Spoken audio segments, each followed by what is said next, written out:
Since I was born, but now I am getting youth. I gonna put on what gonna call that book.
And there it is. I didn't even know that the music has stopped. So there it is right there. So there it is right there. Good day to you. Good to be in your company and all that. Good day to you.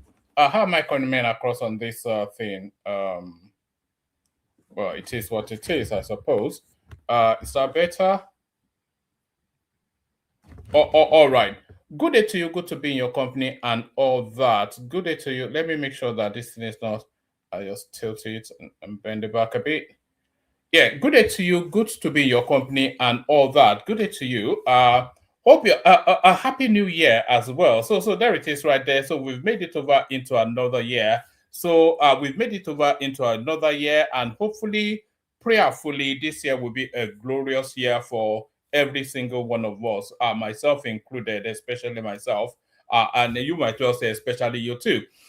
So good day to you. Yes, Happy New Year, Merry Christmas, and all that funk. I've been lost in the funk of it all, so I've not been as regular as you are probably used to. Maybe we'll seek to correct that in the course of this year. We will see how it goes. But certainly, Happy New Year to you all. Hope the year brings all that your heart desires. So that's my prayer to you. Pardon me. I hope the year brings all that your hearts desire. But even before we go any further, let me see the people in the comment section, because it looks as though the year might well have brought all that somebody's desire already. So first we see Agbadori and Omotinobu. Good to see you, Agbado. We see Ufoma Michael. Good to see you, Ufoma Michael. That's Choma right there. So you see Choma right there, but I'll tell you exactly where she is in a moment. And then there's Kolade Aderemi, all wishing the platform a happy new year. So happy new year to all of you. Yes, but I was saying that's Choma right there in the comment section, but I can tell you exactly where Choma is by virtue of her wanting to share it with the platform. So let me show you this. This is your lovely. I was going to say your lovely little girl, but there's nothing little about Choma, both in substance and in impact. There is nothing little about Choma. So let me show you. So you see Choma in the comment section there, but let me show you exactly where Choma is. She's in Lagos, Nigeria, Dirty December needs with the young ones. Although she's a young one too, I suspect late 20s, early 30s, thereabouts at Choma. So in Lagos, Dirty December need, and who is she in the company of? She's in the company of the excellence that is Dupsy. So let me just show you Choma are living it large in Lagos with Dupsy. So here they are having the time of their lives. We're in Nigeria. We are doing Pepper Them Gang. Pepper Them. 30 December For one man. I put this video for one man. Dupsy and Choma, we are Oh live. my God. For one nation. We're going to do Pepper Them Gang. Pepper Them 30 Gang. December 2025. 2025. 2025. Hi, woman. Hi, And everybody on woman. the panel. How you guys doing? We love you all. Mwah. One man. You will join us one day, one man. Yes, he has to. We're flexing. We are Exactly. flexing. We're Then he has to come to time. Nigeria. We are having a good time. We are having a good time. Woo-hoo. So trust Chioma, of course, to add a little bit of extra, but that was Chioma and Dupsy right there. They already explained where they are. They're in Nigeria, Dirty December in it up. So I'll have to speak to admin to see who gave the authorization for them to leave duty. But hopefully you're having a wonderful time and you come back with a good memory. So that's Dupsy and Chioma right there. But whoever knew that Dupsy had such lovely legs is the question. But you didn't see her legs there, did you? Maybe see it here. 30 December, we must enjoy. Yes,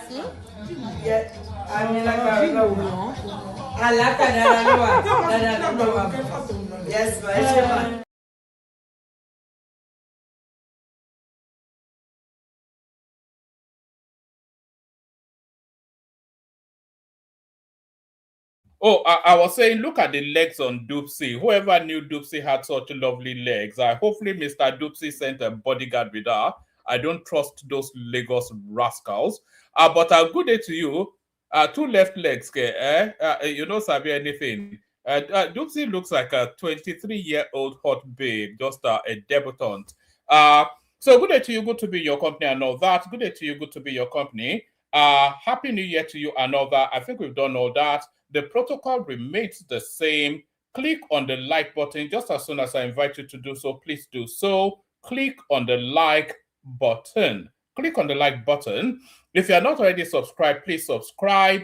If you want to come and join me on the screen, come via the hyperlink that says StreamYard. Say hello in the comment section as you're coming in. Super chat towards the stream. So all those things, share it widely as you can. Copy the links and put them in your WhatsApp groups, your Facebook groups, your whichever groups, wherever it is you mooch around on our social media, put the links there. So do that. And then, of course, come on the screen, like and subscribe. We need 10 new subscribers in the course of this session to tip us over a particular threshold. So if you're not already subscribed, then please do that. Let me put that up so that it serves as a constant reminder. Yes, we need 10 new subscribers in the course of this stream. So if you're not already subscribed, please subscribe just to help us tip over a particular minor threshold. So tip us over that threshold. 10 new subscribers is what we need. Shall we just get started? A lot has happened in the news cycle. So I think we've not been out for about 2-3 days now, but a lot has happened in the news cycle over the course of that period. What is headlining? What was headlining was the Anthony Joshua situation. So, of course, every man and his dog, you've all seen what happened to Anthony Joshua. I think I even put it up on my platform somewhere. So, we are all aware of what happened to Anthony Joshua. But the after spill of that is quite concerning. A lot of people saying a lot of nonsense. And how does this even impact on the Dirty December narrative? All of those things. So a lot of things in play. So Anthony Joshua, as ever, he goes to Nigeria to spend Christmas. He's been frequenting Nigeria quite a lot these days. And in the course of him being in Nigeria, the vehicle that he was in, you're all aware of this, by the way, so I'm not quite sure why I'm telling you. It's just to document the facts. So in the course of Anthony Joshua being in Nigeria, the vehicle that he was in was involved in a fatal accident. So when you say a fatal accident, then that is to suggest that lives were lost, and lives were lost. Two of his closest friends lost their lives in the course of that accident, but curiously unscathed. Just minor injuries Anthony Joshua sustained, but how did that accident, because a lot of the narrative is now pivoting it to use it as a weapon to attack the government. But how did that accident happen? That's the first thing. So now, Anthony Joshua, like he drives normally when he's in Nigeria. He understands the road. He likes to drive.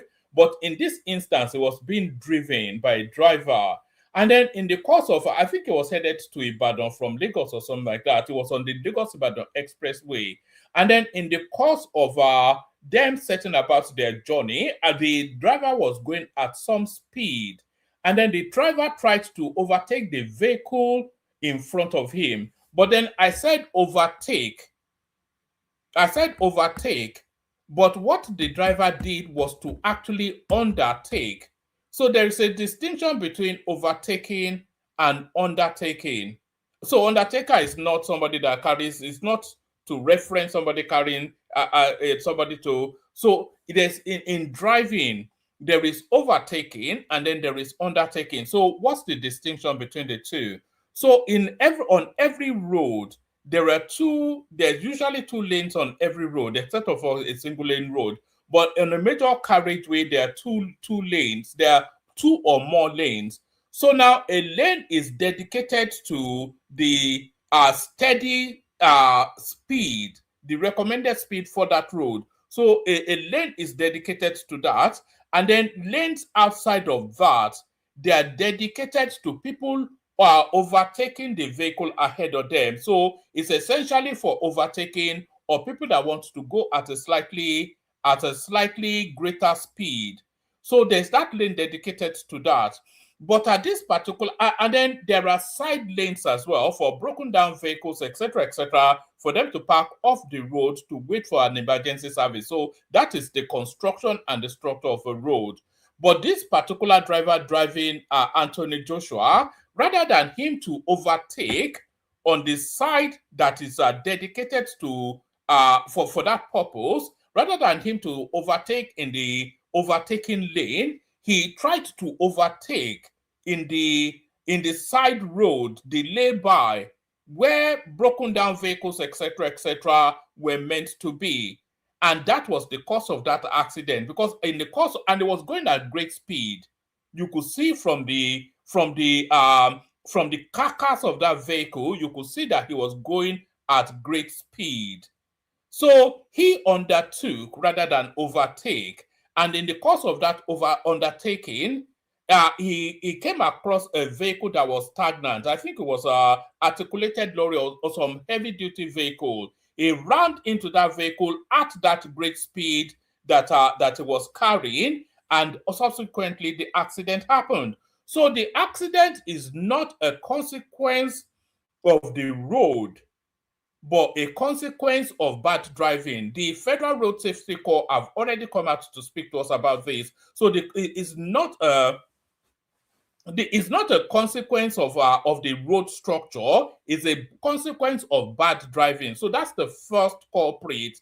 That's the first thing that happened. But then subsequent things are attributable to the government.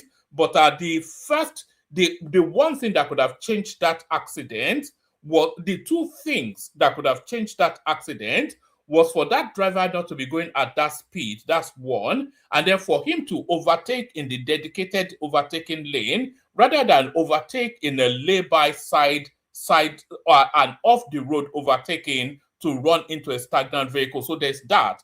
So there was that. And then so that accident happened. And then in the course of that accident, two of Anthony Joshua's closest friends, they lost their lives. And a lot of these people were not Nigerians. So by the way, they just followed Anthony Joshua to Nigeria to go and visit his country and get to see what his background was all about. So they were not even Nigerians. So in the course of that, those two people lost their lives.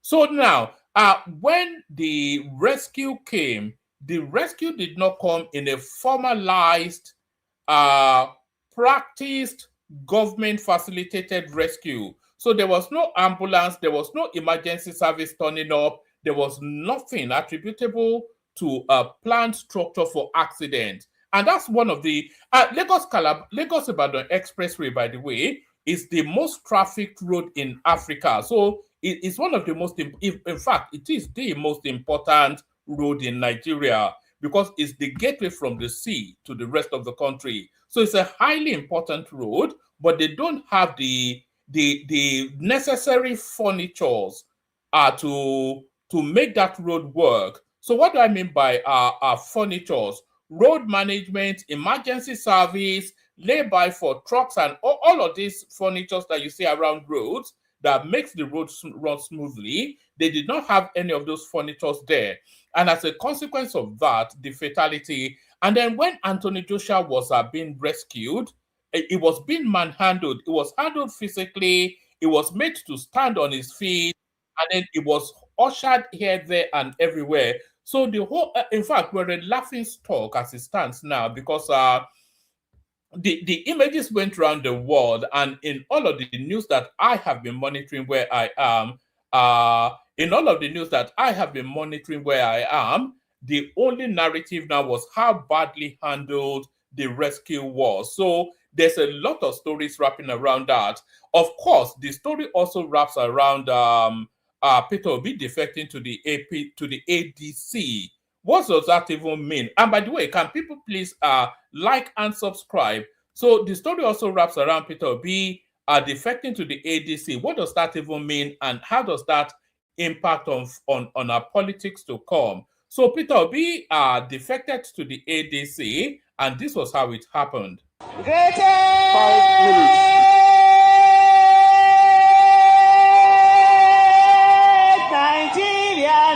Greatest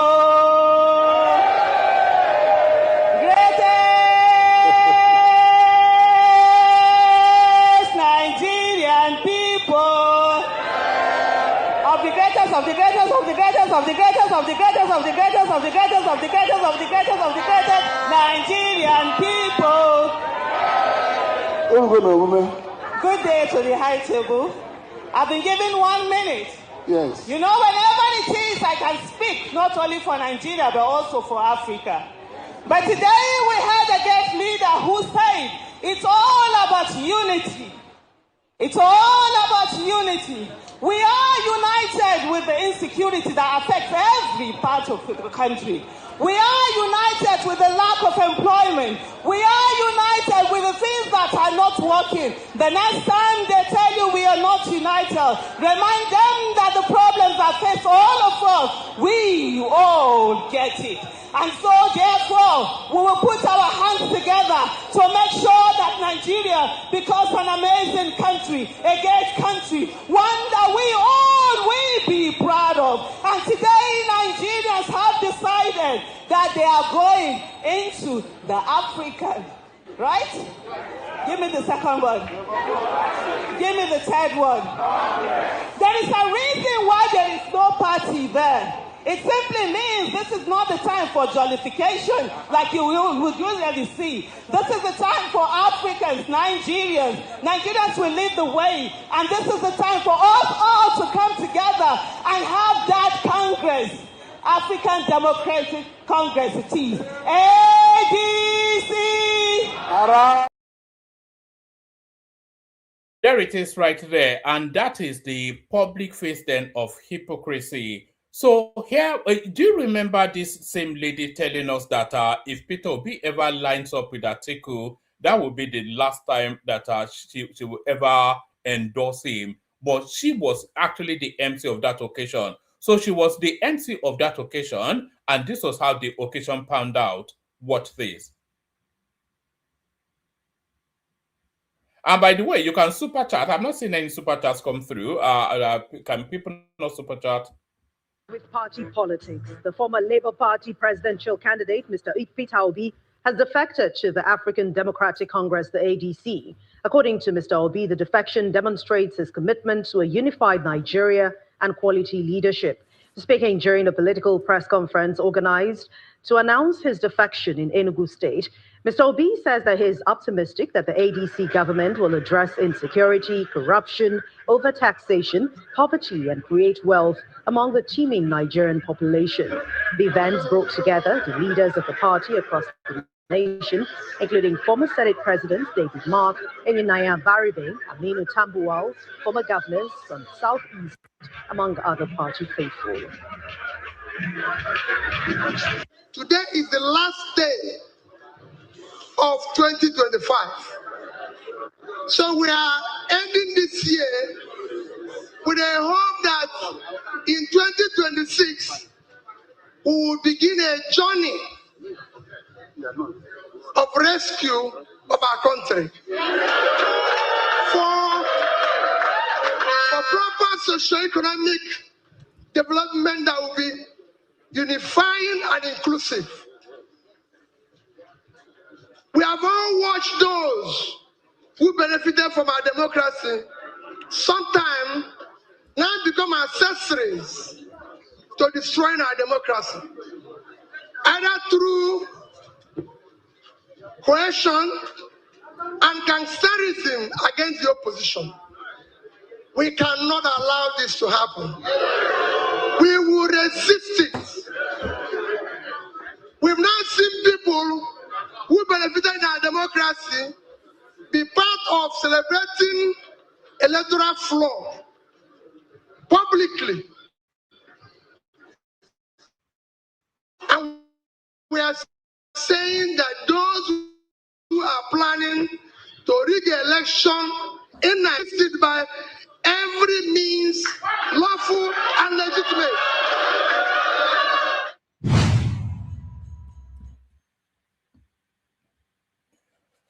So that was Peter Obi defecting to the ADC. So that was Peter Obi defecting to the ADC.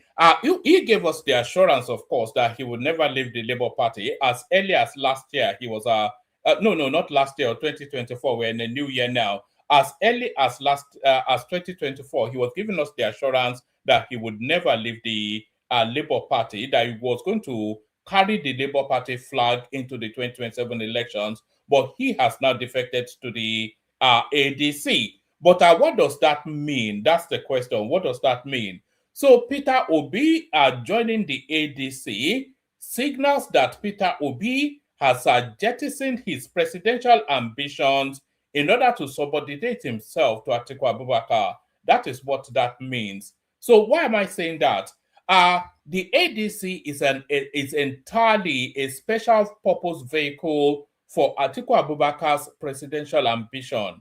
We all know that. So the ADC, the coalition as it stands, was put together by Atiku Abubakar. Before the ADC came into formation, we saw Atiku go to Osun State to go and visit Aregbesola and canvass him. We saw him go and meet David Mark to go and meet him and canvass him. We saw him canvassing the ownership of the ADC as well. So the putting together of that particular structure was entirely Atiku Abubakar's doing. So Atiku Abubakar would not then put together this structure in order then to hand a presidential ticket to Peter Obi. So what this defection of Peter Obi tells us is that he has jettisoned any ambitions of being the president, at least in 2027, and he will subordinate his ambition to Atiku Abubakar. That is what that tells us. That also tells us that they're going to run a primary for the ADC ticket. So they will run that primary. Atiku will contest, of course. Rotimi Amechi will contest, of course. And Peter Obi, of course, will contest. And the hierarchy will be as always. Atiku gets the ticket. Rotimi Amechi comes second. And then Peter Obi, he's left crying. So that will be the structure. And the ADC ticket, it might not even have Peter Obi, because he doesn't have the finances. He may well have somewhat of a followership, but it doesn't even have the finances. So we're in for interesting times as this thing starts to take shape, and it necessarily has to start to take shape now, because we're about a year and just a month. We're about 13 months away from the elections now. So that's the ADC that have been put together by Atiku Abubakar, now having Peter Obi join them. So that's that.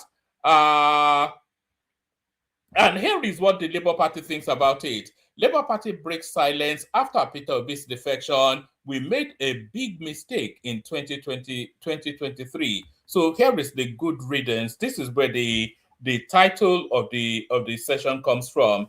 The Labour Party LP has publicly reacted to the defection of its 2023 presidential candidate Peter Obi to the African Democratic Congress ADC.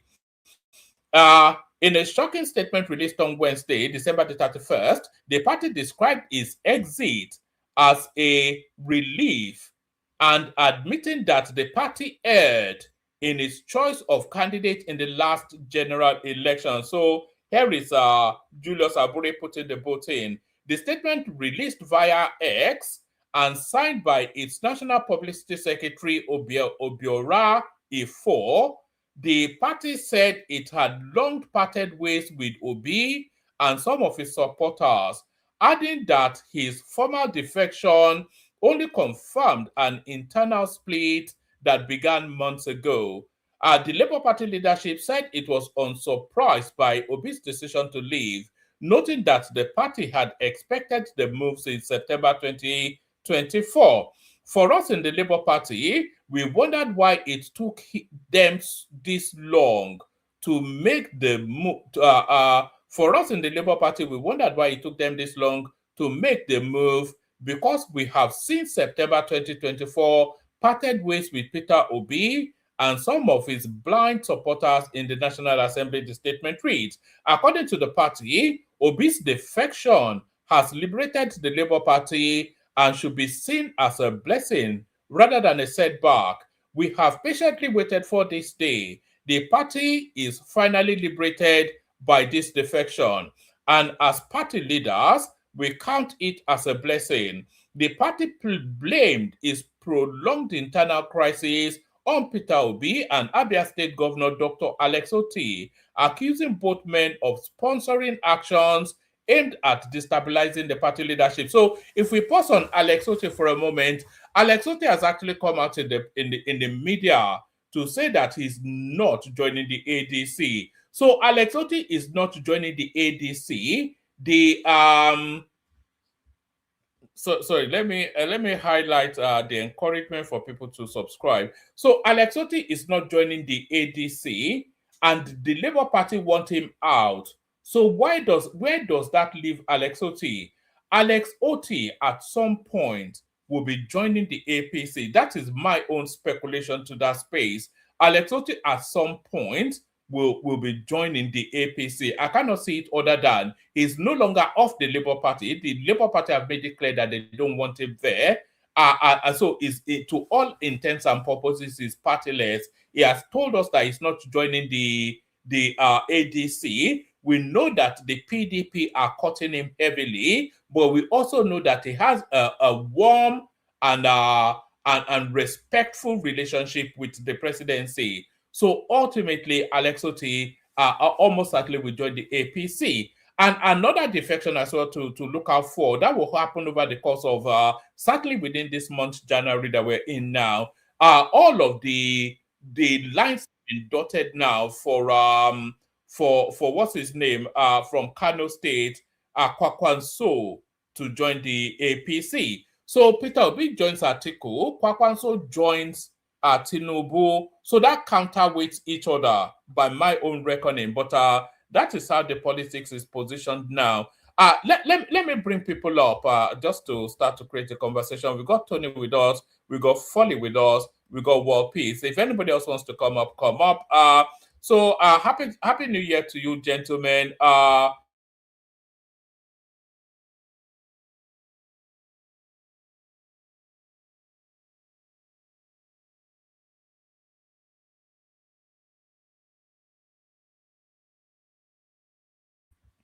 So sorry, I was speaking not knowing that I was muted.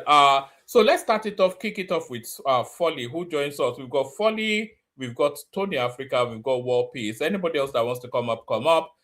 So Folly, what's going on? How are you? Happy New Year. Folly? Freedom then. Oh, all right, Folly or Freedom are not ready for us.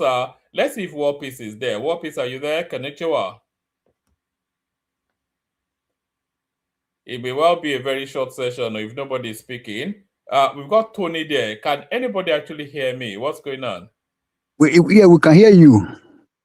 Yeah, so Tony, floor is yours. Happy New Year. Yeah, what is happening about, what is happening about it? So anyway, I just wish you best of luck and good health, just like I wish myself too, Otherwise, nothing is happening about the new year, because we don't know where we are heading, you know what I'm saying?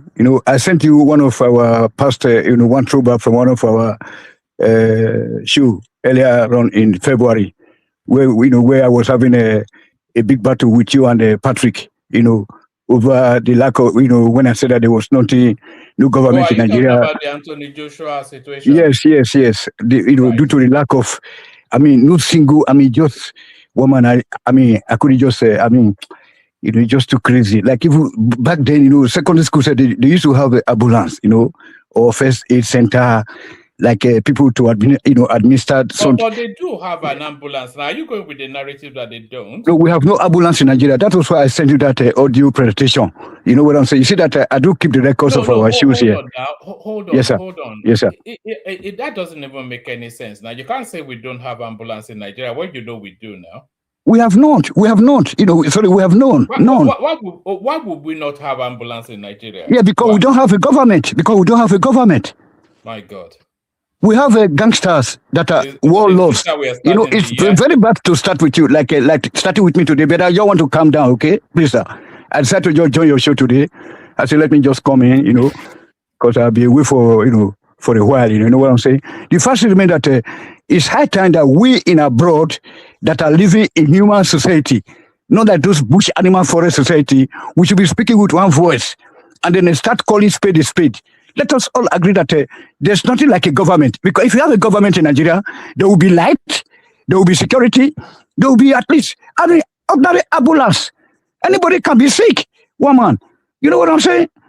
You know, just imagine what happened also that day in Benin. You don't see how they nailed that guy down on the street. You didn't make reference to that Sunday just now. This Pedro Baseki. You mean Pedro? Yes. I saw it. Can you just imagine? Yeah, you saw what happened there. I mean, you see what happened that day when Obasa was coming back. You know, like they say he must be there. You know, and all those kind of stuff. You know, look at what happened when that guy was started to be a governor, a good man. This Akindele Ighodalo. You see what I mean? Akintunde Ighodalo. You know, look at what happened. You know, because Agbero, they couldn't hold this this election tribunal in Benin because this Agbero. You know, these are the same boys that beat up this guy daddy, Pedro. So Ighodalo have to run. So look at what Oshomole is doing. This Adamu Aliyu in Edo State. Look at what all of them are doing. Sorry, are we still on Anthony Joshua? Yeah, yes, sir. Because there is no ambulance, there was no rescue, something. You can see, remember back then, I told you that it was when one aircraft fell down in Nigeria, people had to be using bucket to be gathering water. You said, no, how, Tony, that is not possible. Now you saw it now. I'll be vindicated. You see that it was just ordinary. You have not been vindicated because it's a total nonsense now. We have ambulances, we have emergency services that are equipped nationally and at the state level. The problem is that their response is not an emergency response. It's a bit like when you call the police in Nigeria and they arrive 3 hours later. Is that to say that we don't have a police? We do have, but they're not serving the purpose that they're meant to serve. It's ludicrous to say we don't have. You know that your show, your one man want to move platform. I think it's very powerful. They do listen to you. They do listen to you. Remember that is because we can know that you are a very good guy to Tinubu. You try to promote all of us, here, and then as a result, they do listen to you personally. You see that all those things that I do complain about is what the Tinubu has been trying to do now, try to adjust. Like when you remember that I've been complaining about the 300,000 police that we're having, guarding the big men. Remember, we had a lot of struggle here, me and you, especially. Then you say, no, how? I said, no, because the people are carrying handbags for big men's children, and big men's wives, and etc. But you can see that Tinubu now decided to stop that mess, You know what I'm saying? So, and they say that, I'm quite sure that Tinubu do listen to us, especially myself. Tony, Nigeria have government tax collectors. Nigeria have government only tax collectors. Criminal, not be tax. That is blood suckers. Blood suckers. How can you collect tax when you don't have when you don't provide employment? You must provide employment opportunity before you can collect tax. Yes, sir. Yes, sir. Guys, can you settle down, please, guys? Yes, sir. Let's not just. I mean, you've been here with us long enough now. It's not one of those IPOB spaces where people just make wild statements now. We have an ambulance service. I can bring you clips of all of the ambulance services, but I'm sure we have them. The fact that they have not served the purpose that they are meant to serve is a concern. And there's this guy, the Minister of Interior, Tunji Ojo. He went to the fire service. He went to the fire service in Abuja. And he noticed that the fire trucks had no water in them. And then he was querying why the fire trucks have no water in them. And they said they had responded to an emergency request the previous day. And that was what drained the water. And he was then saying to them that, look, if you responded to an emergency service yesterday, so why is there no water in the fire truck today? And they said they've not gotten round to doing it. And then he said, okay, if you then get an emergency situation today, what would you do? So that speaks to what is wrong with. So we have that fire service, but as ever, the lazy, lackadaisical attitude of Nigerians is really where the problem is. So you can't say we don't have an ambulance yes, service. Yes, sir. I've allowed you to speak for a while. Let me just respond before I forget. One man, let me tell you something. When you are dealing with me here, or even them, or anybody that is dealing with me here, don't forget that I grew up in Ibadan, the most sophisticated city in Africa. Okay, forget about Lagos. That is a toilet. It's a public toilet. It's a roadside toilet. That is Lagos. When you talk of fire hydrants, if you have a country with no running water, no pipeline, water pipelines, like in Ibadan, like in Benin, like in Ikeja back then, in those days, that you are telling me that you're having a fire service? You need, if we go to my school, Polytechnic Ibadan, we have fire hydrants. Do you know what fire hydrants are? Now, are fire points. You know what I'm saying? So when there's any emergency, if you go to Dugbe, you go to Molete, you go to Okeado, you go to Aremo, you see fire hydrants in case of emergency. You know what I'm saying? So before the fire vehicle will come, you can also, one man, the country is finished. We cannot say dead country. That country is not in existence. So let us fight how we can get Biafra, Oduduwa, or whatever, because we are Oduduwa. Edo cannot hold a nation now. Edo is gone. We are so powerless. You know what I'm saying? So we are a member of a Yoruba group. We have to fight to have that country right now, Oduduwa country, or whether another name. We don't have no way that Tinubu can feed this country. Only what you do right now, let him dismantle the power of these Northerners. That is where I love him. I wish him good health. Otherwise, let's go straight to it. The country has nothing. A country with no water, you cannot have fire service in a country with no water. You know what I'm saying? No water system. You know what I'm saying? So all this borehole is like in future we're going to be having some catastrophes. One man, you are a very good man. Your family you are well brought up from a very good decent family. There's no doubt. But don't fight with me that when I say that there's no system in Nigeria. We have no police, we have no military. Can you just imagine? America coming to help us now. They enter into the country, they just throw it to the country without nobody knowing. Because we have no government. We have no surveillance gadgets. We have no system. Sorry, how do you mean without nobody knowing? How do they know? How would they know? But the Americans told us that they worked in collaboration with Nigeria. They didn't tell anything. That's lying. It's just like the fire brigade is telling us that the rescue mission was at the scene of the Joshua incident in 3 minutes. That is blatant lies. Yes, sir. I didn't see. I didn't answer. Sorry, who's telling the lie? Are the Americans lying that they worked in collaboration with Nigeria? No, they just want people to respect us so that they don't just say like laughing at us so that we are not laughing stock. The country is not a country.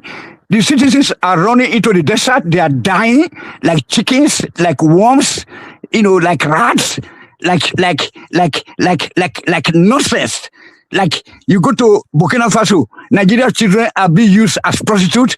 Nigeria, go to Benin Republic, go to Cameroon, go to Syria, go to Lebanon, Nigeria. Oh my God, that is not a country yet. Let us fight to have another country, one man. You can name it your name.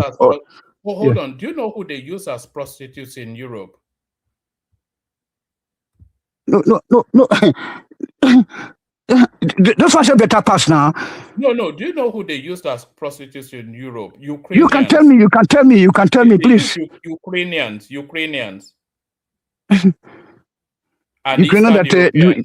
Ukrainians still do supply us food.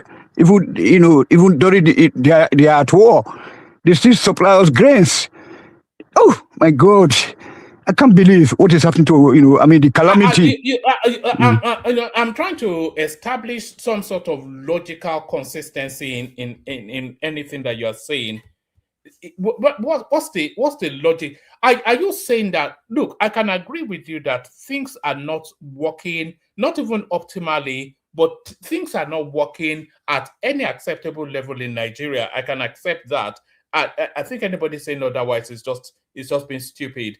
So I can agree that, but the structures for things to work are in Nigeria. One of the best structured countries on this planet is Nigeria. They have a structure for everything, but the problem is that the structures never work. That is the problem. and the structures have they are equipped to a rudimentary level, but even at that rudimentary level, they still don't function. And a good example is what happened to Anthony Joshua. The Lagos Ibadan Expressway, that's one of the busiest roads in Africa. So you'd have thought that they would have provided all of the facilitations for all of the incidents that could happen. But there was look we didn't even see, but we saw police officers, by the way. So that was somewhat, but we didn't see an emergency service response, and that is the thing. But the emergency service is there, but we didn't see the response. That's the thing. But you can't say we don't have ambulance. I get you. Yeah, what you are trying to say is like, it's two things, one is to be having something on ground, and then second is when that particular thing is not functioning properly. But as far as I'm concerned, there's a total absence of all those kind of facilities you are talking about, or the manpower or whatever. Because at least for example now, like people can't even travel between Ibadan and Lagos. Because due to kidnapping and all this. Can you just imagine why are we not having a highway patrol that will be patrolling this Lagos Ibadan Express Road? Some are going to Benin, some are going to Sokoto and everywhere. Then something is happening When was the last time you traveled that road? No, Mama, let me feel, let me tell you something, sir. Now, let us talk about about something where somebody is being kidnapped right now. Then why can't we reinforce, or the police or the army go to that particular point and then tackle that area in the bush? Like even this Akeredolu was doing. Akeredolu was able to do that at a state level. When people go into the forest, he go there to flush them out. But what we are saying is like, but there's a total... I don't know. Is it that we are that so, so inhuman in nature, or so heartless that we don't even care about the citizen? That when I look, you don't know how I share tears. See people go to be sharing rice. People going home now during the vacation time. They're going to be giving rice to villagers and town people and street people in Lagos, in Benin, in Ibadan. Oh my God, what kind of country is that? There are no food banks in Germany where you live, because there are food banks in the UK where I live. No, yeah, UK, that is supermarket, like expired products. Anybody can come and pick them up. We have that in Germany too. There are soup kitchens here in the UK for people who cannot afford food. Yeah, for the homeless, or those alcoholics. Have it in America. Yeah, we have it also in Germany. People that are homeless, that couldn't manage their life, even that's why the handouts from the government give money to them, but due to their alcoholic nature, they do treat other citizens, equally here. So you see, the point I'm making is, and I'm not trying to stop you from talking, and I agree with a lot of things you're saying, but the way you guys amplify it is what I don't agree with. No, we guys, me, Tony Africa, DPT. Tinubu is listening to me. I love him. You represent a particular point of view, don't you? Yes, sir. Sorry, carry on, Tony. And then speak to us a little bit about Peter Obi defecting to that one still fall under that umbrella of not even just discussing that, because I don't think that we are qualified to be talking about election right now, because we don't have nothing on ground. So what is the point? So I think Obi just try to be, is it disingenuous, or like try to be economical with the truth? Because if I were to be Obi, I would say that, okay, anyway, I don't want to participate in the government, because, I don't want to participate in any election that I know that I'm going to lose at the end of the day, because there are no system of ground. There are no election companies or corporations, or whatever you want to call it. There's no police system, no custom, no soldiers, no custom, no road safety, no nothing at all on ground. Where you want, it's just like everybody decamping. I want to go and join one political party, and there's nothing on ground. So under that system, there's no need for an election. What we need to be doing is how to give Tinubu more encouragement so that he can separate the country quick, or to force in. We need to force Tinubu to do the right thing now, because I think he like big man. He wants it to be a president of Nigeria.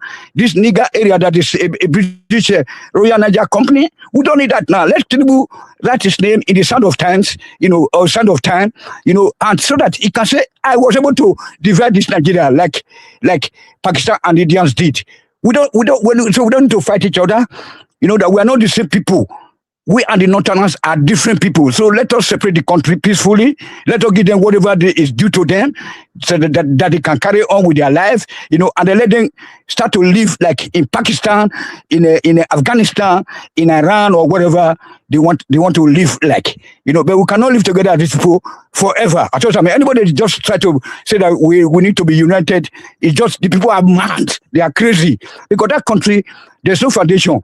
Awolowo and the Nahuru told us that we need to live by ourselves. Okay, we cannot live together with these Northerners.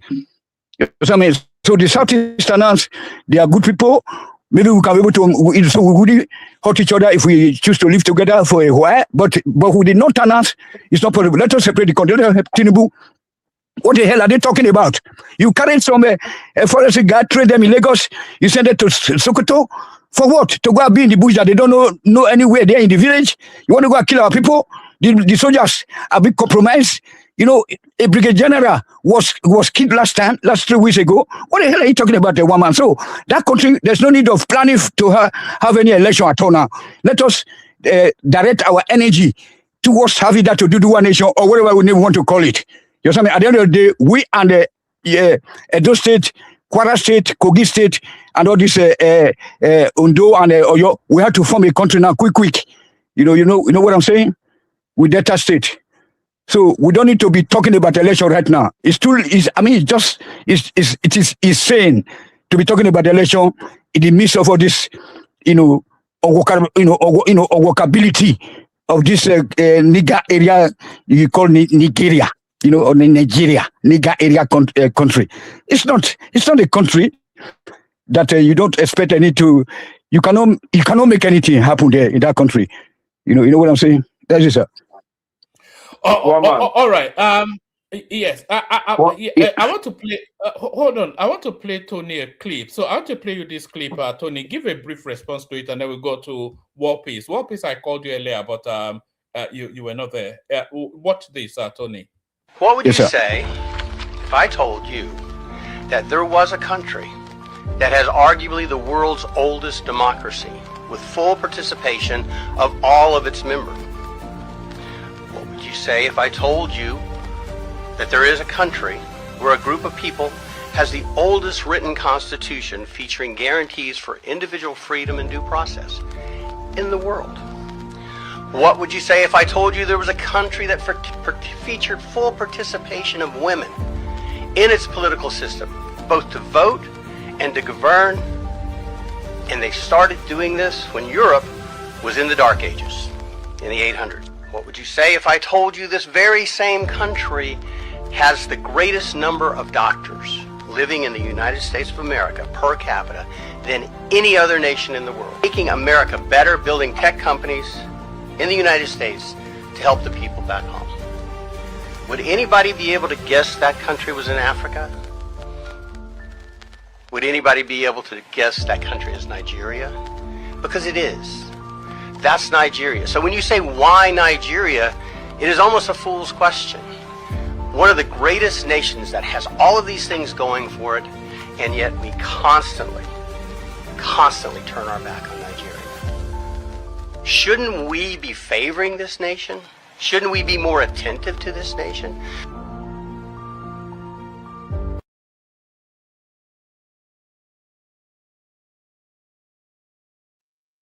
Yes, thank you, sir. Thank you very much. Sorry, Tony.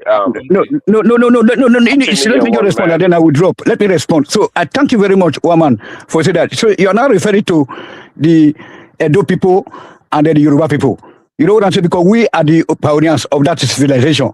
You know what I'm saying? Because, that is where we say that we are the best. That if we are able to form our own country, so because those people you are referring to now are the Edo people, Ijebu people, the Ekiti people, I can just say now the Yoruba people, which include Edo people and Delta people. We are Yorubas, whether you like it or not.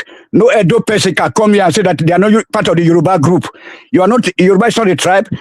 So we have Ijebu, we have Oyo, and the rest. So we are part of that nation. That is the people they are referring to. The Benin Kingdom is there. The Oyo Kingdom is there. We are the most civilized people. That was even before the coming of Awolowo and the Nahuru. You know, that was where Awolowo and the Nahuru, they were able to give us everything that made us the best in Africa today. You know what I'm saying? No matter what, you know what I'm saying? We can still make it. We can still make it. So long live, Awolowo. You know what I'm saying? And Nahuru. All right, brilliant. Thank you for starting. Yeah, somebody will start to ask me some questions, sir. Please, sir. You know, we have time now. Let the guy ask me a question. Hold on, guy. Can you settle down, please? Yes, sir. Yes, sir. Microphone round. You can see. Okay. Sorry. Already. So, okay. So yeah. Let's move the microphone on to. Thank you, Tony. By the way, thank you. Let's move the microphone on to World Peace, who also joins us. So the main hub. We didn't even do a year roundup because we've been somewhat skittish in our streaming these days. But the main topic of discussions is the Anthony Joshua incident and Peter Obi defecting to Atiku Abubakar. So, World Peace, good to have you. Good to have you. Okay, Master Omegitato, that means Happy New Year in Japan. Happy New Year to everybody. Though I've entered New Year since yesterday. How are we supposed to know? You won't know because we are ahead. Yeah, but I sent my mom since last night, like how many hours ago? Like almost 12 hours ago. I already entered New Year. Anyway, congratulations, we made it to this year. We made it this far. We made it. We can banter, we can change ideas. Everything still remains the same. Thank God we made it, and our kids are with us. To those that didn't make it to this year, well, in next incarnation, they will make it. That's all I can say. Well, Anthony Joshua, and is a pity, and is a sorry case. I cannot say congratulations. I cannot say God save his life. But everybody will die one day. Accident happen abroad, happen in Nigeria. People lose their life. Yeah, the problem is that it's the reckless one. That of Nigeria own could be averted. As from what I gathered, they said it was a truck that was parked by the roadside that the convoy ran into, which has been a death trap in Nigeria roads. At least, like one man said, we have all infrastructure on ground. The problem is execution. People are not carrying out their due diligence, their duty. We're supposed to have, though they have this setup that go around those express roads to make sure it's safe. If there's any obstacle on the road, to remove it from the road. But they will not do it. I can remember when my friend's factory was on fire in Nasaba, when he called the fire service, they told him they don't have diesel. He have to send money for diesel to them before they could come to his factory. So these are the problem, and this money has been voted to these people, but one of God will eat it. That was at Joshua was like a slap in our face. We are international communities like never before. We all say that roads are good now. Tinubu is doing road, not doing the road what we are talking about. The maintenance culture. At least doing those roads would have created jobs. It would have created new avenue for new jobs. Like create a sector, a parastatal that go inspect those roads. Like here in Japan, I think everywhere in the civilized world, you see different kind of cars. Like some have green colors, like yellow colors. Those are just their highway, like highway patrol. Their duty is to go around those highways to check if there's crack, to check if there's anything not supposed to be there. They patrol every day, you know, for emergency. How can a truck just break down? They will leave it like that. It's supposed to, that truck that broke there is supposed to generate money to the government, because they will seize it, they'll go and tow it and take it to their yard. Then the owner will come and pay double charge, pay first of all damages, pay for putting people's life in risk and all that. When we pay, next time he will not try it. He will make sure his truck is up to standard before he puts on the road, and have plan B. In case the truck breaks down, there's a service company that will rush to go and pick that truck away from there. Because you are endangering the life of people. It's a very pity case. But again, my problem about Nigerian government, when will they accept their responsibilities? Trying to come up with an excuse. Oh, there isn't anything wrong with how statement they made that is was breaking my head. Like I didn't see anything wrong with this fire service. The fire service responded within 3 minutes. Is that what you're supposed to say? There's no apology or nothing. So imagine from one, I think from British tabloid, I was reading that road from data have showed that for the past 2 months, or was it 2 months or a month or 3 months, that road have taken 73 people's life. You know? Yes, So that it's Lagos Ibadan is a death trap. It's just wild. Do you remember when they created the Federal Road Safety Corps and you had Wole Soyinka administering it then? On that particular road, he used to have these Federal Road Safety Corps vehicles drive on that road to control the speed. You know, that was when we had structure, but I don't quite know. But sorry, carry on. Yeah, you didn't say anything. There's not like telling what you said. We don't have parastatals that checkmate that road. We don't have things to checkmate speed. We don't have things to checkmate drivers. You've seen a standard road. There's some road they put 120. You don't ride more. I don't know people that use kilometers. People that use miles. Like we say, we use kilometers. In Japan road, you cannot drive more than 120 kilometers per hour. There are cameras. Not only cameras, there are road sheriff. So many things that will make you fall in line, obey the law. And when you break the law, they don't hesitate to slam the hammer on you. You receive ticket. So many. You stress you. Next time you don't want. What is? You see, what you are saying, you are right, but I think we have a long way to go. Most of even the buses, do they even have odometer or speedometer to read what mileage We'll come to that. Most of them don't even have license. There is no road sign. Yeah, there is no road sign. There is nothing. Even if you look at the truck, where the truck was parked, it's not as if it was like in the middle of the road. You get me?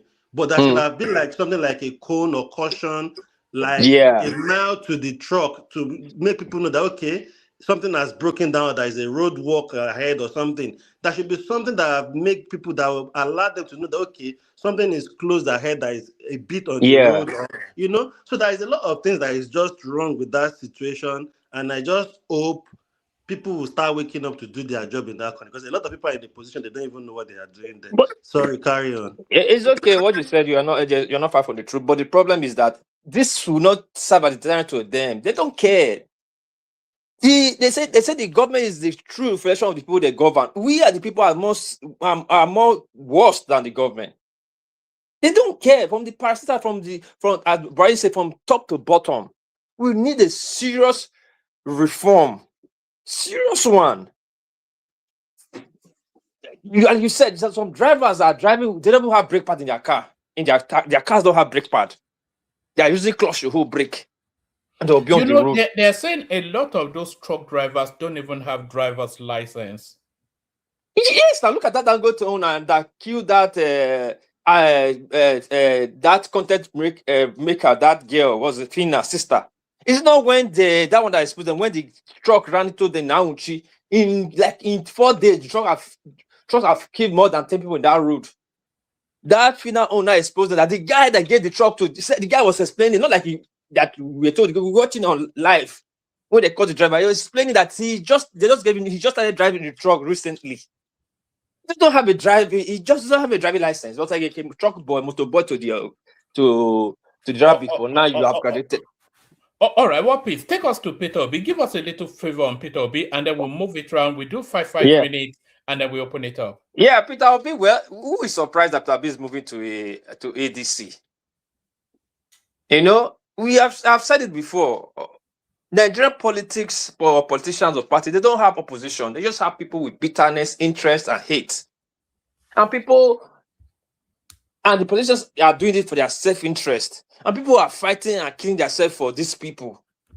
Peter Obi will move to anywhere he chooses to move to, as far as it suits his interest. Now he's going to AD to become a vice to Atiku.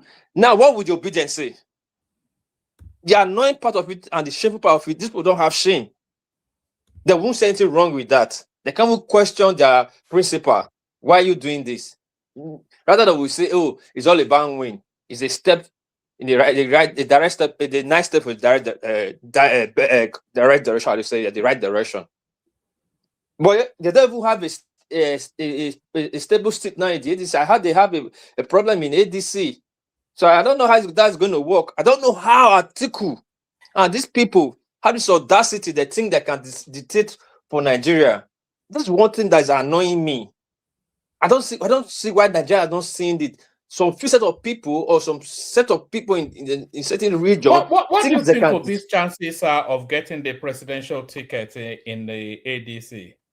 No, there's no presidential ticket for Obi. Then it's clear now. It's going as vice to Atiku. Why are we sugarcoating things? It's going as vice to Atiku. I just said it again. These people who see is a nice step, is a nice move to the nice step to a better direction. That's how they will say. They will flip their mind real soon. The script is already written, isn't it? World Peace. Atiku will promise him that he will only serve for one term, and then he will give him power in 2031. Of course, we all know that would never happen. Atiku will never win, and if he wins, he will never give anybody any power, and that would never ever happen. But that's going to be the script. 2037, they go and write it down. There's not going to be any election. The election of 2027 are already being won. On papers, APC control more than 30 states. You have more than 30 states. I don't know. They're going to check the statistics. I think APC governors are more than, like, in the state of Nigeria now, APC have like 30 states as governor, both discretion and the rest. So that's still the election for them. If you don't like, go to court. They're going to do a chariot and jamboree for you to show that something happened. The committee to look, okay, they observe something happened. That's all. They will write example, right result. Where are they going to conduct the result election? Where they are drawing tomahawks in Sokoto, where Boko Haram are unleashing mayhem in Borno. That place you're going to bring out result. If you're going to bring out, this is going to bring out result there. People should bring out the result there. People know, I've said, but people know the kind of, there's no Jonathan that is shy to use his political tactics to the fullest. He will use it to the fullest. He will write to you and tell you he won. Go to court. But people go on a rampage, protest for a couple of weeks. You do too much, they release some bullets. Everybody go to the house. Nigeria have this habit of quick, we forget so soon. Everybody will forget. What about Toll Gate Massacre 2020? It's not a dead and forgetting story now. We'll forget, he will continue. But these people are not ready for a change. And they should not blame the government of the day because they are the same. A bunch of criminals circling around, including the Showore, circling around, want to contest. Why can't they just surprise you when you heard the defection? Or I don't think it surprised any of us, actually. It doesn't surprise anybody. We should not act surprised as if we are surprised. We were never surprised that Peter Obi will move. What that is going to surprise us now is the supporters that will flip immediately. That are Charlie Fulani since they will change the Fulani now. They will not share Fulani again now. Does this mean that Peter Obi is no longer fighting the structures of criminality? Has he ever fought it before? Because that was his producing to us now, that he was fighting the structures of criminality. You will see how is Atiku part of the fight against criminality? Atiku is the greatest criminal in the world. Atiku of the Halliburton fame is the one the greatest criminal. Criminality and corruption. Atiku is one person. I don't know who's going to sponsor this election. Atiku election, people don't understand. Atiku will be taking part in this election charade. He has never sponsored the election. That's why he had the audacity to come back. The last election was sponsored by Okowa. Before that one, we know who that brought that money for before that one. So who's going to bring that money? It's going to be Rotimi Amechi and Abubakar Malami. That one those are the only money people in the ADC. Nobody else has money outside of those people. That person that is Tinubu is already shocking. I think before then he will run Ezra. Like I said before, this man Tinubu will win by all means. He will not be shy to use the hammers of politics to the fullest. Nigeria is a lawless country. I don't understand. This is what I don't like. When you are there, you shy away like let him work. They say let him work. Let him work with people he can work with. Now you think now is Tinubu time he will not do it. The law will not work for you. You try to start working for you. If the strategy didn't work with Buhari's time, he won't work now. If the strategy didn't work in Jonathan's time, he won't work now. Don't be expecting anything different. This is my problem with Nigerians that think they are essentially sound. In a free and fair election, who do you think would win? In a free and fair election, Tinubu will win because the South will want to tell some few people in the North that it's not them that decide who will rule. It is the slap to the Southern people's face. How can Atiku come out and say he wants to rule? When Buhari was there, Buhari did the 8 years. When they want to contest with Buhari, it was Atiku's not or not. If anybody wants to contest with Tinubu, it's going to be a certain person, not a northern person. So for that reason, he will lose. He will lose, or let me use loss. He will lose because people will vote. It's going to be a vote of protest against the North. Like you cannot come and decide for us, just like what Wike did to PDP. That's what PDP is not going to be found today. How can you decide with Tambawa and Atiku be decided to PDP ticket? Atiku that left the country. PDP was almost dead. Wike was financing PDP. It's going to happen again. Not like people have done anything spectacular to make him win. But this is their nonsense, their audacity, and they are parading themselves. They think they can decide Nigeria for us. They will understand that Nigeria is for everybody and it's for nobody. Thank you, one man. Brilliant. All right, thank you. Stay with us at World Peace. I have to say I agree with you. Under any circumstances, Tinubu will win. And Tinubu does not even have to rig to win because the country is embarked on a journey that we can all see. And everybody wants that journey to get to its destination. So I'm not quite sure what narrative would remove him from Aso Rock. I'm not quite sure what the opposition would tell Nigerians that they would do that will remove Tinubu. Are they going to tell us that they're going to cancel the NEL fund? Are they going to tell us that they will cancel the Lagos Calabar or the Sokoto Badagry? Are they going to tell us that they will cancel the tax laws, reinstate the subsidies, or reverse all the monies that the state? What are they going to say that removes Tinubu from office? That's really where the question is. But I thank you. Stay with us, World Peace. We got 5 minutes, Patrick Uche. We see when Foley is ready for us. We've got our DOG after a long while. We got Zita, so a full house of all of the best brains. Patrick, you're up next. We were talking about Anthony Joshua. We're talking about Obi defecting to the ADC. And of course, today, January the 1st, kicks off the new tax regime in Nigeria. So just as you will, 5 minutes. Patrick. Yeah, one man. Good morning. And they celebrate Christmas for Thailand or wherever it is that you are. Yeah, Sabadipi Mai from Thailand, you know. Sabadipi Mai. That's very happy New Year. Sabadipi Mai. Yeah, happy New Year. God bless land of Thailand. God bless our king. God bless our queen. You know, those who make it very easy for us in this Thailand. You know, God bless our king. One man, for me, you know, when I came here listening for my brothers and sisters, my brother, let me tell you guys, just Nigeria no have future for youth in that country. Nigeria no have future for this, my brother from Japan. Where you are talking like a youth. I don't know why all those old politicians still wasting our time. All those old people still loot house. All those old people, they're supposed to go and rest because they continue all those things since 1914.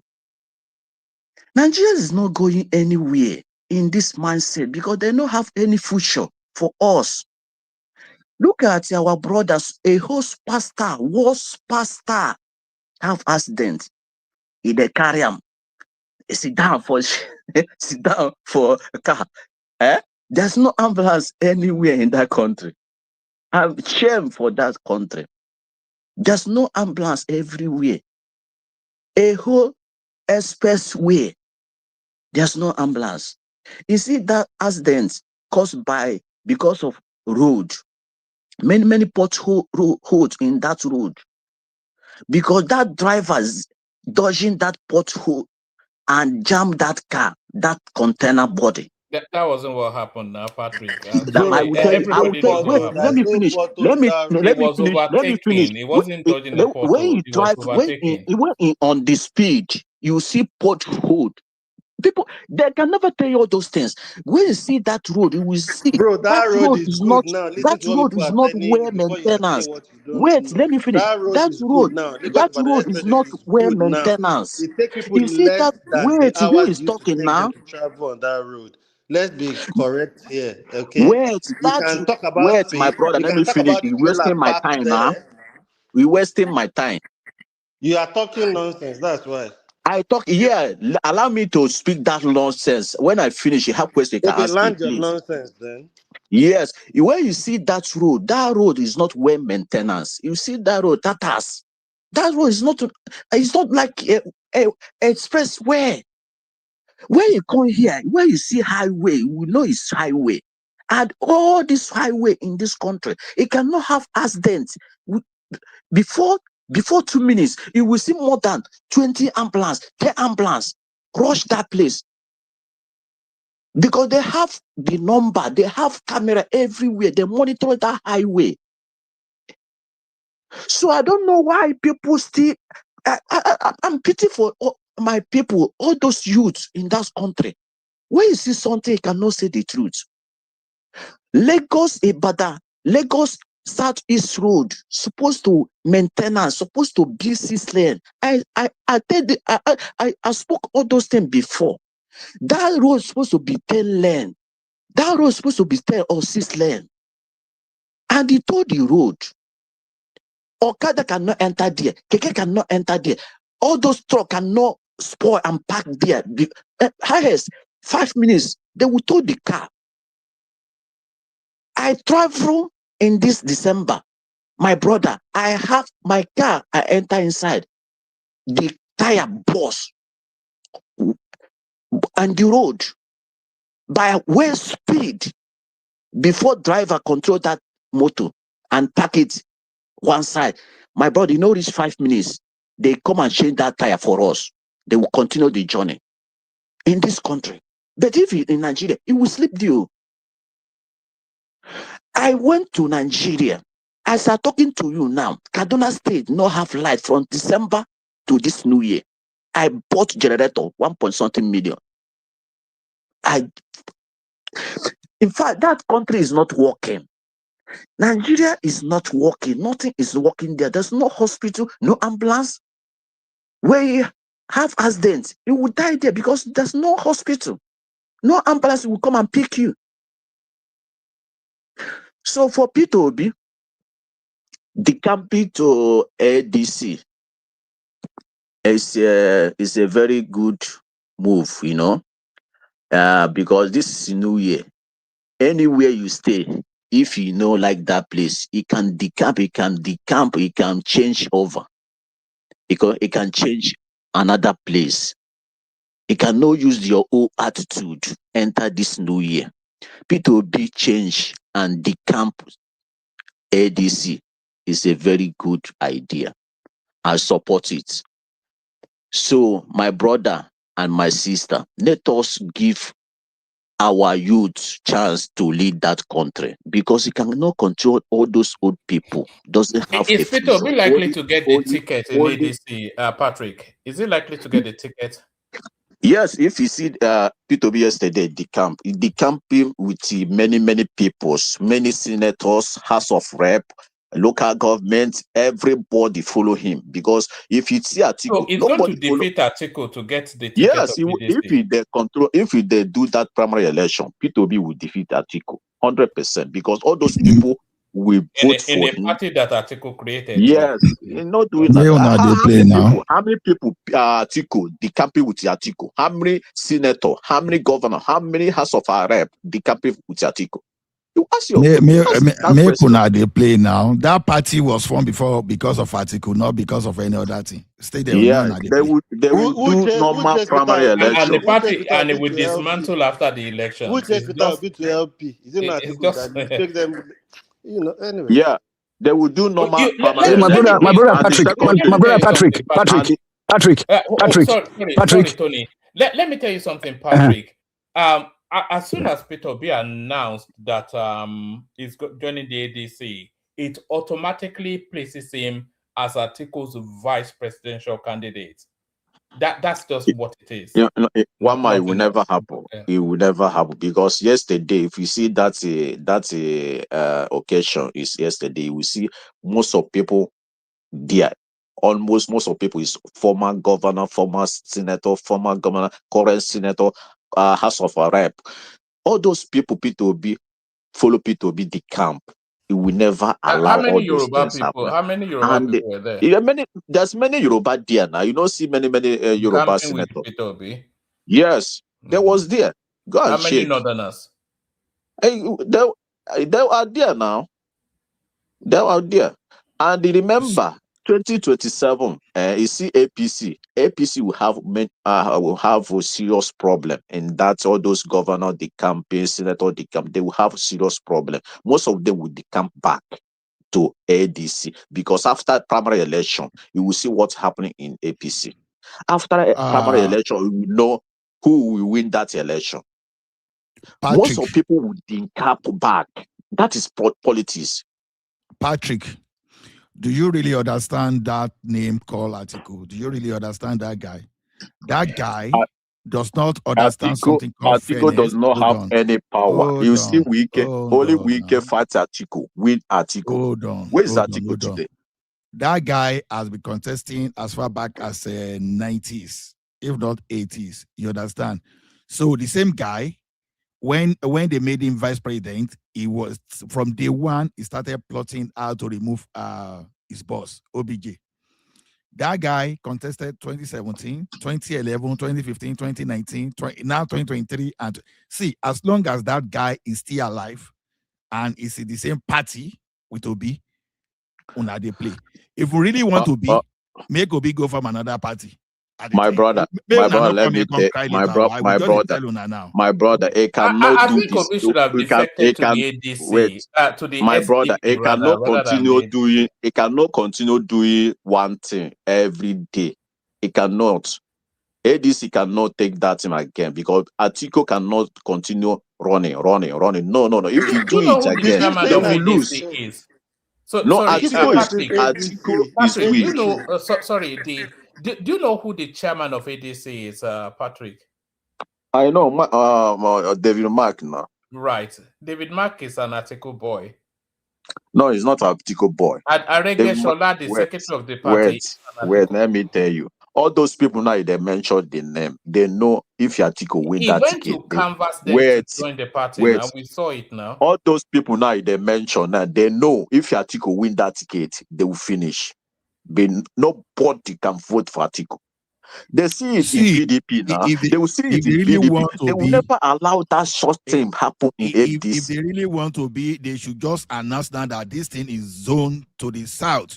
But as long as they are telling you that they are going to have fair and whatever, you understand, knows that as long as Atiku exists there, there's nothing like fairness. Because all those people see in ADC, my brother, go up. You know that Atiku has already bought his campaign vehicles. We showed it the other day. That one doesn't mean anything. You see, God market is somewhere. I tell you this thing now. Atiku can never win P2B in that primary election. Go and mark it somewhere. Why do you say that? P2B has never run a primary now. He ran away from the PDP when they started primary. I was in the meeting day before yesterday. They will collect Atiku money. That day, that election day, they will surprise Atiku. Atiku can never win that election. Then that will be the beginning of your downfall of the party. Because if you are setting the founder up like that gathered everybody, nobody forced you to give him money. When you give somebody money, that person will collect the money. All right, round up, Patrick, and then we'll move it round. You see, that's a primary election.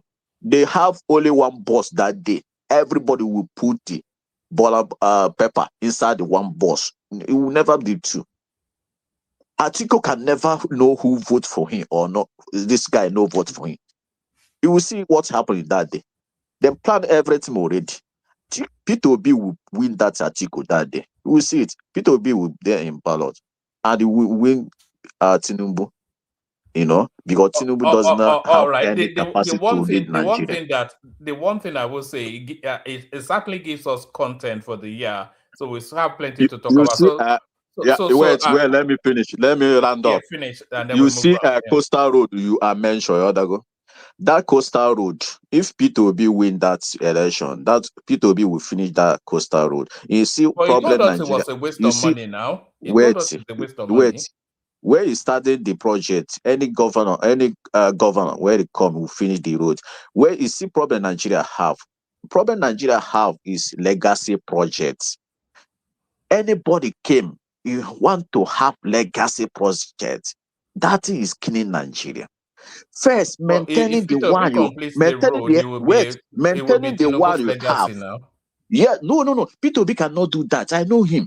Peter Obi can now say this Coastal Road, we will finish him, but he cannot go and start a new project. He will maintain that road Nigeria have. Lagos Southeast Road is a big road. It's supposed to tow that road, maintain that road, make it 10 lane. Lagos Abuja Kano, make it 10 lane, do that road. You will get money from there. There's no need to open another road. Yeah, but Tinubu is already doing it now, so why do we need Peter Obi? No. He's doing what? The road. He will not. See Kogi State from Abuja to Kogi to East. Sam. No, all those people going to Christmas, most of them sleep that road in 7 days. They never went back home. Yeah, that's why Tinubu is building new roads. Huh? All right, let's move it around. Just so we don't hold people for too long. We move it around. We take it in the direction of I think it's DOJ, isn't it? So we take it in the direction of DOJ. We're still doing I come before them. No, you are going to be the host, Ola. So we take it in the direction. When you are done, shut it down. Just need to for church. Okay, I understand that. Woman. Okay, the girls in the choir. I'm a new creation. Going on for years. So, and I'm sure you know me pretty well as well. Ola, just take it to whichever point you can. You got enigmatic in the comment section. Maybe you can tease him to come in. Do 5 minutes round quickly so that everybody gets to speak. Open it up. Obi Defection, Anthony Joshua, the new tax bill, whatever it is you choose to speak about. Happy New Year, everybody. I'll see you later on in the day. So thank you, Ola. All right, woman. Thank you. DOG, please fire on. Yeah, Ola, thanks. So for me, you said let me just start from the Anthony Joshua one, yeah? You see that Anthony Joshua incident, a lot of things were not in place, and I think this should be a wake-up call for the FRC and for the government themselves, and I think state governments need to do more. This is the time, because everything that happened in Nigeria is the president. But all of you went out to vote for a local government chairman. All of you went out to vote for a House of Representatives. All of you went out to vote for different people. The reason you are voting for these people, they have jobs to do as well. So we can't now be blaming the president on everything. Oh, the government is not good. Who is the government? Tinubu. Why are people voting governors? Why are people voting? And a lot of things, that road is so good now. Lagos Ibadan Expressway is good now. Fine, maybe okay, the trailer was parked. Even where the trailer is parked, there is still a lot of space on the major way. Fine, there are no caution signs, there are no stuff like that. And I think if Adonijah was somebody that used to walk and travel with escort, with police siren, that probably wouldn't have happened. It's just a guy that wants to live simple. I think that's part of what really affected him in that situation. Moving on from there, I just want to take it and make it short. With the Peter Obi issue, Peter Obi, I believe before Peter Obi can cross carpet to ADC, he already know what is going there. They already have agreement. So I don't think Atiku will easily step down from a party. He ran around to meet Aregbe Shola, meet the likes of them, to come and say, okay, I come and be president. and I'll be president, then it's a shame the symbol of change of people is now looking to dine with the vultures of the country. Because when you are now looking to join likes of Malami, Amechi, and the rest, I would have even preferred him to go back to PDP. Not that at least PDP is now on their own. At least go and create a structure there back. It would have even made more sense. But now you are going to join Atiku. So that shows me you are even selfish. You don't want change because how can you operate freely if you have them? Let's even say Atiku gave you ticket. Yeah, go and be president. You think Peter Obi will be able to run that country the way he's expected to run the country when you have likes of those people around him? You know, people need to stop fooling themselves. We should stop fooling. That's the symbol of change of everybody. Now they are looking to join party for what? This ADC that is never since they started, they've never come up with any policy. All everybody in that party at the moment just want to get Tinubu off it and go into power. Not like they have any plan for that country. And if people want to keep following the bandwagon of Peter Obi and the social media noise, they should continue. We will come back and tell them after election again that we told you people. Things don't work like this, and we should stop putting sentiment to things in that country. Thank you, Ola. Let me other people come in. DOG, you make one critical point there, but which I think is not going to work this time around because we are not going to allow that to happen. We told you in what form when Obi won, so that we mismanage the country, or when Tinubu won. So we told you in terms of what. Can you please make that one very clear? What I'm trying to say is, at the end of the day, Obi is not going to win the election. He's not going to win this election. Okay. Number one, because I he's align with going you. to join Atiku. Let me tell you something. There are people that are supporting Obi just because that's why I call him. He's more like a symbol of change for some people. He doesn't want to deal with all these politicians. He left PDP. He left all that. And now, even if PDP is still there, not like PDP is joining with ADC, it still breaks the power of ADC. And most of the people in ADC are people that have probably deflected from, that Tinubu has chased away from APC. And for me, I think even Obi joining ADC now just even give Tinubu more guarantee of winning the election in 2027. Because a lot of people will come and think, is Obi okay? Why are you going to join likes of Atiku, Amechi, Malami, that most people know that those are people that actually killed Buhari government.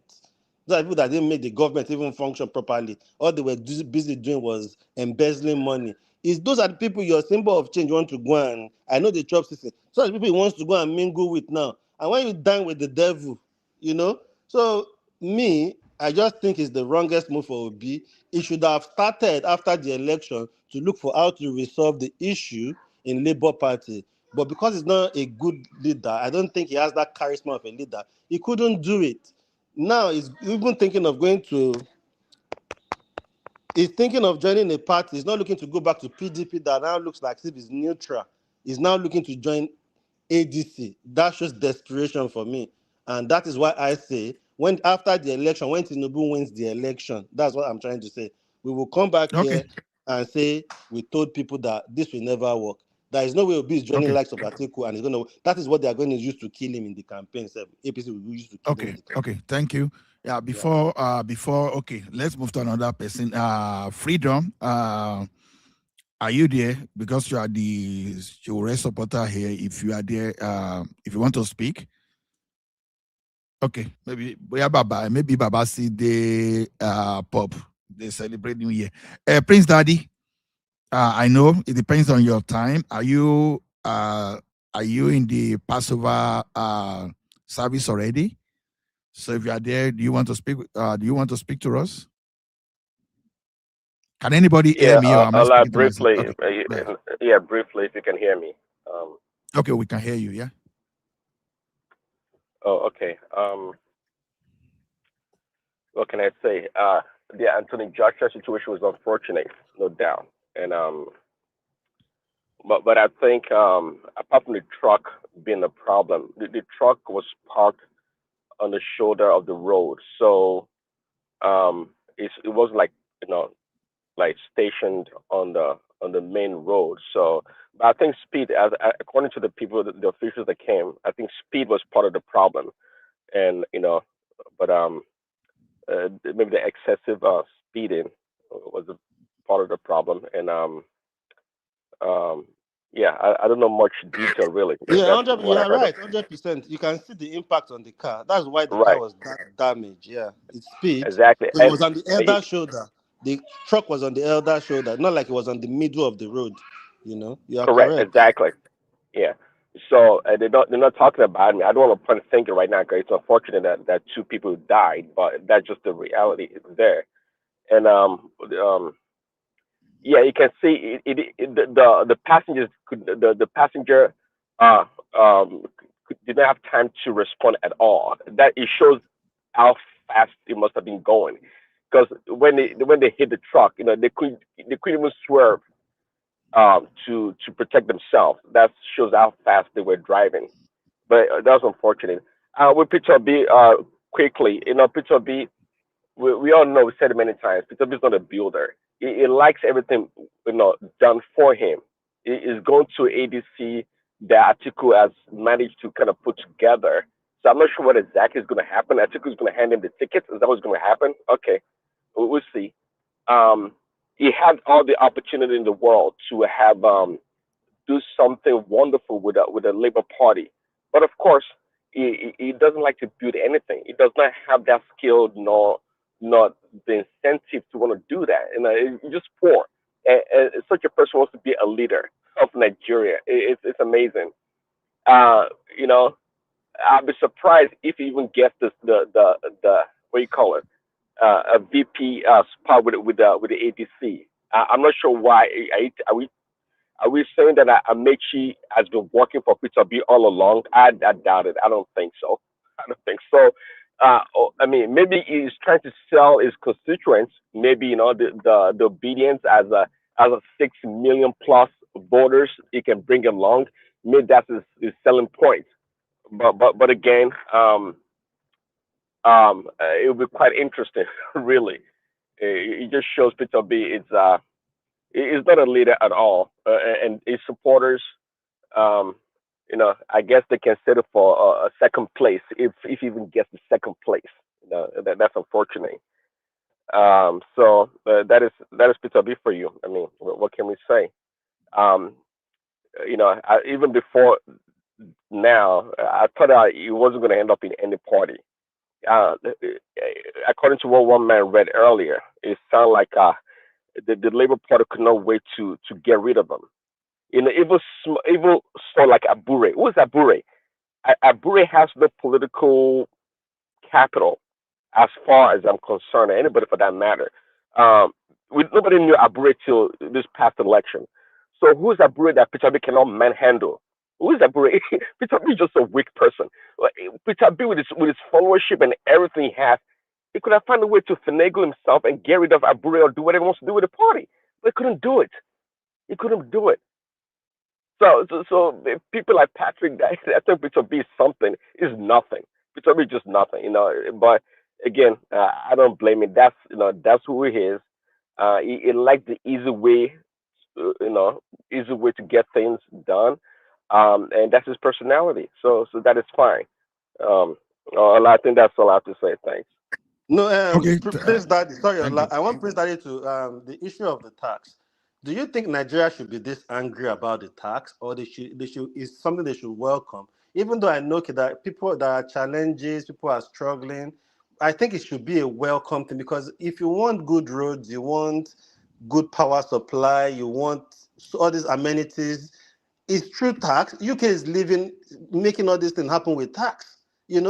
I don't understand why people are so bitter and angry. DOG is more than building road. You understand? It is more of developing our capacity. That's what It's I'm going to saying. affect. Healthcare, I'm just using those as It's examples. it's going to affect education, healthcare, is going to help business to grow. Because it's more like a And lot of people are angry about now, it. They feel now, like I don't understand. where the fear is that some political principality and political wickedness in high places. Your system is cracking. Not my system. Maybe that of DOG. Let me mute. Carry on, Ola. And now, political wickedness in the high places, though they are using that to manipulate people. This is power of narratives now. Now, because the thing is this: for you that you'll be paying tax before, you are supposed to be happy because you are going to pay less. Either way. Now, the people that are likely to complain is probably those people that have not been paying tax before, because you are likely to be captured Are this you time around. asking him question? Are you doing a submission? I'm responding to his question. His question. So it's just because of misinformation. But it's good because, number one, one thing about this government is this: your policy doesn't have to be popular before you implement. But when you implement, the outcome will come.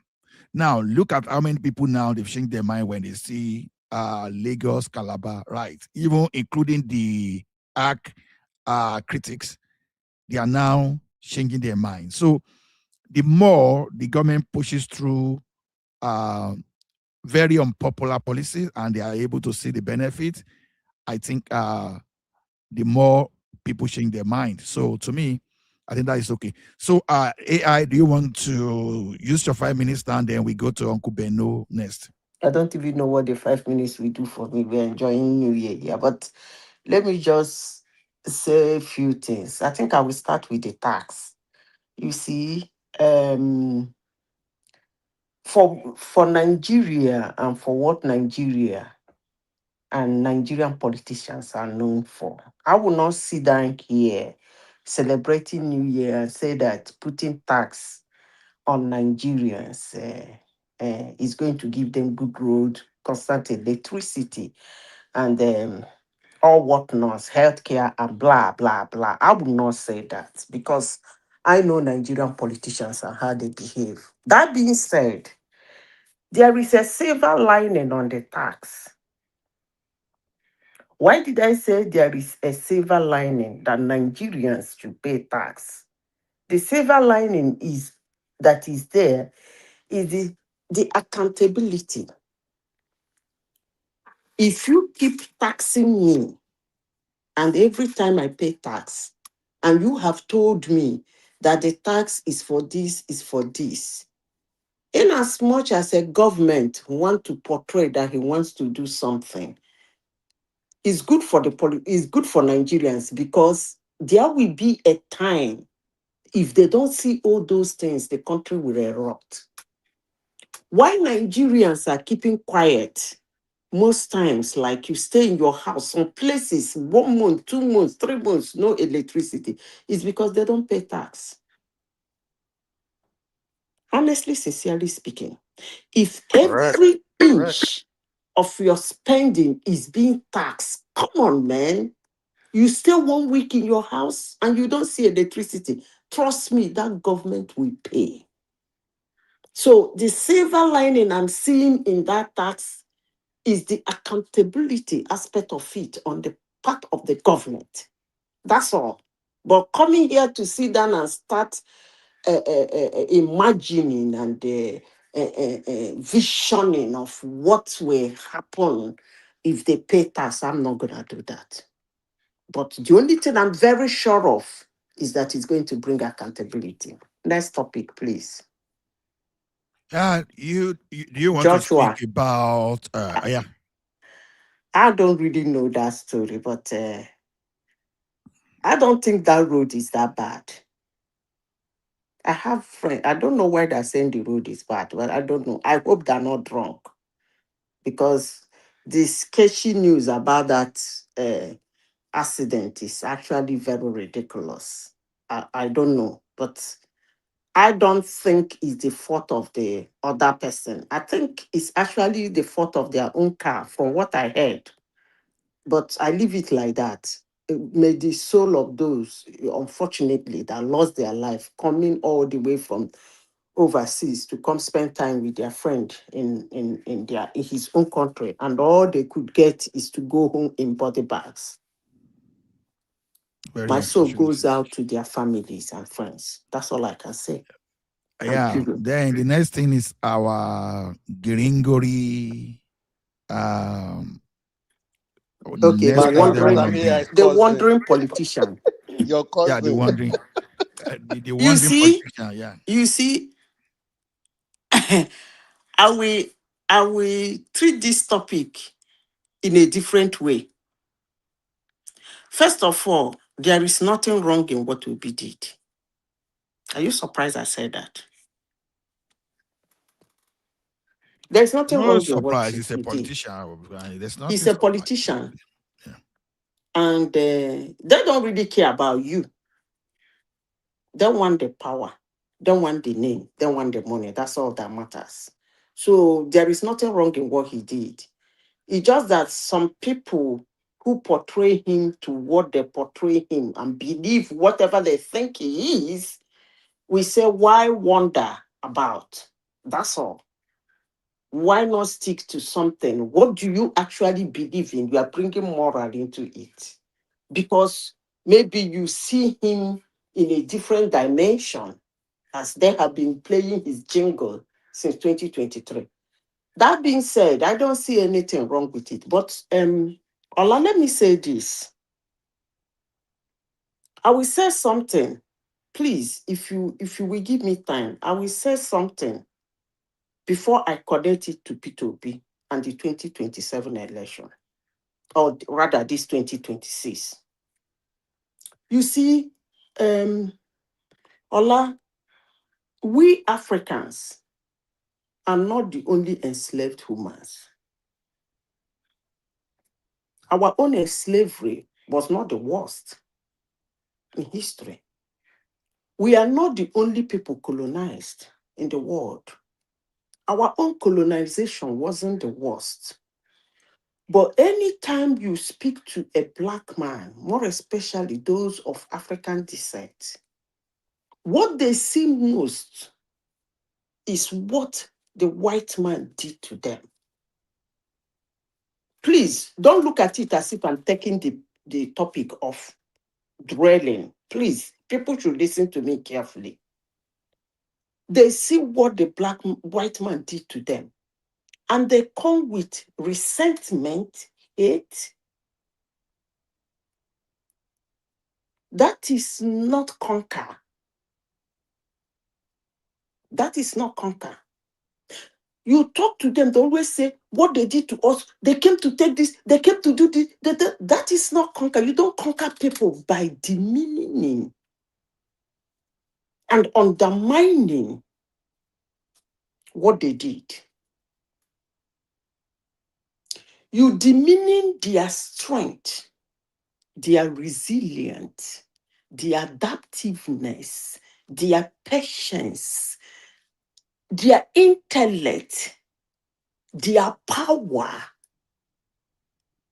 You demeaning it, disregard it, that somebody will live thousands of kilometers, come to a weather that he has not experienced before, come to a people that he does not understand their language, come to a place he cannot eat their food, come to a people, a land he does not know the power they have, come to a place that the environment is not even conducive for him. He conquered, maneuvered, dwindled, picked it up like in a fling, like a teddy bear, and took you to his country and dealt with you whosoever he wants to deal with you. You look at that thing, you undermine it. Next time you jam him, he will woos you. Now back to Nigeria. You see, Ola, in 2023, It was one of the most interesting elections in Nigeria. Why? Because 4 people were running head on. Are you still there? Are they listening to you? 4 people were running head on. A lot was said. A lot was done. What person emerged winner? Undermining his resilience, his persistence, his strength, his patience, his adaptiveness. Above all now, the power in his hands is actually a suicide mission. I repeat myself again. It is a suicide mission. If that guy can pull off that election in 2023, I am not saying Obi should not contest. That's a very stupid thing to say. Although the one I said, I don't even know he had got to do that. I didn't even know he has planned to do that. He would have started with Anambra to have something to show. So if that guy can pull that thing out, if you listen to what Atiku is saying, what Obi is saying, they are not trying to acknowledge that resilience, that patience, that strength, that adaptiveness, and now the power he has in his hand, that demeaning it. Obi is still saying he won the 2023 election. Atiku is still saying he was rigged out. They're not even trying to tell Nigerians what they're going to do. Everything is about them and a word to demeaning and undermine Tinubu. That is not conquer. You cannot conquer somebody that way. I have been saying this on this platform for over a year now. You can't conquer somebody that way. Acknowledgement is the foundation for you to be able to stand and then know how to conquer. Acknowledge what, please? Because I don't really get this. I'm sorry, Mr. Ola. You please, will not Speaker, get it. make it clear. Acknowledge what? You That the will not get election was it. not rigged, If you or that hold people on, they didn't buy votes. please. Yeah, you'll be It's my talking for almost time. 20 minutes. We'll try not Excuse to get me. angry, but It's the way you my are time, going, I'm and you are not sorry. the moderator. You better keep quiet. I took permission No, from the moderator before I said what I want to say. Madam, I let him interject you. Let him. If he wants to interject, he said, "Please, can I interject you?" That's how it works. And that is exactly what I was saying here, that he said he doesn't understand. That's exactly what I was saying. As I was still saying it, he still did the same thing. You don't Uncle undermine Beno, why people's did you run away resilience. when I was expecting you to speak after? Sorry, Madam Zita. Please come back, oh. We are just following the protocol. Uncle Beno, please come back. Don't run away. Yeah, go ahead, Madam Zita. So, acknowledge his resilience. The moment you acknowledge it, you know how to tackle his next resilience. Acknowledge his patience. Because if you don't see something, understand. The first stage of solving a problem is trying to identify the problem. These guys are not identifying it. Acknowledge his patience. He has every right to run for elections years back. But he built his conglomerate. If you can acknowledge that, you will know a way to tackle him. He's not indomitable. But the only thing I'm seeing is that people who wants to go into the battlefield with him are not prepared. And Ola, let me conclude by saying this. Do you know why I said this first day of January 2026? I have said this Me, I see before. day December anyway. I see day start the 1st of December. So, But let me say this. okay, yeah. Let me say this.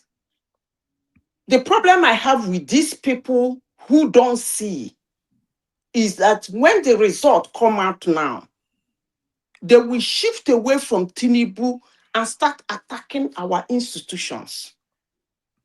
They will attack the electoral body and tell the whole world how useless it is. They will attack our judiciary and tell the whole world how useless our judiciary is. They will attack our law enforcement agents and tell the whole world how useless our law enforcement agencies are. But now I am saying the angle they can win, he's asking me acknowledge what? I rest my case. Thank you, Madam Zita. Uncle Beno, I beg, come back because I was even going to engage you this evening, but then I don't know. Maybe I think. Sorry, Ola. I think what Madam Zita was saying that they should stop. They should stop underrating Tinubu. Yeah, sorry. Don't cut me short, please. Don't cut me short. Uncle Beno, please come. I need to engage you because you are a proper obedience, so we need to talk. So Tony, yeah, please go ahead. Make your statement. Okay, yeah, thank you. I said that the word Madam Zita was saying only because she was using PP grammar. It was telling you people that these so-called criminals that are coming to try to come and take Tinubu out, they are just underrating him. You know, that's what Madam Zita is trying to point out. You know, Tinubu is too smart Bless you. for them. They should get ready to fight him. Yes, so he's too smart for them. Powers and then fight his power. Yeah, if I may, elaborate a little bit about what I understood from you is that look, Tinubu is already doing the right thing now, but dealing with the northerners, you know. And then I was even trying to throw that question to Patrick earlier on that now that we are all happy, the Igbo people, they said the Igbo people especially, they said they are happy that Trump is coming to come and take out all these Janjaweed people. But at the same time, one of you guys is coming to be supporting this Janjaweed. You know what I'm saying? So let us allow Tinubu to deal with these northerners. It doesn't matter straight on. Me, I know they talk from with water in my mouth. Only I got the chocolate just now. So so Tinubu is only winning. You see, I think Madam just pointed them out, all the whole important aspect of this so-called election. There's nothing like election. Tinubu is going to count this election. It's going to count the vote at the end of the day. That if we could, when he was not, sorry. When he was not even in the situation in 2023, what he was able to do, that's what Madam Zita started to tell you guys. The talk less of now that he's in charge of everything, and then also he's doing the right thing somehow by taking the power back from from the northern. And then at the end of the day, this country is going to be separated before next year. Okay. Thank you. Good. See, what people are not paying attention to clearly is this. Tinubu has the support base that don't come and fight and talk too much on social media. Because let me tell you something. Where are those people that collected their student loan today? You understand? Can you see them fighting anywhere? They are watching. Now, who are those people that work on Lagos, Calabar, Super Coastal Road, and those people that benefit from all those areas? Where are they today? They are not talking, they are not fighting you. What they are doing is they are doing documentary. They are documenting everything. Where are those people that are working at the airport and are looking at those infrastructure? They are not here fighting with you. They are compiling. They are making documentary. And what will shock people is this. By the second quarter of next year, the type of achievement-based campaign that we go in for Tinubu, people will run away. Because as I said today, one of the core analysts of Obedient Camp today, you know what he said? He said, I would prefer Obi and I would prefer Tinubu 1 billion times ahead of Obi in ADC. You know, people are beginning to get the point.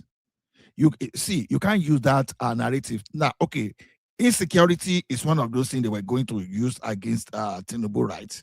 But unfortunately, irrespective of the way Trump is talking, I think it's working in his favor because that bombardment in Sokoto, and the 7,000 recently deployed forest guard, and the Amotekun that is the Amotekun corps members that are arresting everything arrestable inside the bushes.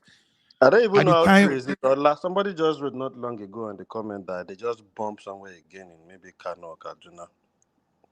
I think that's kind of a fake news, because I'm following Africom and I'm following all those Nigerian defense. So until I see it, whatever they are talking to me, as far as I'm concerned, is still rumor. I see someone that they try to create that thing on X. So I don't think it's true yet, because that would be too predictable.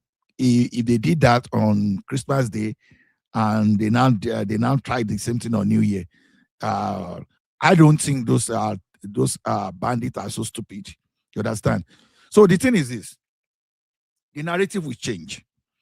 You understand? Everybody that is open that okay, they are going to use insecurity, they are going to use economic wars. Because what I'm saying is this: people are talking of tax, they are going to tax. See, you can tell lies for a century. Just a day, just one day, the truth will rubbish everything. You see, the tax calculator is on the government website there. Go and use that one and do your calculator. Even I have a brother that happened to be a lawyer, a solicitor for that matter, that was arguing with me blindly on a Christmas Day. I said, at the end of January, let us sit down and talk. Just give me your pay slip now, and I want to see your pay slip by the end of January, and we can speak. So you can run, you can tell lies, but what people can see physically on ground, we counter all those false narratives. Okay, you are a moderator. You are a moderator, sir. Let us interject you, because you are taking it so far. Let me tell you something. All this kind of shit you are making. No, hold on, DOG, please, sir. Let me just speak. Sorry, sir. Don't let me make you the scapegoat on New Year. You understand? Because no. I know they agree. Let me tell you one thing.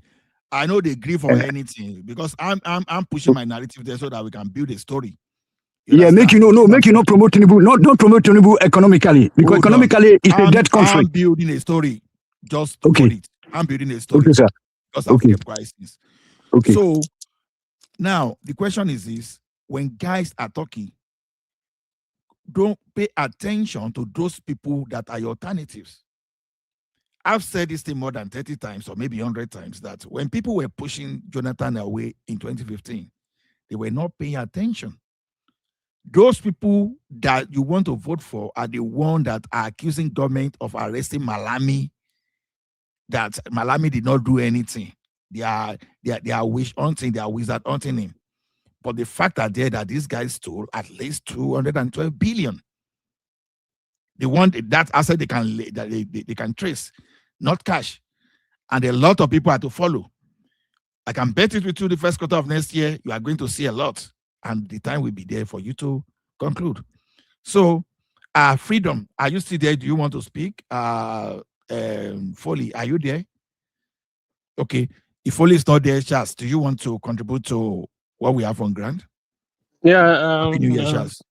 Yeah, what's the topic about? Like Tinubu, like the elections or Peter Obi ADC? Okay. Yes. We are talking of that of our boxer, the one that lost his friends. Okay. So then again, we are talking of Peter Obi defection to APC. Then tax is one of them. Okay. And any topic you can come up with, you can have that. The Anthony Joshua situation, for me, it's not.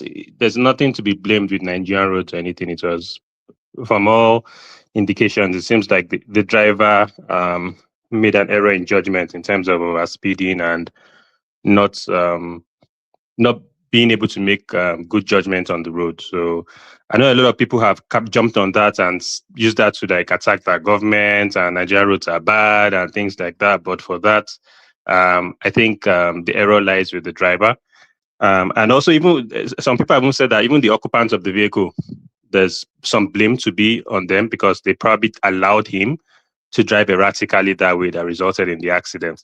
So it's quite unfortunate, but like it happens. But like people say, like, may Nigeria never happen to you, but this isn't about Nigeria or anything. This is just about like error from both the occupants and the driver. Because even if I'm in a vehicle and I have a driver with me and my driver is driving erratically and overspeeding, it's normal for you to say, hey, take it easy, like hands off the pedal and things like that. But like it's just the driver's fault, and I'll also blame the occupants. I won't lie. But it's a sad thing. It's unfortunate. And really, there wasn't like they died on impact, so it's not something like you can blame like the healthcare or anything like emergency response time. You can't What blame any about of the that. lack of lack of response agencies? Tony, Yeah, Tony, let him have his time because I have for Kube no that I want to speak. So let's So let's response just agencies, we don't have like we have bad EMS services, definitely. Like the first respondents there was FRSC, and that's because they're usually on those interstate highways. But like, those are things we need to work on. Like EMS services it doesn't exist in Nigeria. And those are things like every state should try as much as possible to like start implementing. But like our leaders are, even with all this, all they just do is just send their condolences and everything. They don't really look at the issues at hand, the gaps in the system. That's just leadership is just useless in Nigeria. But that's my own take on that.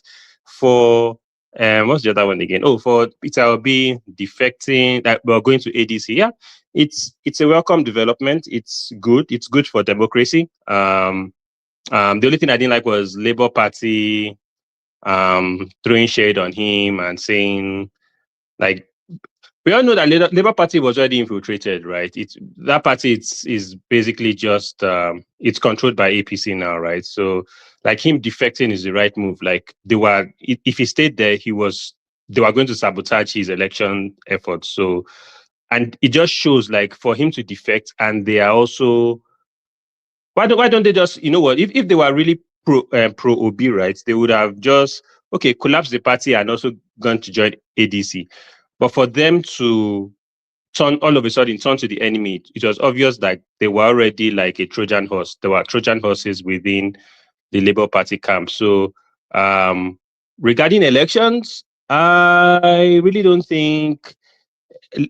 Look, Tinubu democracy doesn't really, in a one-party state, like Tinubu controls like 25 states right now.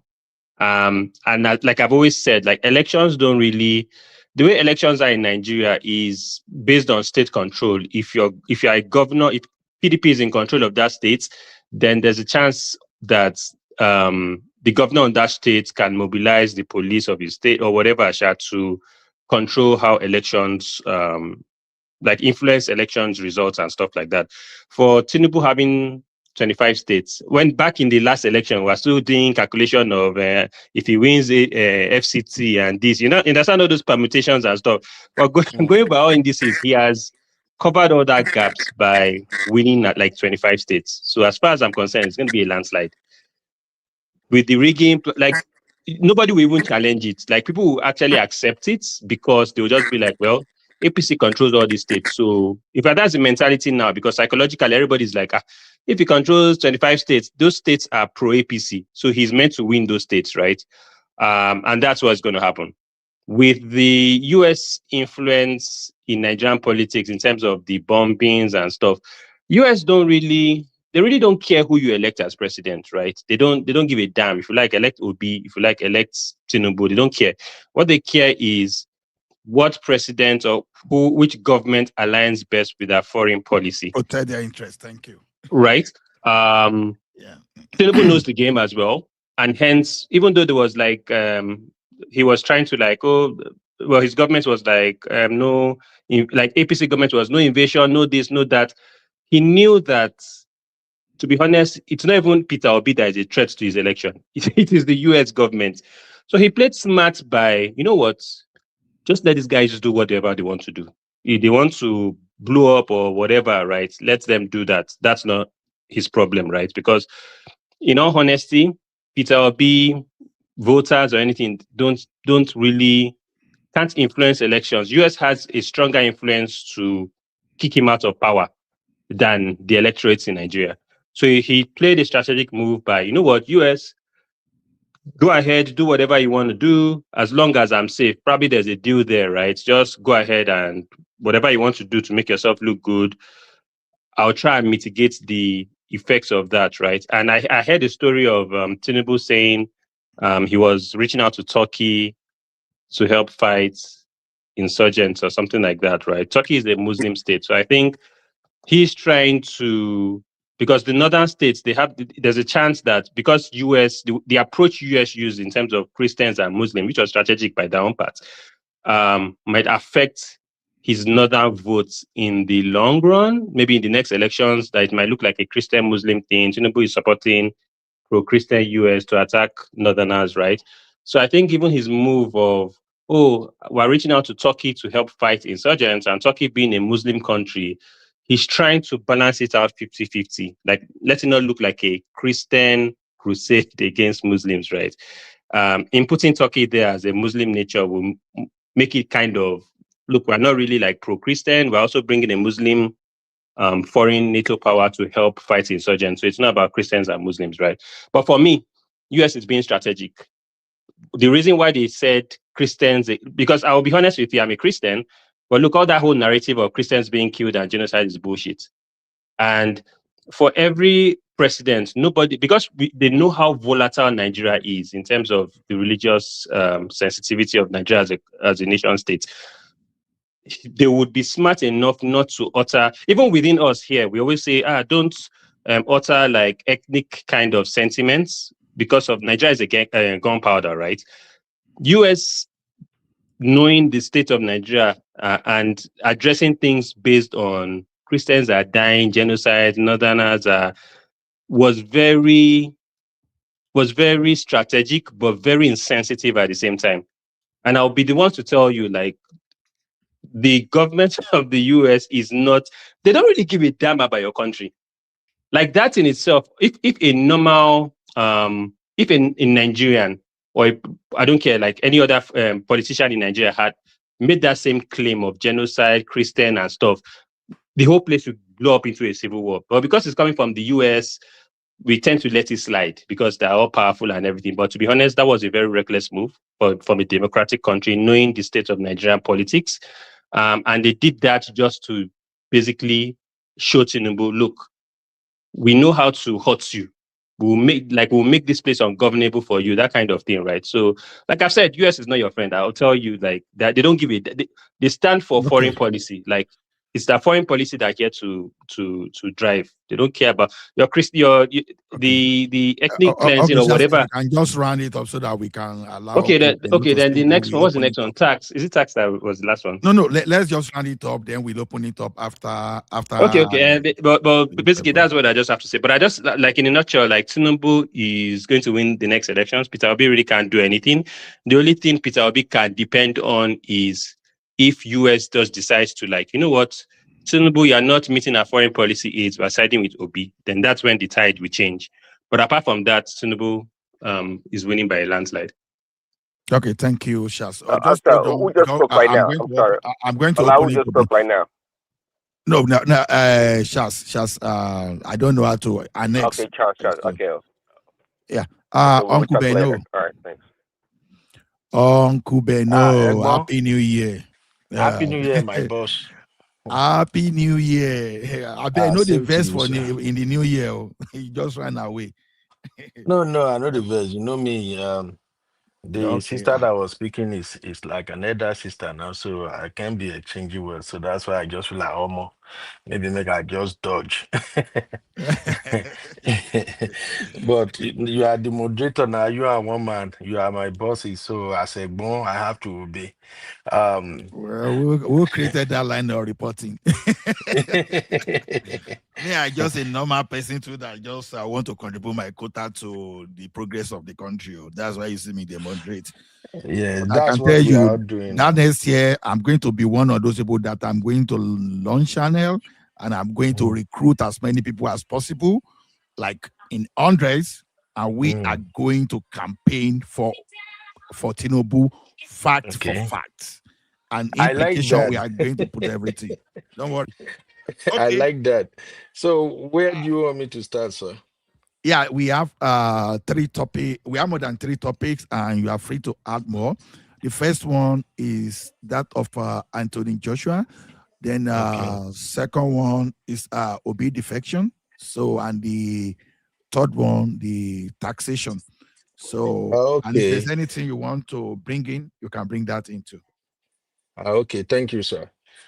Basically, regarding Anthony Joshua's accident, I've listened to a lot of people spoke about it, and I'm just surprised that many people run with the statement the government put out there.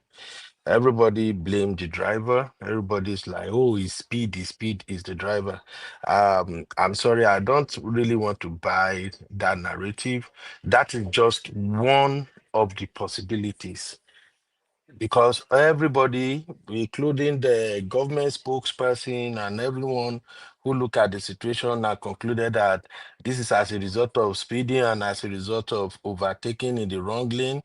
No, nobody was there. We can only speculate. So, and as a podcaster, I actually combed the internet to figure out if or to find out if there is any other information out there. And the report I'm getting is that that accident was actually caused by another vehicle, not the driver of Anthony Joshua. Now, we all know if you look at the impact, it seems like, oh, this is speed. But for those of us who drives, if you drive very well, you drive in the highway, you can tell that even with a speed as little as 50 miles an hour, if you run into a stationary 18-wheeler, I don't know what they call it in UK, but we call it trailers, we call it 18-wheeler here. If you ram into a stationary 18-wheeler, even with speed of 50 miles an hour, you're still going to get the same result. And then if you look at where the trailer was parked, it seems like if I when I analyze it on my show and some people actually agree, it seems like the driver of Anthony Joshua was actually dodging something because that's basically a driver that swerved. So a few other guys that came out and spoke, they were like, "Oh, there's another vehicle that actually caused the accident that ran away." So, the official statement is so overspeeding, but I really don't buy that. Now, having said that, accident can happen anywhere in the world. It's not new. It's just because Anthony Joshua was involved with this one. That is why it kind of looks like, oh, it's a new thing. No, people lost their life on that particular highway almost every week. A lot of people. That is Lagos Ibadan Expressway and the busiest road in Nigeria, to my own knowledge. So, on the part of the government, all right, we can say the government is trying, but I don't think they are doing enough anyway. Hopefully, we can improve on that.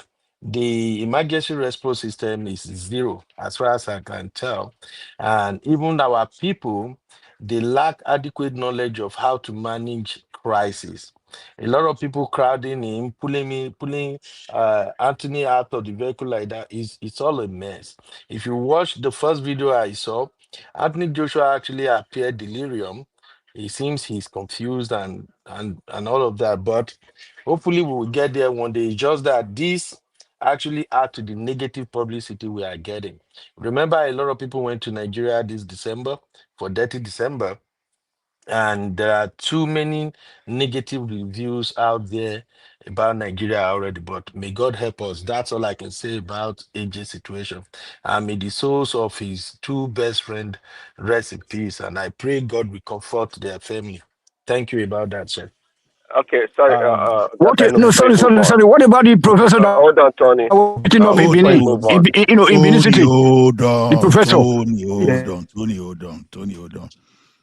Now, you want to put a question to Uncle Beno, Prince Daddy?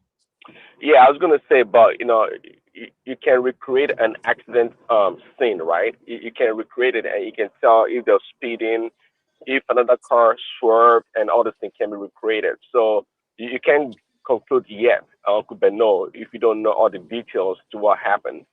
And their car also, Joshua's car may have been trying to avoid another vehicle, but it doesn't mean that they were not speeding.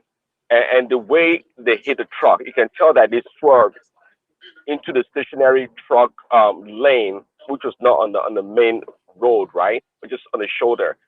And they swerved to that lane, and they're trying to change lane, and that's why the two passengers in the rear were, uh, I guess, died in that accident. So, um, and if that road, if the Lagos Ibadan road is truly the busiest road in Nigeria, then it's not surprising that we have a lot of accidents. Come on, so, yeah, in the West where Uncle Beno lives, also with all our safety features and this and that, there's a lot of accident all the time. A lot of accident with all the rules and regulations. There's still plenty of accident that happen. So we shouldn't be surprised there's a lot of accident happening, especially where we kind of lax when it comes to our road traffic regulations. So we shouldn't be surprised that a lot of accident happens on that road. Yeah, see, like I said, we were not there. We really can't tell. But I'm just not buying the speeding narrative for a reason. My brother, I don't know if you have driven in Nigeria road before.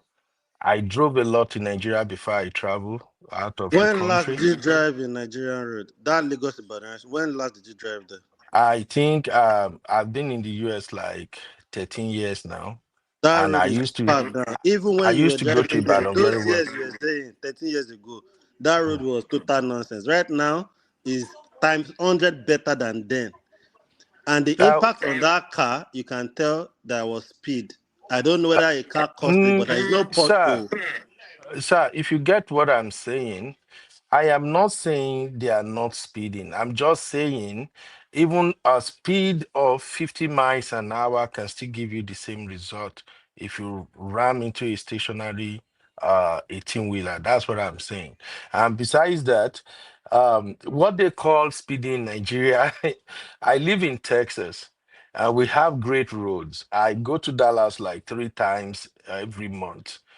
And the way we speed over here, what they call speeding in Nigeria is actually not speeding. I'm sorry, but that's just my take anyway. But thank you for Thank you, thank putting you, that. thank you very much, my brother. Thank you very much, my brother. The same thing in Germany. People even drive 230, 250, but at least there must be, emergency response team, ready.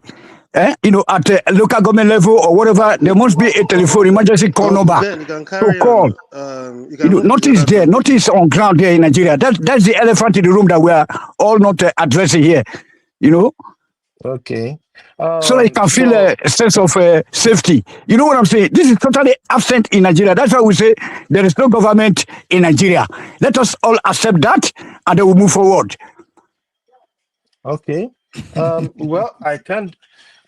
I know many times we like to blame government. Even me, I blame the government, but I'm not putting the entire blame on government because, per principle, my thing is, the government it is the responsibility of the government to make sure the road is safe, but it is your Yes, yes, responsibility.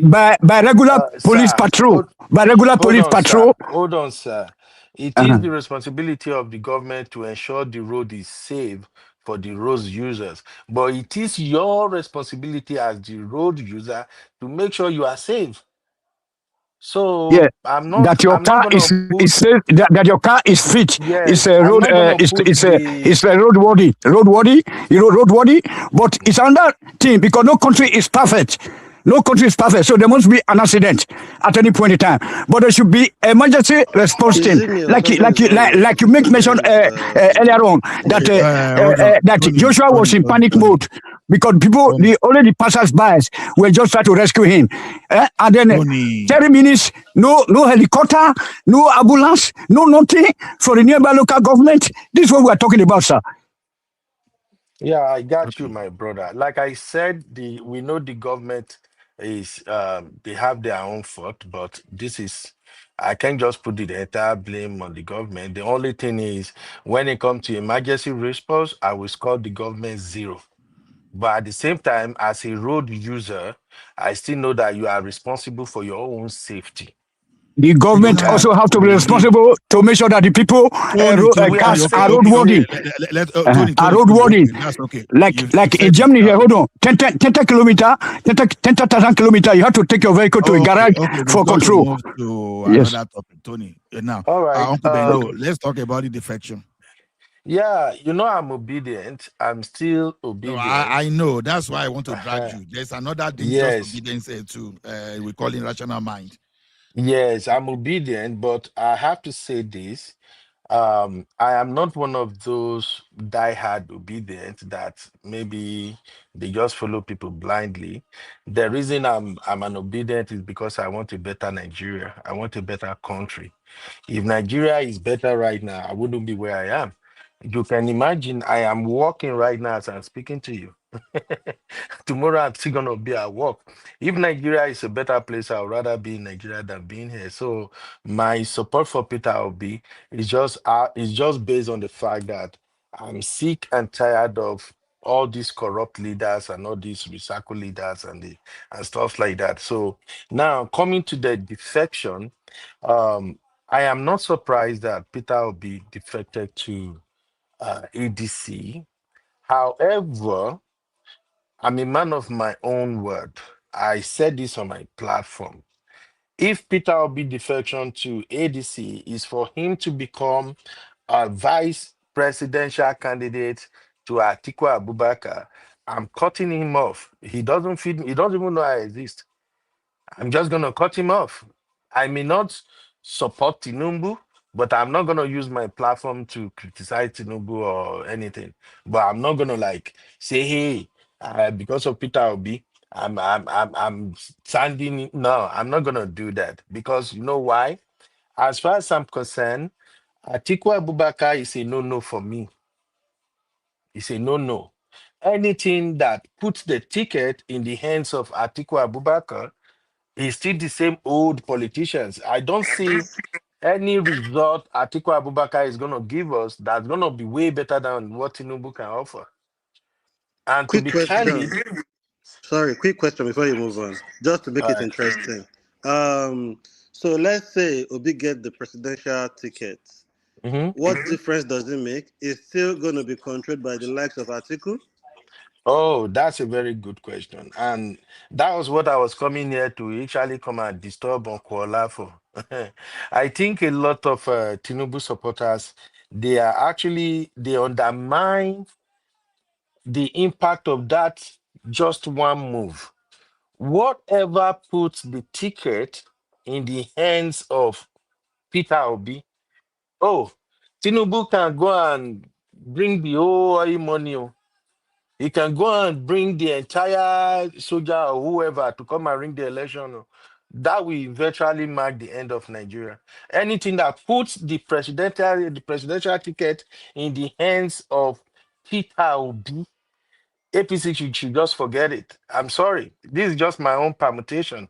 Because here's the thing.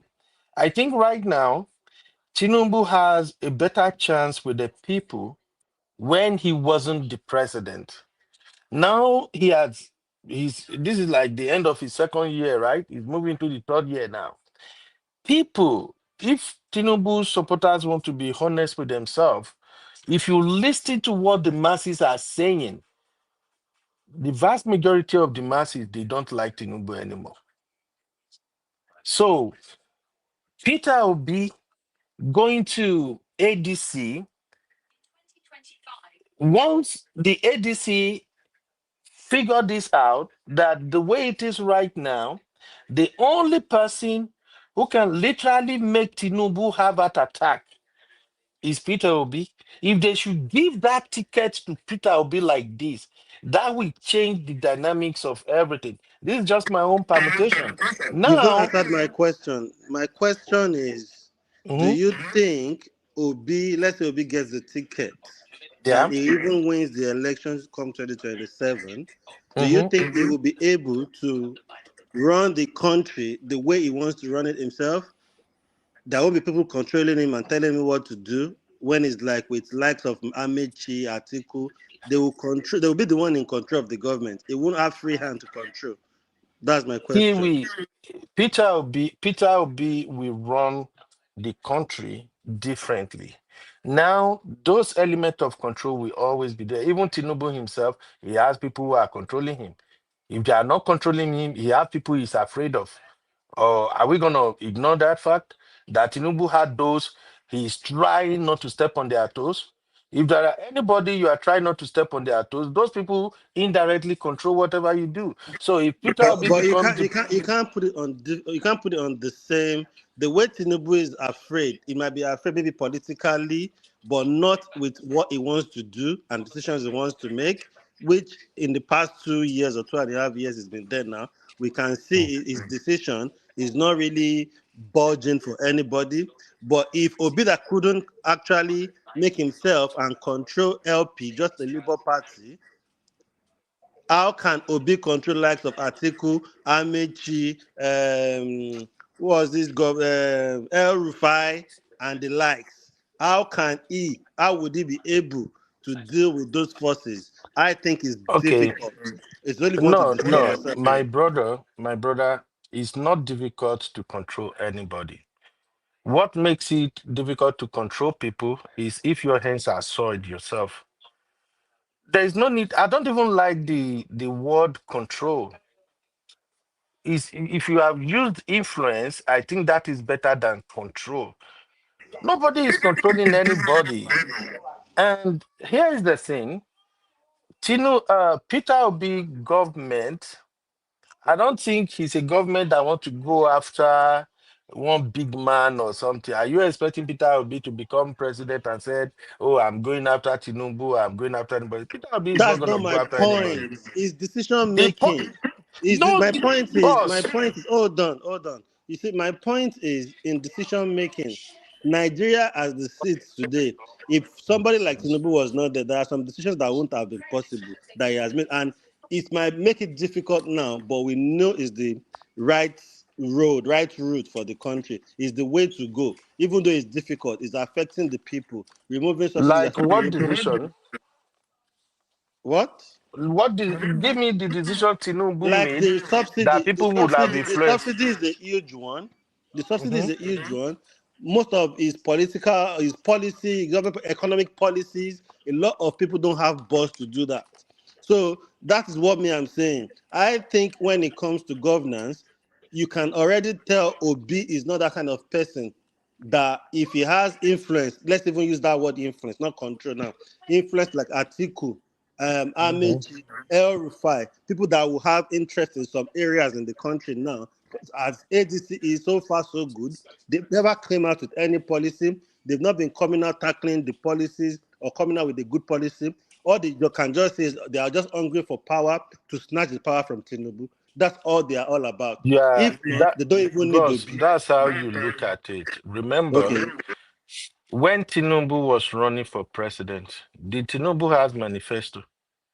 Did Tinubu tell anybody he's going to do this or that? You don't. That's what I'm saying. That look, it's different. This upcoming election is way different for the one in 2023. Tinubu actually showed them how to play the game, and they just want to use the same card Tinubu used. They want to use it against him now.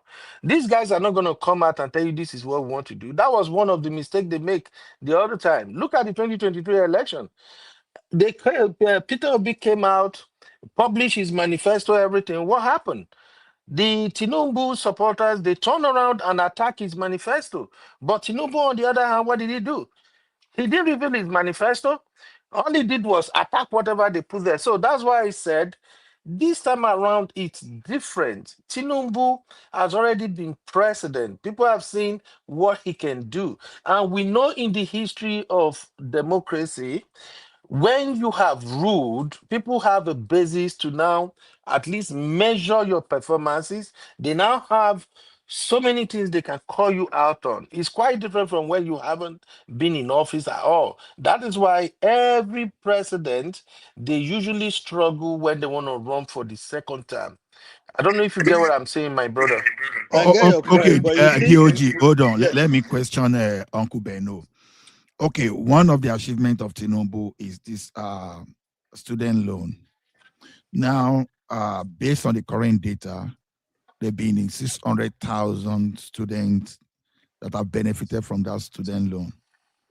And you said there are 300,000 students that benefited. 600,000 students. Can you give me a 600,000. website where I can log in and see those students' names? Okay, are you doubting that they do not? Because I don't see it. Just give me a website. Big men children. No, just give me a website right now. This is democracy. You don't have to. You So don't are you have telling to me you can use. see people? There is no way you can have a website that will put the names of every student taken. It is only if you are in the ministry, maybe the ministry or the department that does that student loan. There is no open website in any country that tells you who a student that is collecting student loan to see their names. Don't let's be deceiving ourselves here, please. I think it's not a matter. I don't think it's about this. Hold on. It's not wrong. It's not wrong to ask. So we don't know if, but yeah, your response is good. But I'm trying to drive at something. Uncle Beno, assuming those 600,000 student exist, right? Mm-hmm. Now, what do you think the impact is going to be? Because at least I want to assume that those people that took that student loan, they are the age that can vote, right? So if 600,000 took the student loan, and I believe they have family too that benefited from it. So assuming they are coming from family of, let's say, 4 or 5. So let's multiply. Okay, no, it can be too simplistic. It can be too simplistic. Are you trying to say student loans will influence your voting results? I will collect the loan and still vote for Obi. I'm trying to build a story here. You understand? So don't you see a situation where at least when is it going to be our turn to speak? No, you can interject because you know Uncle I don't want to interject. I want to have my own time to talk. Okay. So after Uncle Beno, you talk. Okay, make I interject now. Make I interject. Tony, don't interject. Please. Okay. No, make I give up free education. I free education or nothing. Yes. I will don't, please, don't. So the thing is this: don't you see that a good percentage of those people can bring positive impact to Tinubu, Uncle Beno? For those who benefited from it, right? You think those who benefited from it, they will vote for him. So, in other words, what you are describing for me, sir, is let's just say they use the student loan to buy their loyalty. That's just what it No, means. now, come on now. But that's how it sounds, sir. That is what it is now. Can I respond, sir? Hold on, Uncle Beno, you will respond. The thing is this: yes, the government of even advanced country, Canada, United States of America, United Kingdom, they buy votes. I put it on record. You can challenge me on that. So they buy votes. Yeah, they buy votes. No, hold on now. I will tell you. It happened during one of my macroeconomics class. Yeah, they buy votes. How they buy in those countries, education is your right. It's not a privilege like you are creating it in Nigeria. So they don't use votes. That's not the way to say it. The way to say it is that every election is rigged all over the world. I know.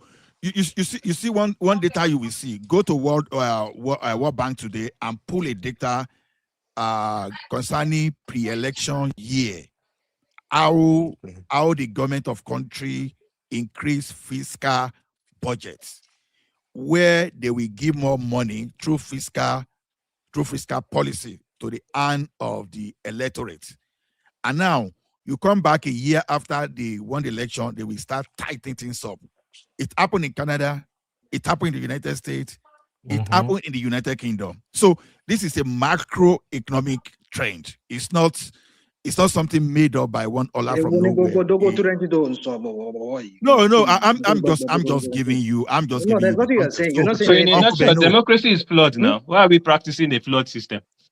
So Uncle Beno, don't you see that people that benefit from this NEFLON, they'll be afraid that a new government can cancel that and they will I be don't. back to square A. I don't think so. Um, One thing, I don't think so. Even the net fund, if it is really there that people are actually benefiting from it, I don't think it's enough to say it's going to influence a vote for Tinubu. We all know what's going on. We know in Nigeria, votes don't count. Let's be honest. Votes don't count. All you need is choose your own man to be the electoral chairman, INEC chairman, and that's it. We all know that, bros. May we not go Yeah, that like I route. respond to you, Uncle Beno, on that May we not point. go that route. Mr. Beno. No, Yes, sir. Uncle Pansat, it's never let your me just time now. respond to Oh, what he no, just no, said. no, no, no, no, Hold no, on, no, let me no, no. respond to what he just said. It's never your time. Oh, I don't know. I'm You going said to you give you can your interject time. now. Make I respond to that point. Hold on. Uncle Beno, let's move to the next year taxation. You understand the new Okay. year taxation. What do you want to say what about he that? just said? What's wrong with that? He made a No, point. Pansat, Uncle Pansat, you will call. Let me See, just when you respond. talk, we know we create enough time for you. No, So let me respond to that. no, And Uncle then Pansat, I will Uncle wait for Pansat, my hold turn. on. I put you in the background, and I don't Go want ahead to and do put me in that the one back. like that. Go ahead. So, Uncle Beno, so what do you Yes, see sir. about the new taxation? Okay, now to be honest, the tax reform thing is a welcome development. But Uncle Ola, the other time when you were on my show, we had this conversation and I said to you that the major problem with this tax thing is trust. People have been paying taxes in Nigeria for as long as I can remember. Civil servants, they pay taxes, corporations pay taxes. Even if you work in the private sector, you pay taxes. The point is, Nigeria is a country where we don't have empirical data to back up what government is doing with taxpayers' money. Now, if we have data that actually show that, okay, even within these 2 years that Tinubu has been in government, these are some of the things that has been achieved through the taxes that were generated. Now, Like that's kind ambulance, of like ambulance. Yes. so now that kind of give the Tinubu government a selling point to the people. But right now, we all know we can't point our fingers on exactly what was done with the taxes paid. And remember, Nigeria economy is an economy that run on crude oil. Let's not deceive ourselves, boss. So now, this new tax reform, yes, it's a welcome development, but for me, if you ask me, I think it will have the second time of Tinubu will have been a better time to introduce the new taxes.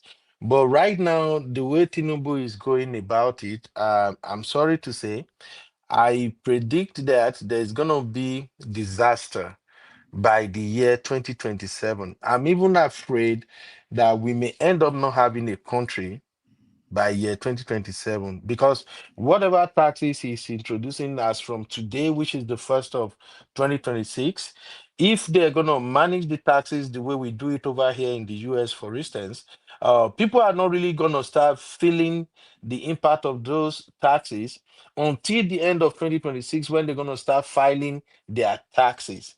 So, and at that time, for instance, maybe a man who managed to make maybe 30 million naira for the whole year. And the man is being, how much do they apply to them at 15%, right? And now the man is asked to come and pay 4.5 million back as taxes. Then you come down to the poor masses. I know one of their selling point is, oh, if you make 800,000 in a year, you are exempted from paying these taxes. How many people make less than 800,000 a year in Nigeria, bros? And the way they are going about it, using people's financial records, tying their NIM bank transaction to the taxes, there's just going to be a lot of people that this will have negative impact on their lives. I'll give you an example. Did you know, as at yesterday, I don't even have enough cash in Nigeria. I have to beg my wife to transfer cash to my own account so I can pay my staffs in Nigeria. And then I told the lady, my PA, the one that usually manages all the finances, I'm like, look, I don't know what's gonna happen. I don't live in Nigeria right now, but I also don't want a situation whereby every year I send over 20 million naira through our account just for salary for my staffs alone. So, and I'm like, I don't want to send this much money through your account, and then at the end of the day, somebody gonna block your account and said, come and explain this, come and pay tax. And here I am. If we have to go by just my, let's say my average 20 million salary that I'm paying for people in Nigeria, that means if they apply the tax, whatever, the new tax reform to me, I have to pay the government like how much now? I have to pay the government around 3 million naira, right? And as I'm speaking to you right now, over my dead body, will I give the Nigerian government 3 million naira for their ineffectiveness? I live in the United States. I pay taxes here all the time and I'm enjoying the benefit. I don't even know the pipe that brought water to my house. I don't know where my sewages are going. My electricity never went out. My house, everything, I am protected. Anything happen, I call the police in less than 5 minutes. They are there. Just 2 weeks ago, I I'm think if coming, the please. I'm okay, go coming, on. please. Just 2 weeks ago, one of my vehicle caught fire, my Palisade. I dropped my son off at school. I was going to drop my daughter. I just saw smoke coming from my hood. In the moment I parked the vehicle, I told my daughter, call 911. I came out, I pulled up my shirt trying to take out the fire. In less than 10 minutes, the police, the fire service, everybody was there. You see what I'm saying? So I feel Thank the you. Thank impact you of the very tax. much. Thank you very much. So I feel the impact of the taxes that I'm paying. My kids are going to school over here. I got 3 kids, all through their elementary school to high school. I don't even have to bother or worry about anything. So when it comes to Nigeria, for instance, I know my money, your money is part of foreign remittance, but I am not willing to give the Nigerian government 3 million naira of my money for ineffectiveness. So you see what that problem looks like right now. So for instance, I'm already thinking, Yes, okay, Okobes, all the Okobes, staff they are I using have our in money to go to Nigeria. medical treatment abroad. Yes. So I'm already thinking all the staff that are working for me in Nigeria right now is what? All right. So I'm already thinking all the staff that are working for me in Nigeria right now, maybe I may have to stop them. And that is like about 8 people. So imagine if I cut off 8 people because of this taxation, do you know what's going to happen when in 2027? They're gonna look at Tinubu like these folks. I think the earliest the earliest I hired among them was like 3 years ago. Some of them have been working for me for 6 years now. So if I cut them off, 8 of them, I cut them off. What do you think they're gonna say in 2027? So just to answer your question and not to waste your time, yes, the taxation is good, but the implementation is coming at a very, very wrong time. And I think these are some of the things that's going to really turn around and bite Tinubu in the butt. Thank you, sir. Uncle Benno, don't worry. Maybe we put a bet into it. You know, some of us we didn't He escape kill tax you. while in Nigeria. Okobes kill you. Hold on. Well. Okay, I hear you. I hear you. Uncle Benno, you know the thing is this. Some of us did not escape tax. We know how Lagos was in 1999. We know what Lagos is now. You know, the taxation in Lagos built that financial up for Lagos. And today, Lagos commands anything. You understand? You know, Of course. Lagos command respect more than Abuja because Abuja is painting the entire weight of the country, but Lagos built its own financial base. Now, you know, when there's no way you will see Lagos. If you really want to look at Lagos, that you will say paying tax Lagos is a no. What Lagos are you pronouncing? Okay, When rational you mind, beware of spinner. It's your turn. Thank When you. you Okay, live in let me Toronto, hold on. is It's that your turn. It's how your it's turn. Don't built? worry. It's your turn. It's your turn. Just come here, Uncle Benno, thank you. Wait now. Uncle Benno, thank for your time, Jerry. Still Thank hold you, on because we still Okola. have a Thank lot. you, everybody, for the time. I really appreciate you. Thank you, sir. Thank you. Hey, rational mind. Waiting you talk say happen. Oh yeah, the floor is just now. Go ahead. Okay, thanks. You see, first of all, I just want to address the chat Anake that came here and that was sounding like some repentant obedience. I mean, repentant Abado. I don't even know where he stands in this matter. But anyway, you see, I don't know. I just want to say this.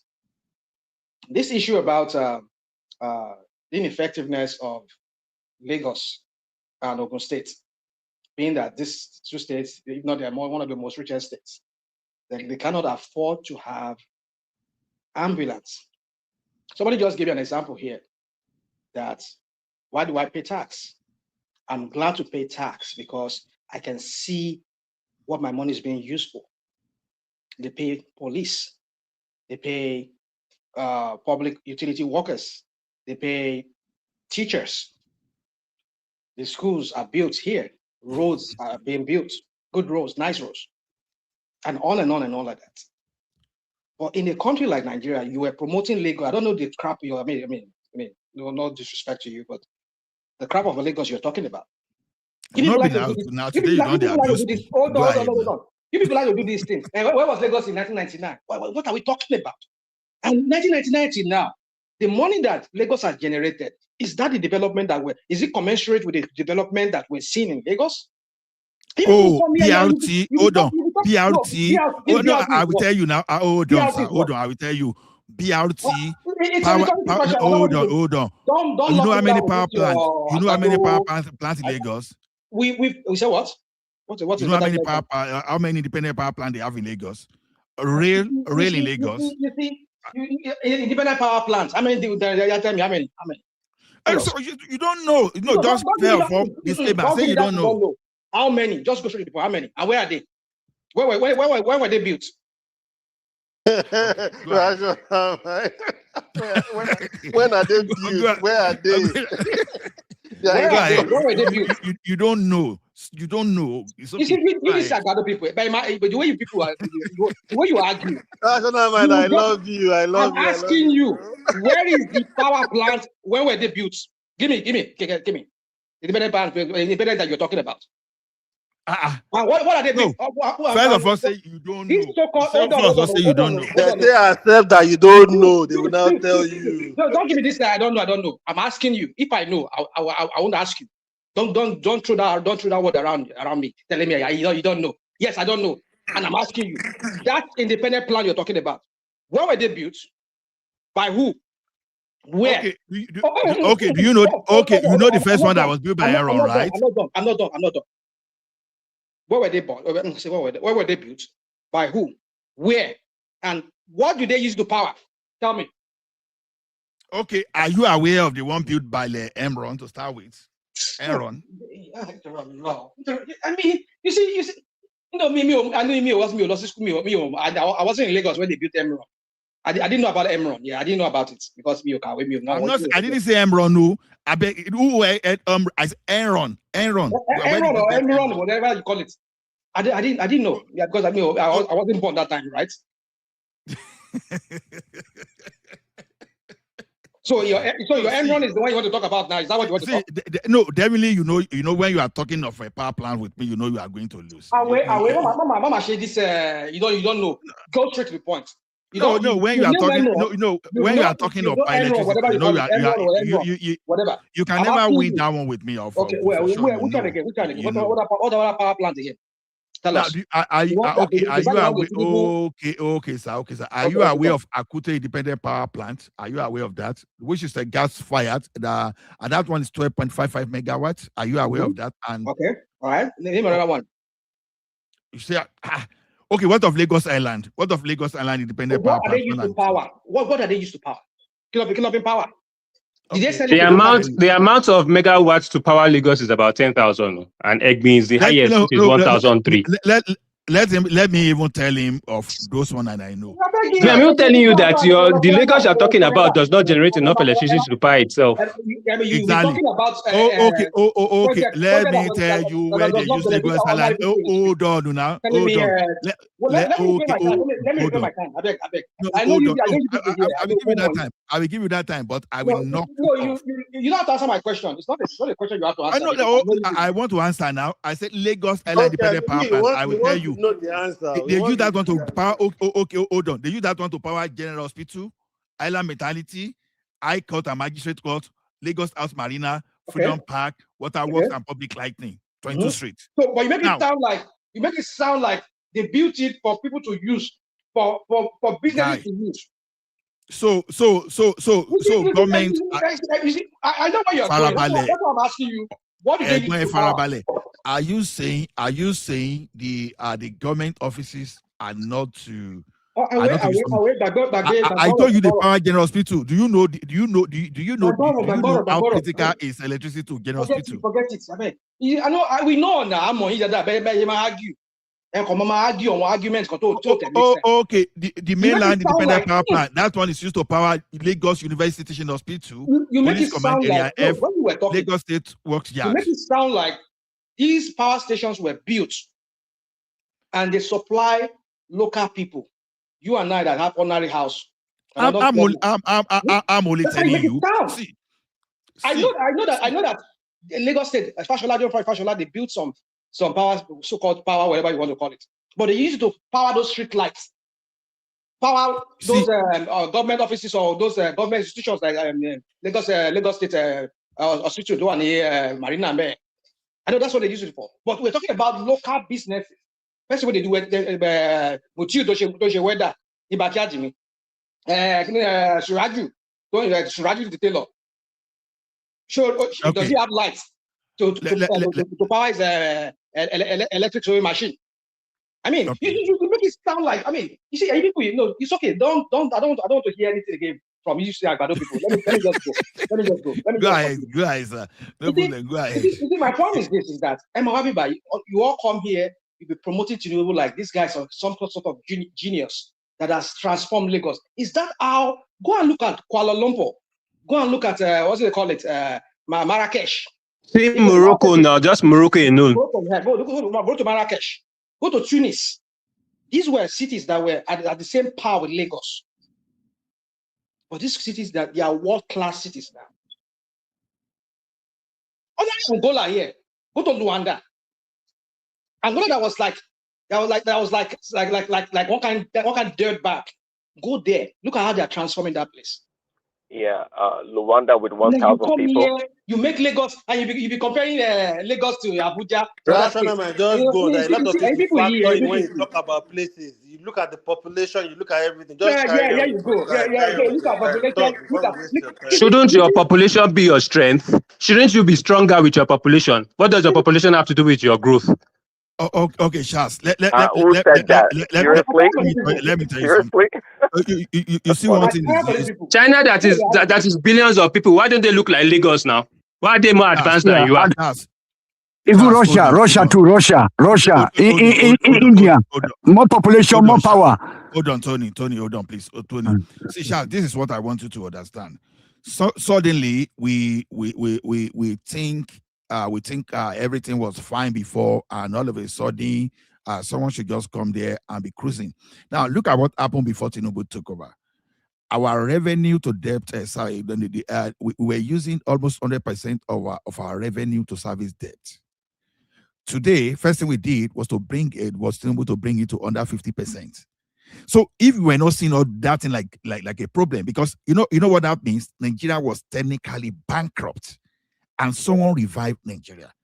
And you forget that Lagos is not the only state in Nigeria. While Lagos is using its money on infrastructure, some are using their money to finance arch, to buy to buy vehicle for terrorists, and to use the same money to marry en masse and to do mass burial. But a state is doing something. That's why I asked you, when you want to compare, you have to look what was the state of infrastructure and the state of things in Lagos in 1999. That's the fair comparison. You don't just jump and say, okay, see China. The problem I have with you is that you're making it look like debt is a bad thing. The problem with Nigeria is you are servicing debt that is fueled by corruption. Your infrastructure, you don't do anything with the money you borrow. I never told you that debt is a bad thing. Because what led to this place is this. I said, okay, the person that introduced and captured proper taxation properly in Lagos is the same person that want to lead the country to the line of development with witness. You make me sound. I mean, don't make me like. See, I just want one man to create like 2 to 3 hours for you and myself to go on fact finding the debate mission. If one man can do that. If one man can do that for us next week, honestly, I promise you, for the next 3 months, you'll be next 3 months, you'll be running away from me. Let me continue. So you see, when people come here, you promote this non-entity called Tinubu. I mean, like I don't even know what you people are talking about. The guy was just about look at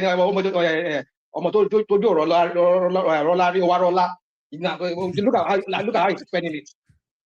I mean, you can even see even from his own son, like because Baba now in president now, he carry all the whole security architecture put for body, like until your professor from the bad guy. They have to criticize him for what are we running here? Are we running a sovereign? I mean, are we running a monarchical system? I mean, like you wonder because on people on Tinubu,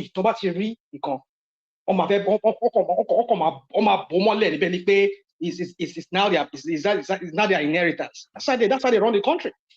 Uncle, that's not the situation. I said let us go on. Okay, but it's okay. Let me go. Okay, the Lagos BRT in 1999. Do we have LRT? Do we have LRT? Yes, BRT.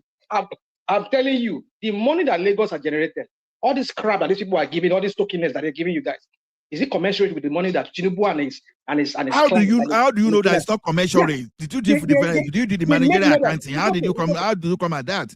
Because I expect you to give me the managerial situation. Okay, I should give her the fact. Accounting. Well, where is accounting? Are they really accounting? Are they really? Hold on. For us to see? I want you to say I did my managerial accounting. Well, yeah, and this is what Lagos State made between 1999. I don't have the time. I don't have the time for Tinubu and his propaganda. The numbers that he throw around. I don't have the. Are you a Christian?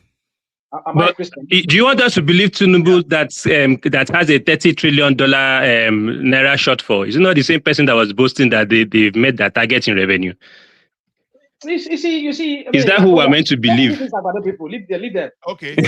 I don't want us to. I don't want us to jump off the topic just like that because I know where you are going to. But what I'm saying is this: if you're a Christian, rational mind, can you please state what is in the 9th commandment of that 10th commandment? Can you please tell me? It was one in the Bible. No, I'm only asking you. No. I want us to put both of us. I want us to put our own integrity. I'm not here to quote any content commandment. I will quote it for you. I will quote it for you. You shall not bear false witness against your neighbor. Now, I'll bear false witness. Okay. Let us put our own integrity. So when we say this guy was doctoring, he forged his certificates. No, we're bearing false witness. That's what I'm saying. You know, false witness is when you know when you see the data, you can see the truth. Tell me that. But you now try to. So let us put you and myself. Let us put our own integrity on the Pastor line Chris. and let us defend ourselves. It's okay. Let me just go. I know you people try to stifle me here whenever I come here. You know, when I do my own thing, I go against your Tinubu. I don't. Let me go to. I want to go to the tax. No, you see. Just hear me out. I want to change topic now. Let me go to the tax. So talking about the tax. Okay. You see, I mean, Tinubu ma kabuku. I just want him to kabuku. What am I kabuku here? I mean, what they tirawole. So you just have somebody just said to you, how can they be doing business of 20M and they will be asking him to pay like 3M out of it as 15% or 17% or whatever percentage was the amount they said they would. Now let me now go down. This idiot, the idiot that was the mastermind of the whole, was cooking the whole tax regime. He said, you're not going to tax the poor. Now, let me ask you guys here. According to the World Bank, what is the threshold for being extremely poor? $3 per day. Now, if you times that $3 per day, say by 25 days that you work in a day, maybe 25 days in a week that in a month that you work, you'll be getting roughly like 1 point something million. And this guy put the threshold at 800,000 naira. Even World Bank, they tell you, say, the extreme, this is not just poor, extreme poverty. The threshold is $3 point something per day. And if you times that by 25, you're getting 1 point something million. But where the idiot that is tax relief, he said that 800,000 naira. On that one shake with one people. Now, which means they are going to be taxing even the poor. We're going to be taxed. Even the extremely poor will be taxed because they put it at 800,000. And when the same World Bank that was giving them the whole idea of they should go and do tax, they should tax the people. They have the threshold at $3 and something. Rational mind. I don't know why people will keep quiet, but let me. Go on. I want to hear you. I know you always have something to say. Go on. Now, let me tell you something. You see, I keep telling people there's a difference between paper economics and the proper, active economics. You understand? Now, when you say $3 is the threshold, you may be correct if you are in United States of America, for example. So don't forget that what you are going to buy in $1 in America. I will talk about. So if you don't know anything, hold on. Here you go. Apparently, you don't know what they're talking about. Hold on, uncle. I'm not going to hold on. I don't want you just to make a mockery of what you're going to say. Not you, Yami. I'm saying I don't want to just make it. So my point is this. Rational mind. Rational mind. Rational mind. Someone let who want to interject? Please go ahead. It's me, Pansa. I wanted to interject. I'm gonna be leaving in a little bit for dinner. I want to interject the guy, Uncle Beno, why did you let him go without me responding to what he said? But on top of that, you misquoted the 8th commandment by saying it's the 9th commandment, unless you're quoting a Quran one, which is also APC Bible. Now, it's APC Bible is quoting. No. Now it's correct. The 8th commandment says that you shall not steal. That's 8th commandment. So the 9th commandment says you shall not bear false witness. So I don't know. Pansat, yeah. You may want to know I'm an evangelist. So if that won't answer your question, so I'm not an ordinary person. I'm only saying that in passing. The 8th commandment is you do not bear false witness against thy neighbor. But let me say to Uncle Beno, if he's listening to us, he just made a statement that was nauseating, right? He said in Nigeria there are no clean elections. All elections are rigged. So you should plan ahead by planning to rig the election. That was then. Right now, 2027, elections cannot be rigged. Maybe you don't know what the mission of the United States is to that country. It's to prevent persecution of Christians. Now, murder, killing Christians is one of the worst things that is done. But part of that is rigging the elections against the Christians. It's part of persecution of Christians. I know that Nigerians. But the ADC are the people that Trump is targeting, sir. These are the criminals that Obi is going to work with right now. I start to speak now. Tony, you spoke on. Let's be outside. I'll save you some time. I'm going to be here maybe a couple of minutes. Let me just tell you, every Nigerian that's listening, there's not going to be any rigging of the elections. As a matter of fact, Tinubu is done. I don't know why Nigerians don't want to face the facts. They see that somebody came into that country and bombed Surveil and bombed Sokoto, right? They're not there to waste their time. Tinubu cannot stop that from happening. They don't have to consult him for anything. He may take credit for it, but you could see that it's really nothing he wants to do that he's able to do, including promoting his aide, give him a general or whatever promotion he gave them. That was reversed, right? This tax is not going to happen. He's doing it. He's forcing it. Obviously, he has the big microphone to make that kind of noise. He's not going to be able to do anything else. He's done. He's not going to be on the ballot.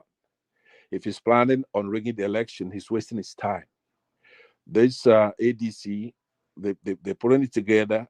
And, if it's me, if P2B wants to, he could really take over that country right now.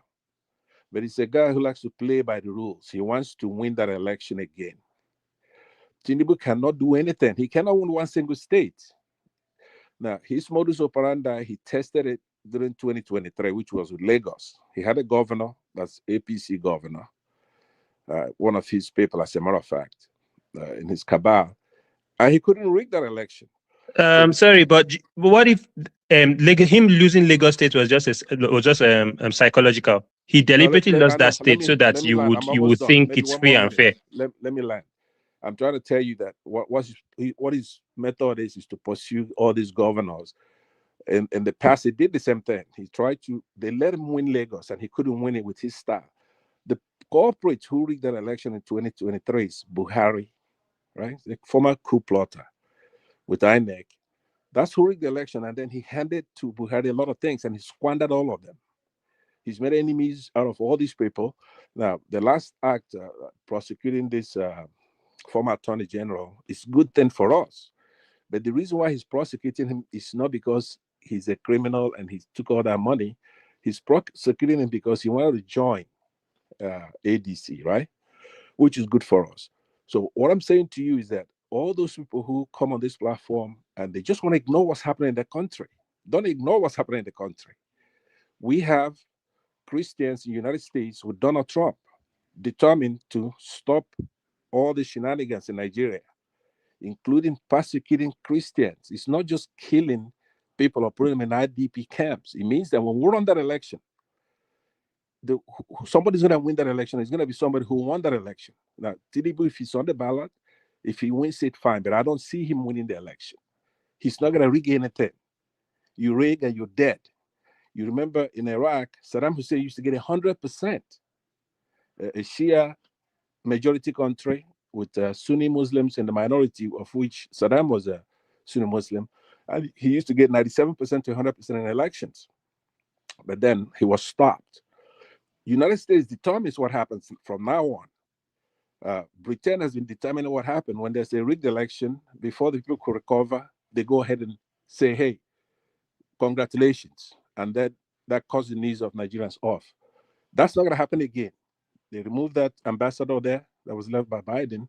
So they've come in strategically. From now on, Tinubu cannot say what happens in that country. I want you to mark it down today. Now, why should you listen to me? Because I've been the one who's been predicting what's going to happen. We made a big mistake. I don't even see how any decent Nigerian is going to want Tinubu to come back in 2027. What else do you want? This guy's a disaster. It's not like he's good for the Yorubas. It's not good. Maybe a little bit for Lagos. Do you want us to just go completely kaput before you get sense here? We have to stop him. Even if you're his brother, you have to stop him. This guy is bad for West Africa. He's bad for Nigeria. He's bad for Africa as a whole. He's conspiring with France to reoccupy people who have shook off France. And believe me, he wants to go to war. He's not able to impose that war. Any of the wars that he's trying to fight right now. There's about 3 or 4. So don't come here thinking that he's going to rig the election. He cannot. It's impossible. No matter how many governors and the Supreme Court and all that. So United States and Israel, Netanyahu is going to determine what happens. If he does anything that's violent, then he's done. He's going to be dug out of the ground like Saddam Hussein.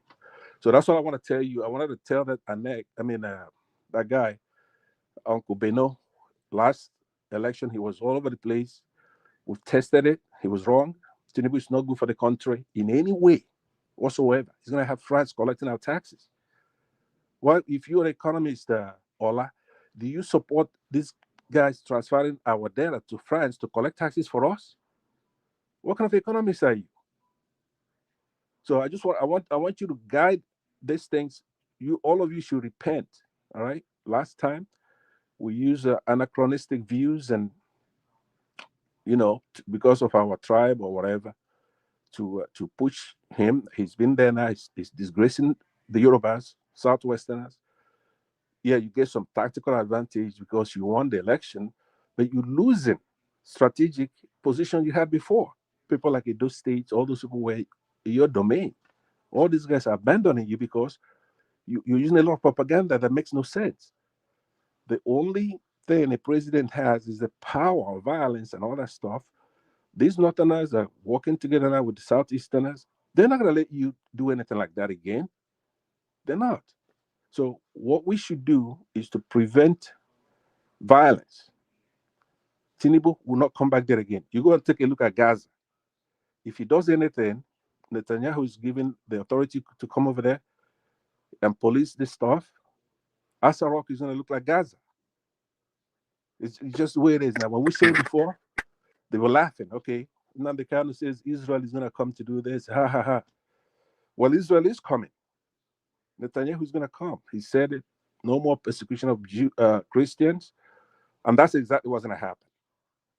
So thank you very much. But what has the election got to do with persecution of Christians? Happy New Year, Uncle Yeah, Pansat. yeah, Happy New Year to you. Persecution of Christians doesn't mean genocide alone.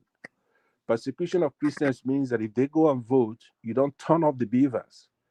Now, if Christians in Nigeria have any sense, they don't have to wait. They should now be on the streets because the United States have said, look, my beloved Christians, we're going to help you do stuff. So why wait? I'm saying Tinubu should be forced right now by ADC to produce his certificate to qualify to be on the ballot. And if he doesn't, that's where the problem should start, not in the election. So we should go and vote for. I just want to know who to vote for. So are you saying we should vote for ADC? No. Nobody should tell you who to vote for. That I cannot tell you. But you should vote according to whoever you want to vote for. I can't vote for ADC if Atiku, Malami, Erufai, why would they vote for them? You vote for whoever you want. It says vote for whoever you want. That's what it said. Yeah, but if Tinubu's on the Tinubu ballot, going to rig the election. Yeah, you vote for Tinubu. That is what it says. Clean Yeah, just I don't know what you are talking. All this Well, Netanyahu, you Trump is didn't pay gonna attention to what he bomb. said. All those. He I gave, listened to everything he said. on. Let me talk. Don't tell me to hold on. What am I holding on for? I listened to all he said. But Nobody I was saying have to anything. say it's my face. What I'm trying to say is, don't come here and try to. You think people will be scared? Netanyahu, Trump, they won't do anything with the election. They won't interfere. The same people that could throw bomb inside your country can't do anything, All Abi. those things you are saying. Don't come here and try to instill fear in people. Be saying Netanyahu. Does Nigeria look like Gaza? They will turn us up to Gaza. What kind of nonsense rubbish they try to say? But what they did, what was that about? The one they did recently, they bombed the So you think that Tinubu didn't know they are going to bomb? They know they are going to bomb. What did they know? They knew they were going to bomb. They knew. He knew. Can he stop it if he say he doesn't want it? Can he say he doesn't want it? He can't tell them he wants to stop it because that now shows like you are supporting the killing. Now he's bringing in Turkey. Somebody made an analysis earlier on. You people are just talking like you're not even thinking, man. I beg. Everybody should get out of here, man. What are you people saying? Coming to be talking about Trump and Netanyahu. We are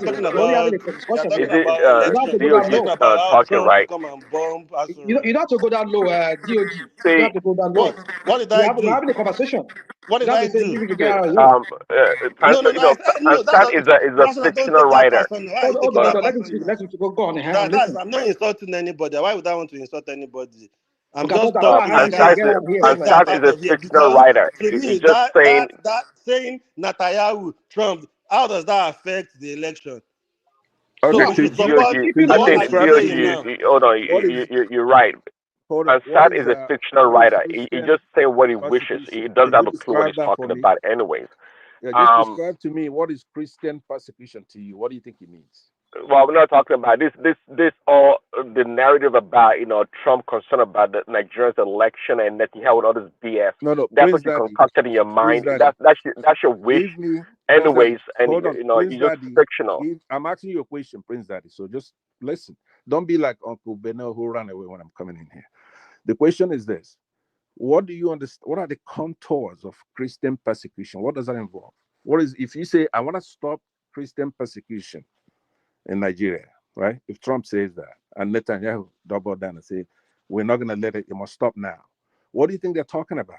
Christian persecution. Well, just like it says plainly, Christian persecution.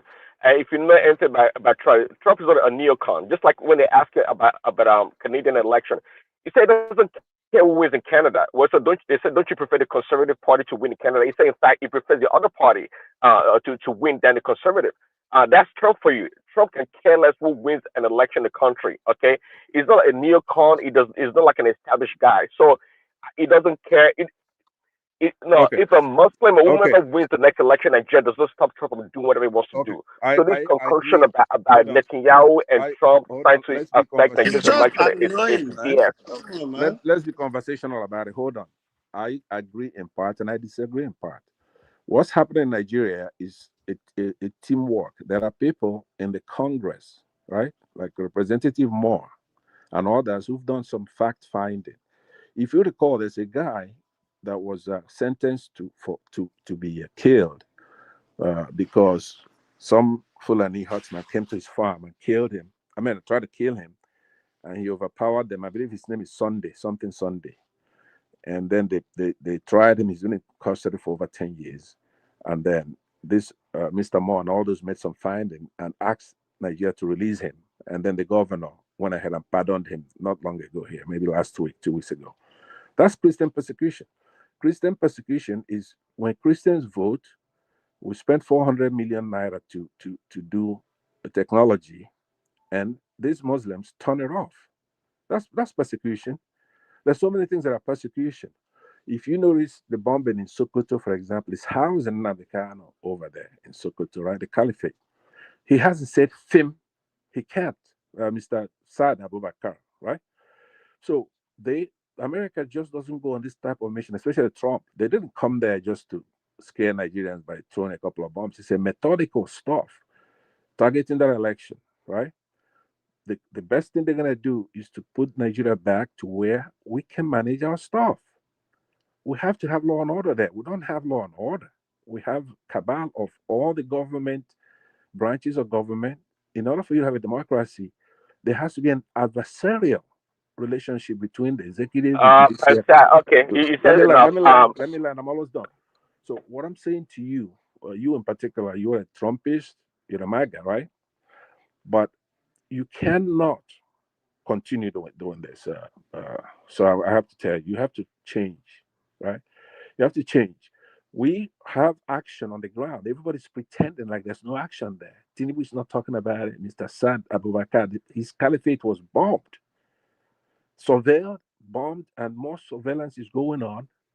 And you have now Israeli Prime Minister saying he's not going to allow, he himself is not going to allow these Christian persecution to continue. They must stop now. Remember, Israel by itself has fought 7 Arab major countries simultaneously and was able to defeat them in a war and take territory. Now, when we had our war in 1967, Israel was our ally, but they weren't as powerful as they are today. We would have won the war.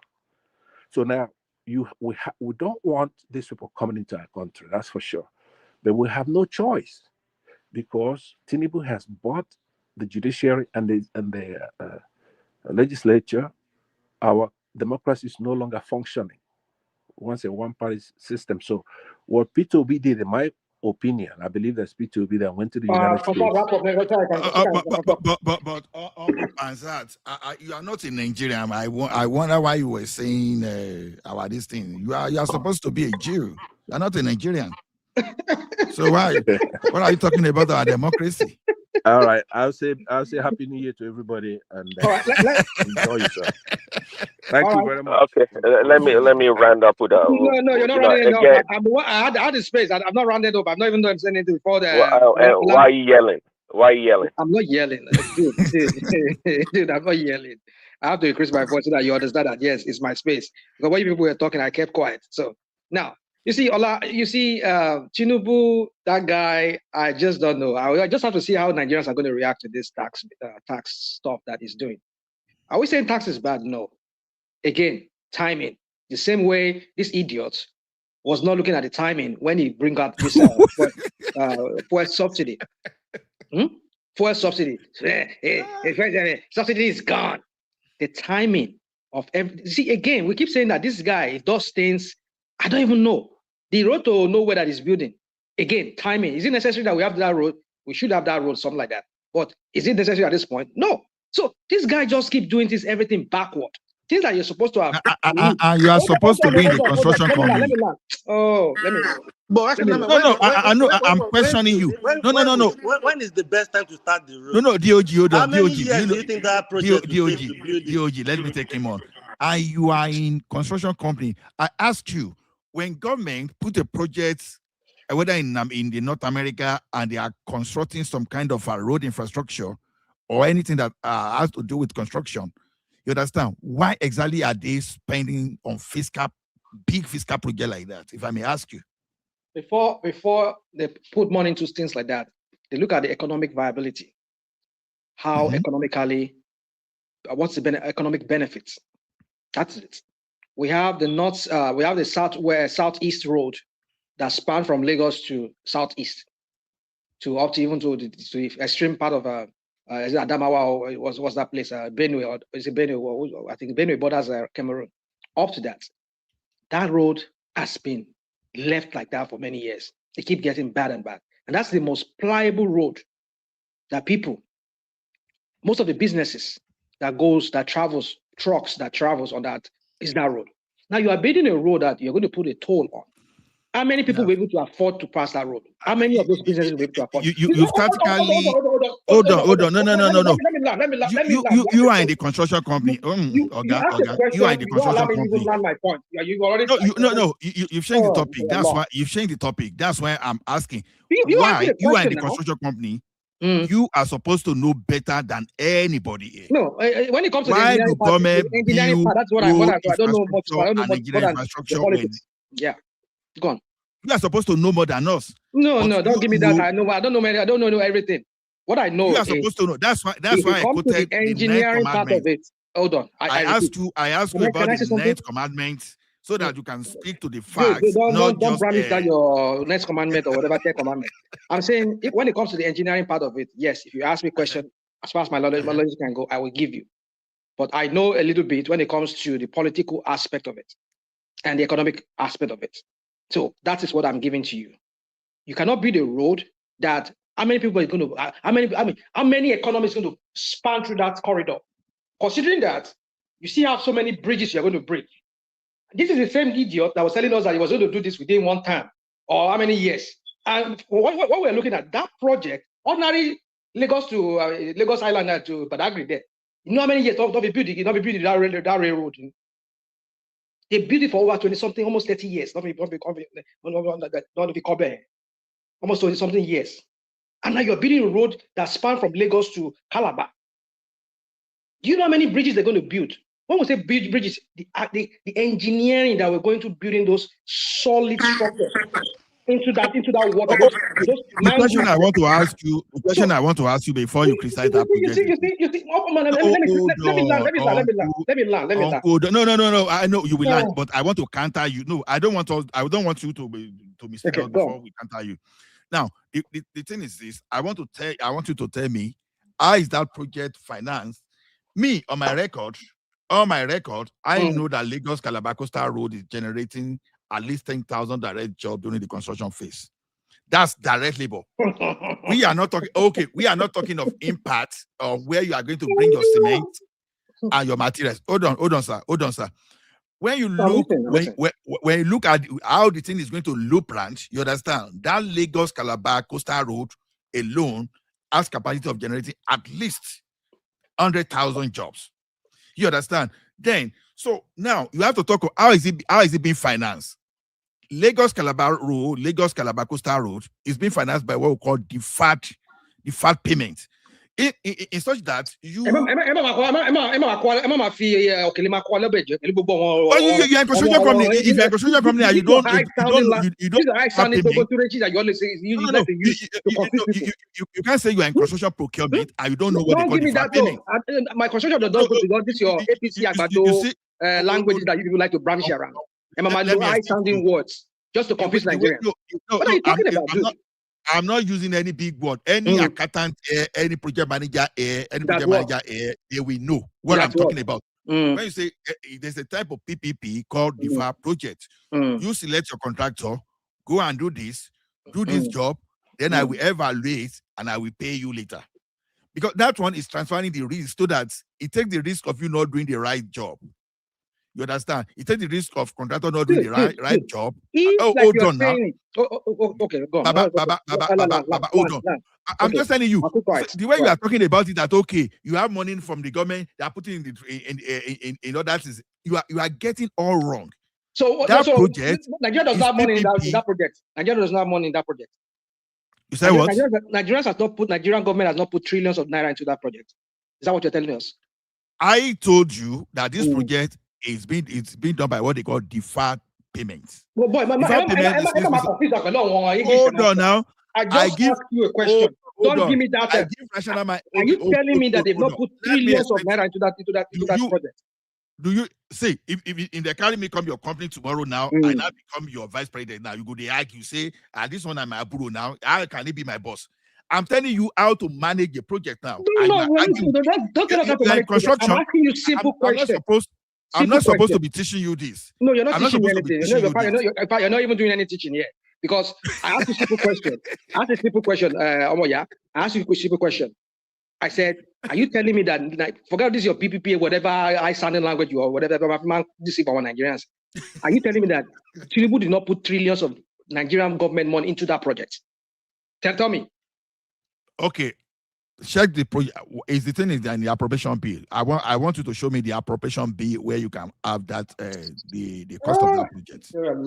Sorry, no, now okay. You want to tell me is it 2024 appropriation bill? Is it 2025? And I want you to refer me to the portion there. When I say this is all balance sheet, when you deferred payment can be off balance sheet. The project presently is off balance sheet. It simply means that whosoever is constructing this is only having the promises of the government, but you, as a contractor, you find where you can seek the loan, you build, and the government reimburse you later. Even the government might not even reimburse you. You might ask some people to take over that project completely. Then Nigerian government put in 1.6 trillion from the budget into that project in the pilot phase. Go and show me. Go and show me. No, Charles, which appropriation bill? Which appropriation bill? I don't know which one is the appropriation bill. She just put 1.6 which year budget? Which year budget that they put 1.6? I'll find the budget. But you just said something now. But you just said, hold on. But you just said something now a while ago. You see, that I said deferred payment. Hold on now. Deferred payment is off the balance sheet. You cannot find Lagos. You cannot find. No. If I said it wrong, you correct me. Then you said I did not hear very well. You said that. Oh, BPPP, whatever crap or the language that you put like this year, I said there's a PPP called deferred payment, and this approach that using for Lagos Calabar. That's what I just told you. Let me land. When I finish, you can now correct me if you have really any correction. So you use all this like sounding language, but now it's not said. Oh, they will allocate a place for you. Go and do it. Then when you do it, you bring the balance sheet. They will give you, show that the government will pay you back.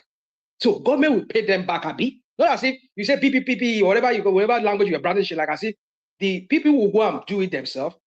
They will not bring any balance sheet. They will tow it and get their money from the money they will realize from the tow. But you are saying a while ago that they will allocate whatever any place. You do it from here to here, from here to Bokoda, from Bokoda to whatever. Then bring you after you're done.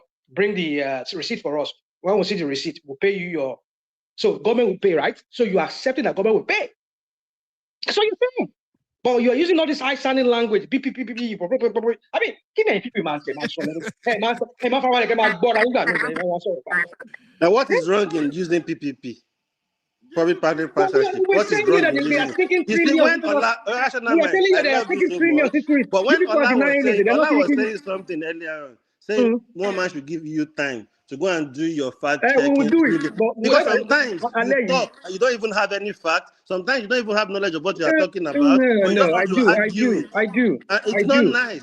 I do.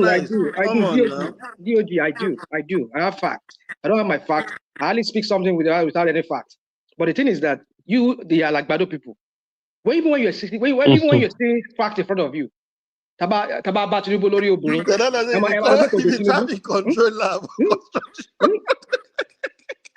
let me just move on. So real quick. So we're talking about that tax. You people are not looking at what World Bank said is extreme poverty. When they use that word, they're not applying to Nigeria, to America.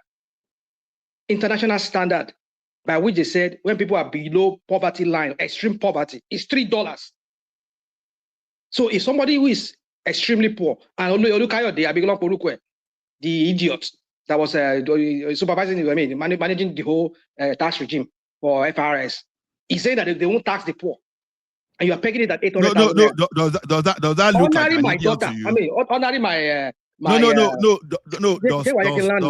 Does that guy look like an idiot to you? No, he's an idiot. Yeah, he's an idiot. When I say an idiot, I mean not an idiot in the sense of being an idiot. An idiot is everybody rational man is an idiot. Yeah, it's okay. It's okay. I know. I just throw word anyhow. Like Baba will say, yeah, so that I use the word. I don't even know what I'm talking about. Yeah, I just say I insult people. I like to insult them because for me it's just. I'm telling you want to be half of that guy. They are contemptible to me. Very contemptible. You want to be half of that guy at least. Even a quarter of that guy. No, I'm not half of him. I can never be half of him. I'll be more than him. Your coastal project was captured in the 2024 budget appropriation for 500 million. Oh yeah, please forward the list. I want to see the list. But your FEC, your Federal Executive Council, approved 1.6 trillion. It wasn't in the budget line, but it was approved by the FEC. I beg you, put the Umai. You know, you people they do wuru. You go put 500 million, then behind closed door, you go they approve 1.6 trillion. Link, to the best of my knowledge, I know that budget is following a model. You understand the far payment. As a matter of fact, I will use the right word for. But you agreed, Uncle, hold on. That's what they call EPC plus F financing model. It's a model that you can use to finance. Hold on now. So it simply means that, you know, when you call that EPC, what they call engineering, procurement, construction plus finance, you understand? It's an arrangement. You arrange with your contractor, go and do this project, then I will pay you later. So I'll pay you later. So who is paying? Who is paying later? Hold on. But who is meant to pay eventually? Who is meant to pay eventually? Hold on. That I will pay you. Let me tell you one thing. That I will pay you later can come different way. Government will say, okay, I really want to reimburse you later. Hold on now. Hold on. Government can say, I'm the one to reimburse you later. Government can decide to say, okay, later, instead of that later, I want to sell the road. So some people will now operate, you understand? And, you operate and transfer. But as the finance stage, when you are financing that thing, how is it financed is what we are talking about. But what you are saying is this: you want to make it look like, okay, the money that government is supposed to commit to repairing the current road, they are now using it to a white elephant project. You think Lagos Calabar, Coastal Road is a white elephant project? Let me tell you one thing. White elephant. If there's any other, even Mammoth is going to. White mammoth project. Okay. Let me make one primary two analysis for you here. You understand? Now, see, that budget was conceived by the colonial people in the 50s. So it's not a today's project. As a matter of fact, they made the justification right from that period. As far back as 1950s, that project was very viable. But government over time, they failed to execute that project. So, and that is one of the reasons that we are not developed as we are today, because we are not properly connected to so we're going to be developed the political zone. I'm just giving you the history. I'm just giving you the history. The British people, they consider that project. No, I'm just telling you because you don't know. No, don't give me. No, I don't even want to know. Because this justification was justify anything you are doing. Even when you meet Tinubu on top of a woman, that is why I blackmail you with the fact that you are in construction. You are in construction. No, don't give me that construction. I don't do Nigerian construction. I don't do Nigerian construction. Don't give me that. If it's a prince daddy, and if it's a prince daddy or that is talking like this now, I will now say okay because it's not in the construction. But you say you are in the construction. No, I'm not in construction because I cannot speak technology. Simple technology of even financing construction projects. Don't do this. Don't do this. I know you want to. This is what you people do. You people go down this rabbit road. You have turned rational mind to Peter Obi. You want to be attacking him, man. You people, the apple doesn't fall far from the tree. The same APC tactics. That's what they do. That's what they do. Peter Obi is better than rational mind. That's what they do. If they cannot provide anything, they cannot argue points. They will attack your person. That's what they do. Okay. Invade Nigeria. If you talk, no problem. Don't invade Nigeria. You will say Peter Obi talk now. At least rational mind, at least Peter Obi is still a content creator, whereas rational mind is not. All right, so let me conclude. I know people are waiting. So my point is that you see, Tinubu and his government. It's just, I know Nigerians are going to bring an uprising very soon. If I said Nigerians are going to just sit down and allow this guy run roughshod all over them, because Tinubu has had so many, in fact, impeachable infractions that would have at least they should have impeached that motherfucker. I'm sorry. Calm down now. Get a little rational mind. Impeachment for what? Impeachment for what? Hold on. So many. I mean, like you go into another country. Patrice Talon. You go there without even asking National Assembly first. You do and finish. You can't send something to National Assembly. So that one alone is an impeachable something. This issue of this tax regime, the whole mago around it, they went to go and rewrite the whole thing behind after the one they gazetted. I mean, the one that was signed, that was passed by the House. That in itself is an impeachable for doing that. That's a treasonable thing to do against the people of Nigeria. So, but would they ever do it when Akpabio is there? The one that is that Mumu, that laugh like Mumu inside the National Assembly there. What do you expect? The one that was saying Aswaju is on the throne. Like say, yes, it's on the throne now because Nigeria now is being led by a monarch. In the person of Bola. Bola now is a monarch now. That's why Gado professor was saying that his son now is another prince. So my point is that you people, you've created a monster, a person of Tinubu. One of you are going to live to see what all of you have helped to create. So in conclusion, for me, that tax bill, Nigerians should reject it. I had a loss in court. What do you expect? A Supreme Court or a court that is being controlled by Wike and Tinubu? You want to go and challenge them in their own court and win them in their own court. I heard that some people went to court to nullify that this tax that's with all the old flaws and everything and all the old things that they at the end, we will see people hiding money under that pillow. So, well, we shall see, because I don't think it's time around. It's going to be very, very hard for Nigerians. Nigeria is gradually going out of a cash-based economy, as in physical cash. Everything is going to be on your app, because without this OPay and the rest of them now, Nigerians are now being monitored. So forget it. I think this guy really is a good timing. I mean, when I make good timing, for him to really make Nigerians suffer. Already there are so many other taxes. You are doing VAT. You are doing that. You on top of that, you are still taxing Nigeria. On top waiting. Then banks will still take their own. Charles, just hold on. See, rational mind. This is what we're saying.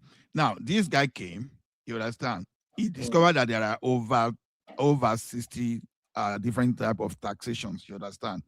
Now, they try to remove all those unproductive and all those a way of stealing money from people and reduce this into single digits.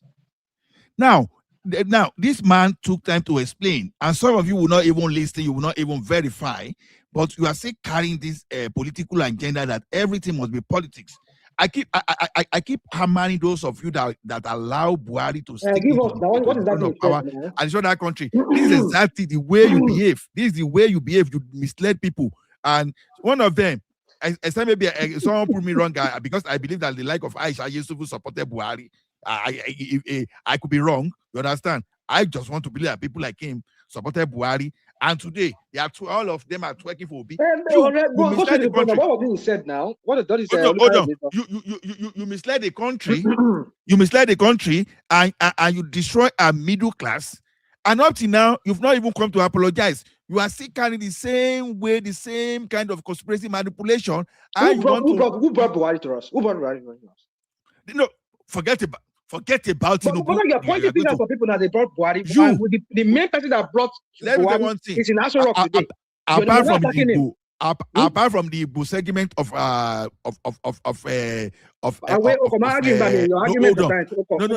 from the Igbo segment of Obedient, you see others, especially Yoruba and the Edo one. You understand? You all gang up against Goodluck Jonathan. When you were ganging up against him, you were not looking at who wanted to take over. You handed the country over to a criminal that Who brought the criminal to us? Who brought him to us? Hold on. Your person that went to Abeokuta that says okay. Tinubu presented the article to you in 2007. The article win. Okay. Hold on now. Tinubu presented Ribadu to you. Did Ribadu win? So the question is this: it is not. See, without people like conspiracy stability, is it conspirator with whatever language that is correct? Without people like you that misled the people that you call Jonathan clueless. Hold on. Hold on. Without using your crooked Transparency International and all those human rights watch that you now lied against Jonathan in the presence of Obama, and that's Obama, you all gang up against Goodluck Jonathan.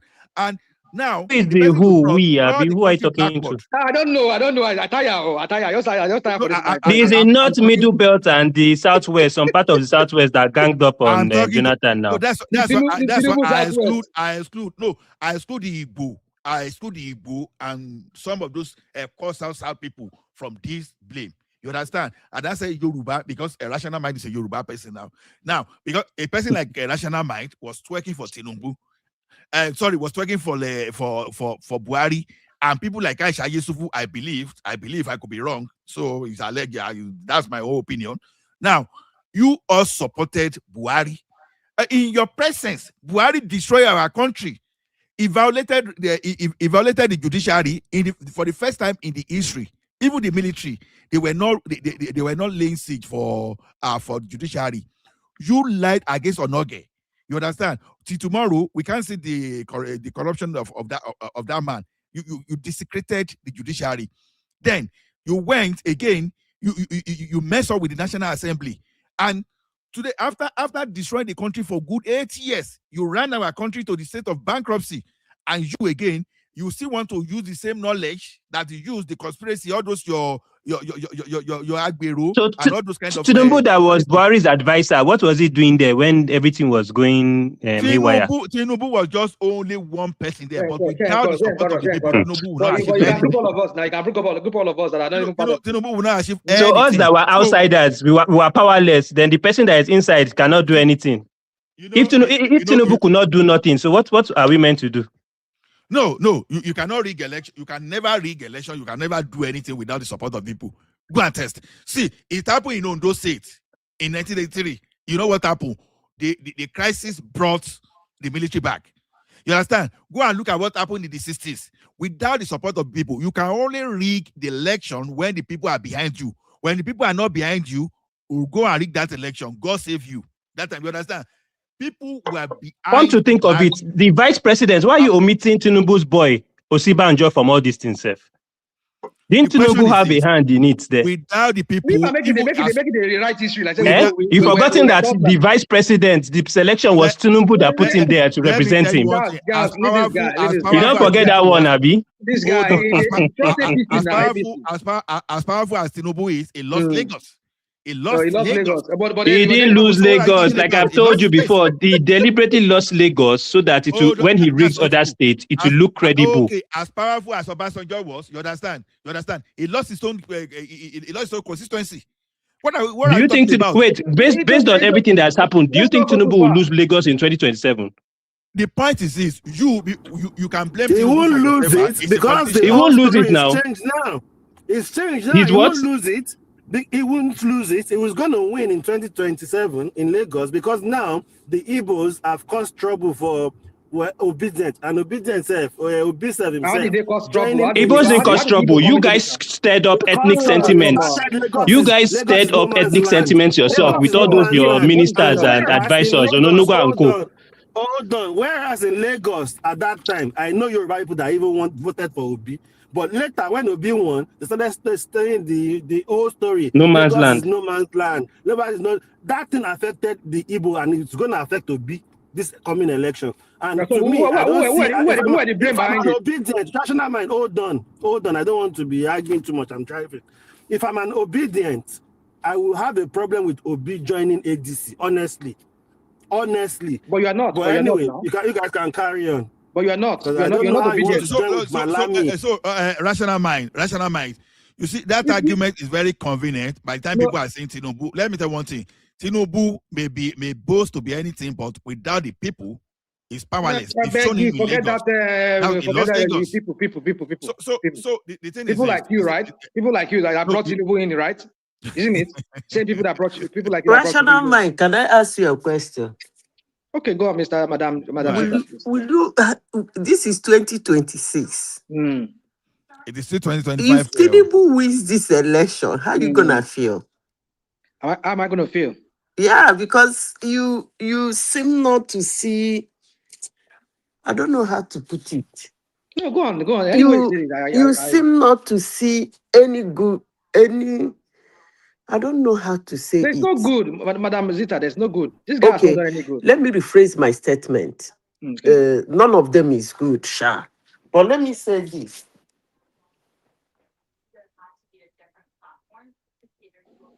We're waiting on. We can't hear you, madam. Let me say this, You from your utterances, you personally don't like the guy. Not. Well, if you don't like him, maybe you can say, yeah. You have a point there. Let me come to you with my facts. The things you point out about Tinubu that you give as reasons why you don't like him is not far from any other politician in Nigeria. They are the same. Why am I saying this? Sometimes it seems as if you are wondering why Lagos is one of the busiest states in Nigeria. And he happens to be one of the governors. Because all the things you are pushing up, Tinubu did this, Tinubu did that, Tinubu did this, Tinubu did that.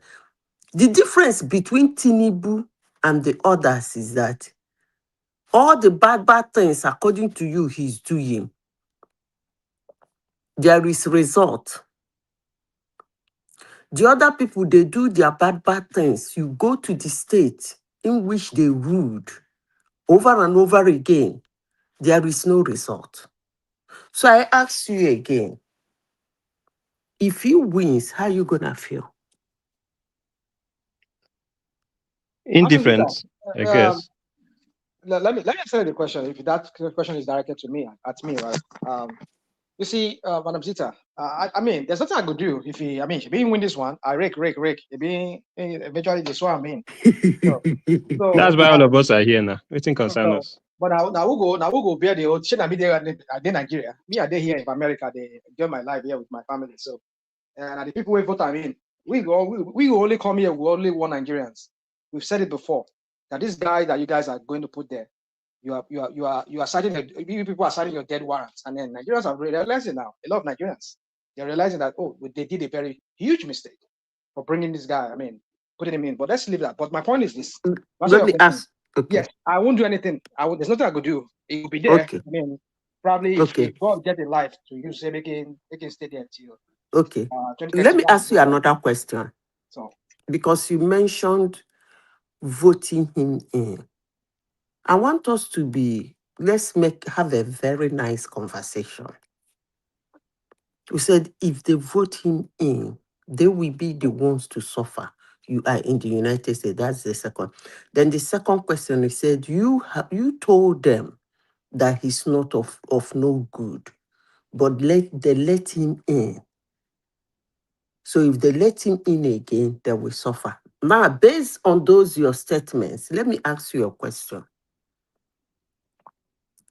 If they bring your perfect president, although there is nothing like that on planet Earth, maybe you are talking about going to Mars. If they bring whosoever you think is a perfect president, the situations we have in Nigeria that has accumulated over decades, how long do you think it will take that your perfect president to get those problems solved? Let's be realistic. Madam Zita, I know you are, I mean, like what I used to tell one man here every time at the beginning.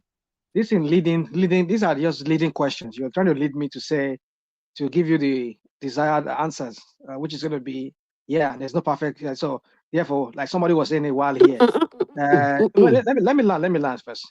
Somebody was saying a while ago here, oh, you need to go vote for Obi again. If Obi go join, go become deputy. I was like, what are people talking about? I mean, like they say, oh, because the same chiefs where the APC and then the same chiefs and then they wait a minute. Why can't we just allow the current chief make it continue your own chief free to go? I mean, I just understand how Nigerians they come here, they do analysis and they just reason. Well, everybody get they are entitled to their opinion and to their views. But the point is, I just don't understand it.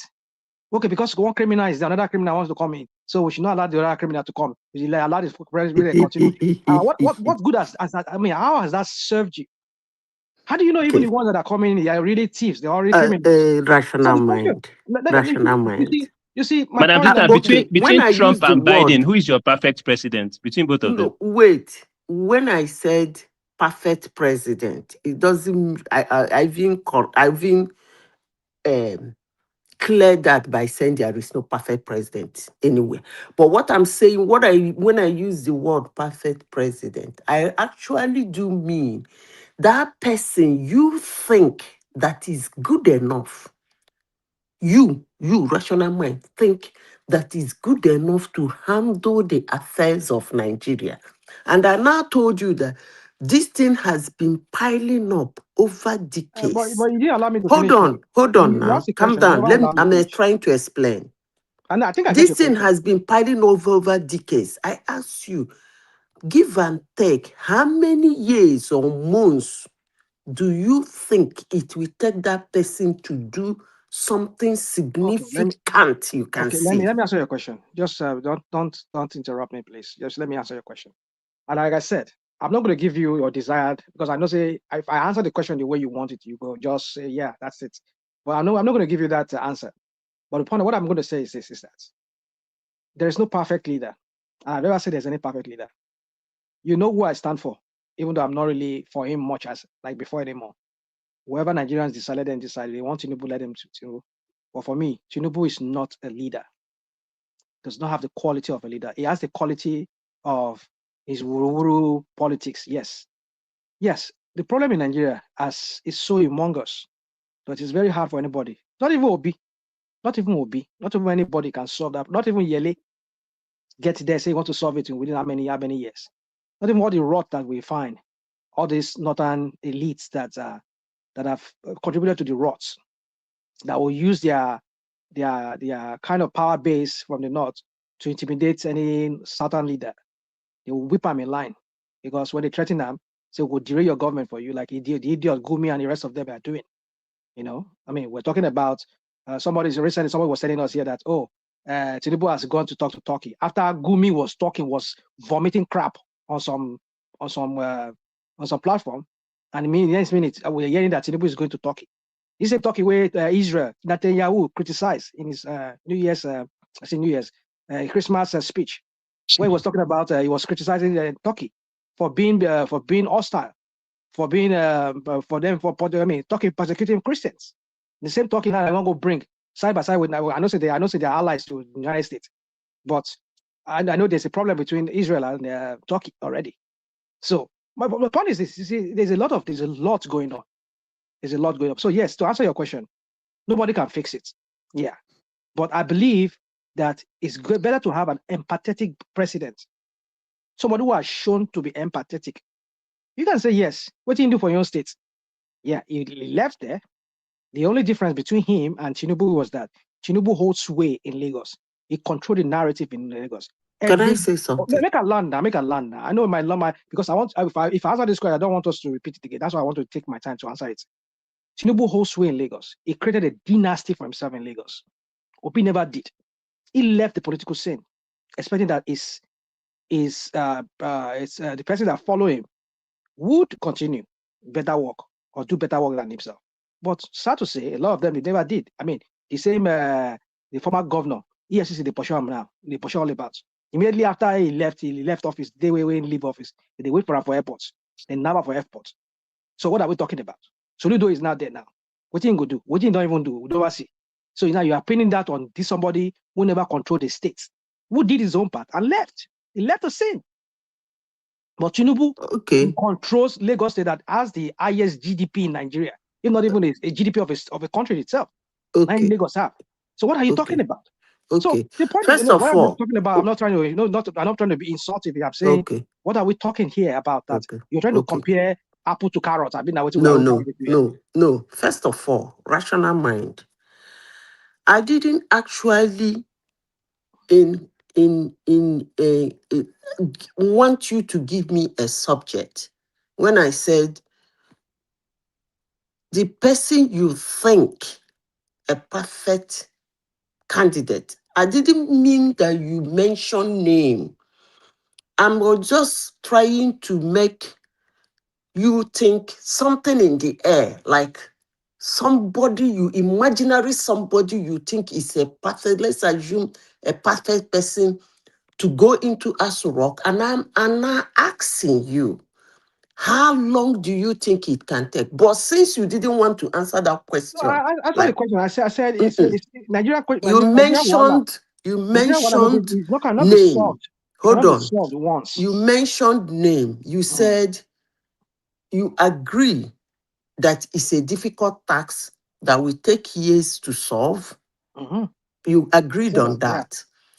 Then the second thing you said, you made mentioning name. You said you want somebody who is empathetic. Now, let me ask you. This is actually the issue I have with some people.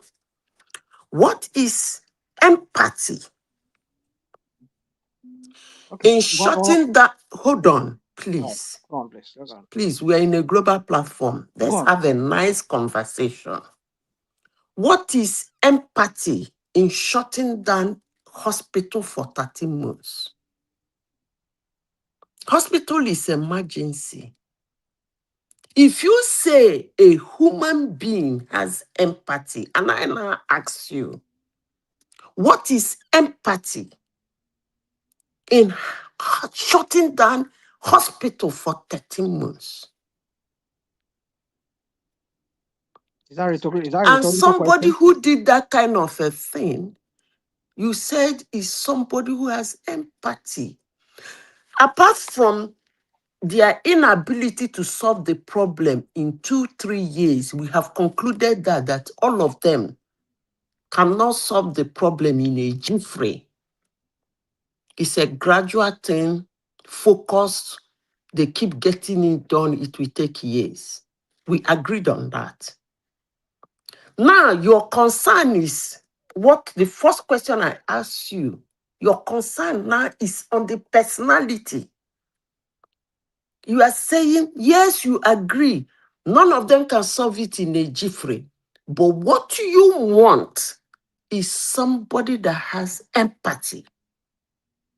And then I ask you, this first day of 2026, what is empathy in somebody shutting down a hospital? General hospital Obi for did not shut down a 13 hospital months. for 13 months. There was a general strike for 13 months. I think you are twisting the narrative here. You said what? Obi did not shut down the hospitals for 13 months. There was a general strike for 13 months. There are two different things.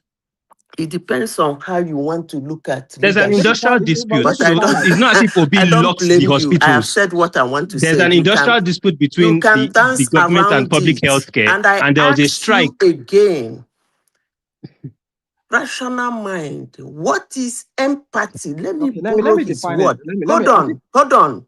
But you said it now. You have asked hold on. He said something. Okay.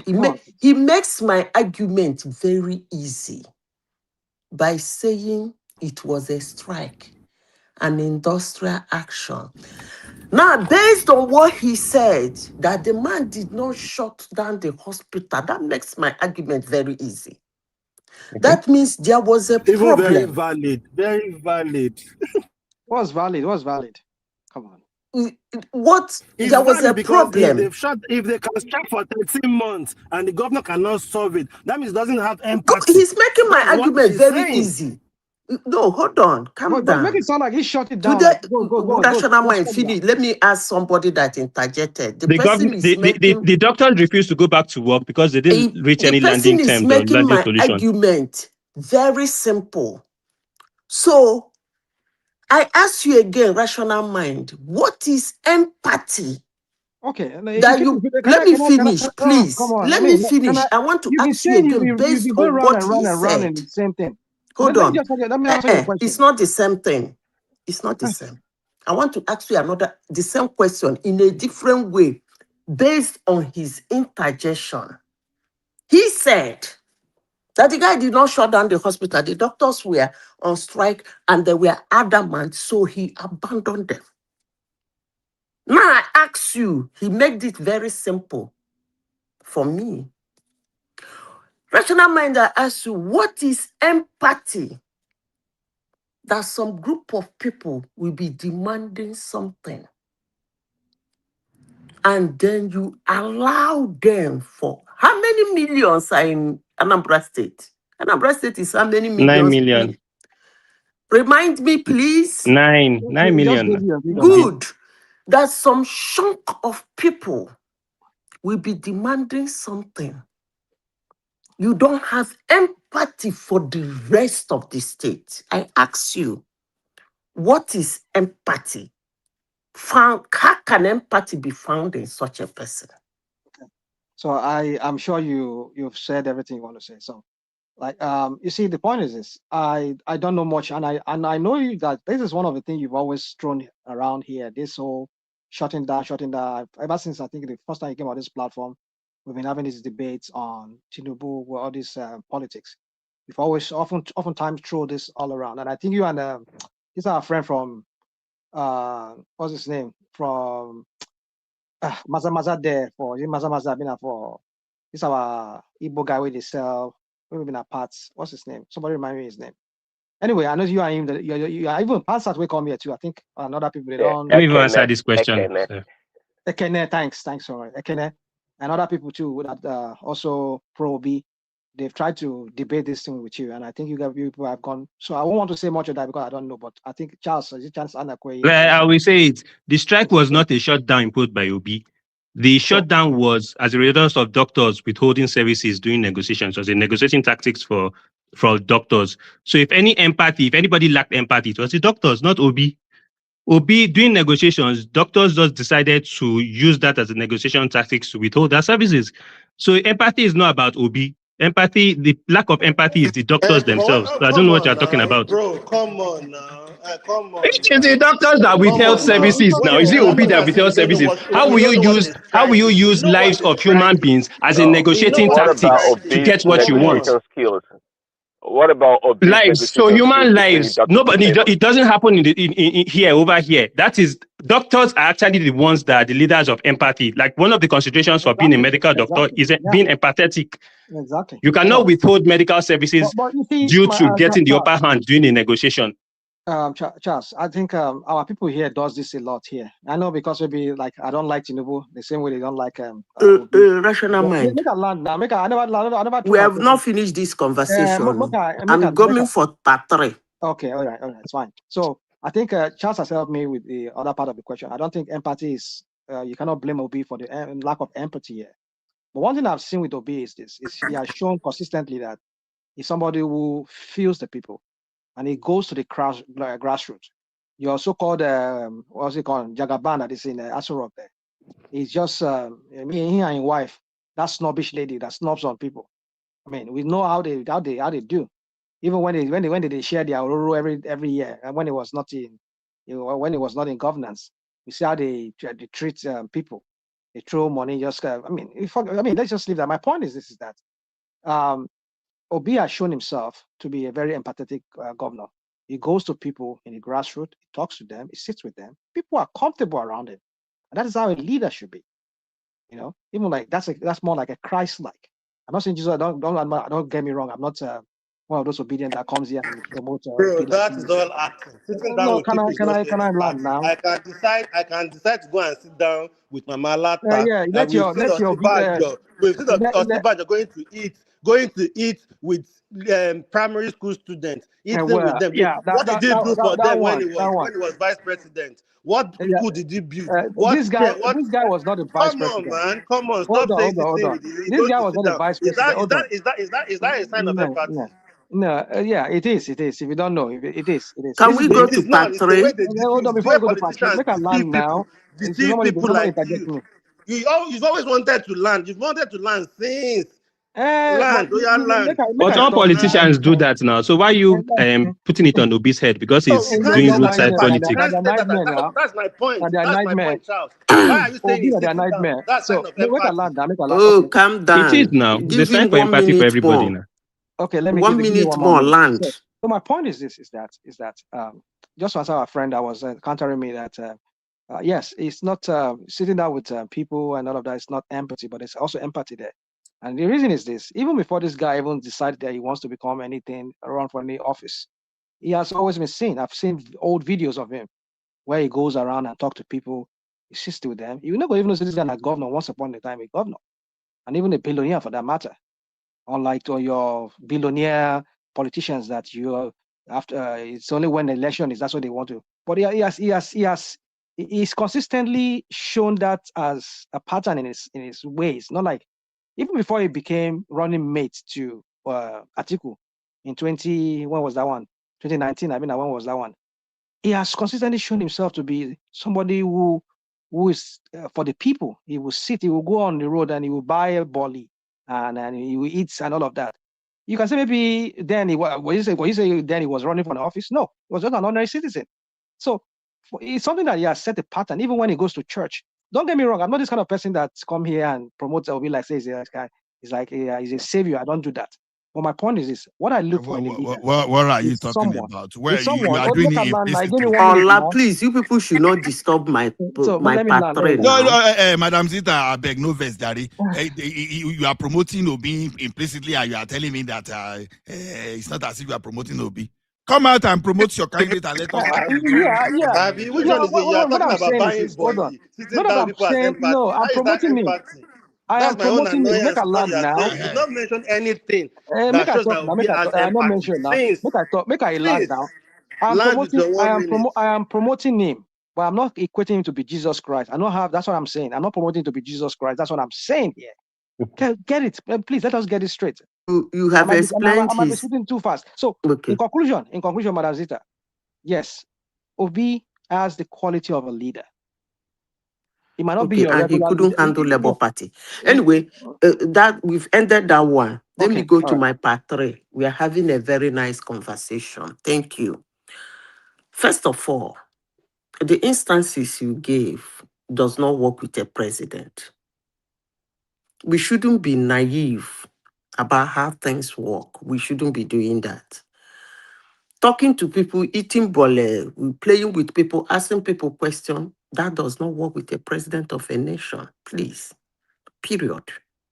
He cannot be exposed that way if he's the president. Your Nigerian kind So of leaders. hold on, Your no, all Nigerian kind over of the leaders. world. No, Listen all to over the me. world. Yeah, all over the world. It All happens. over the world. Yeah, He cannot. Trump did it. If Trump go hold McDonald's. on. Make a land now. Trump go to McDonald's now. You go wash plates now. You don't go wash That plates. was before he became the Go flip burger. president now. He went to flip burger now. You know go flip burger. Trump no go to flip That's burger when for before he became president. He went go flip burger now. Abi, what's that man here? Our Trump man here. What's that guy? Prince Daddy. Yeah, Your daddy. Trump. Trump drove Oh no, flip recycled truck. burger. He was picking bin up and He go down. flip burger. Refuse. He was picking refuse. Okay, was picking refuse. He can't do it now that he's a president. Okay. Now, let what are me you go talking back about? to my question, part 3. You can do anything to gain attention as an individual that has interest in contesting for a vacancy, or you do it when you are contesting for that vacancy. But I want us to be well informed that thing, the moment you become a president of a nation, you can no longer do that for security reasons. That's by the way. Now, rational mind, you made bold to say that you are in the United. Which country are you in? Is it US? That people who are in Nigeria, they vote Tinubu, they will suffer it. I want to ask you another question. In that United States you are in.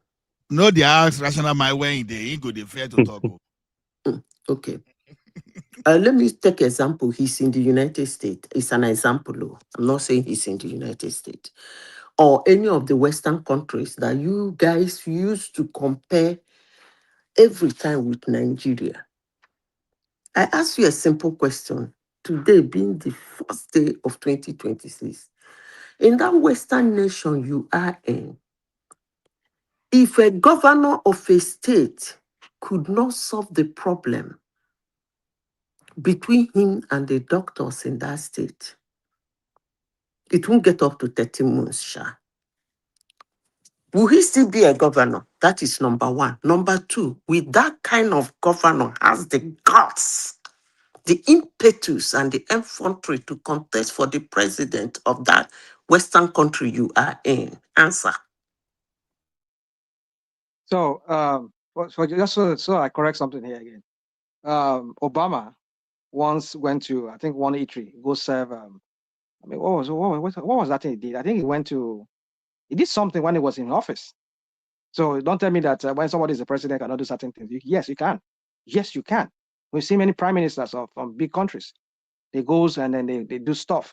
Yes, I know that it could be a breach of protocols. It could be a breach of some kind of for national security and all of that. But I know some of those He things. will not work freely. He loses his freedom. And if he No, must do such a we're not saying thing, work he freely must be now. in a place that is secluded Control, for yeah. him. Yeah, no problem. But then they do that. They do some kind of community And service. most times when they do those things, there is something going on. There is probably an event. There is something tied Either to maybe anyway, but the point is humanitarian, that kind of thing. they do You don't just selfless go out service. and start buying bully and sitting down on the road. You don't do. I don't hear that. I mean, your Tinubu. How many times did Tinubu, even before when he was a candidate, Tinubu, what did he do? Because not a pretender, and that's the base of Please what answer the second part of my Okay, that's a question. The pretender. first one was an Okay. explanation. Okay. Answer my question, rational I'm mind. sorry, Madam Zita. Can you repeat that question again? I'm sorry because I don't use that thing. Forget that question. Can you repeat that question if you don't mind, please? I said, in the Western country where you are, that most Nigerians in diaspora, more especially you always compare that Western nation you are in with Nigeria, pointing out what is working there and what is not working in Nigeria. And then I ask you, that place you are, if a governor of a state could not solve something as simple as a handful of staff that actually report to him, and he allowed them to go for it, will not happen anyway. 30 months is way too much. Like 3-4 months, will that governor still be a governor, let alone having the effrontery and the impetus to contest for the president of that nation? Answer me. Well, you see, Anazita, this question where you bombard me this night, I don't just but I go answer them.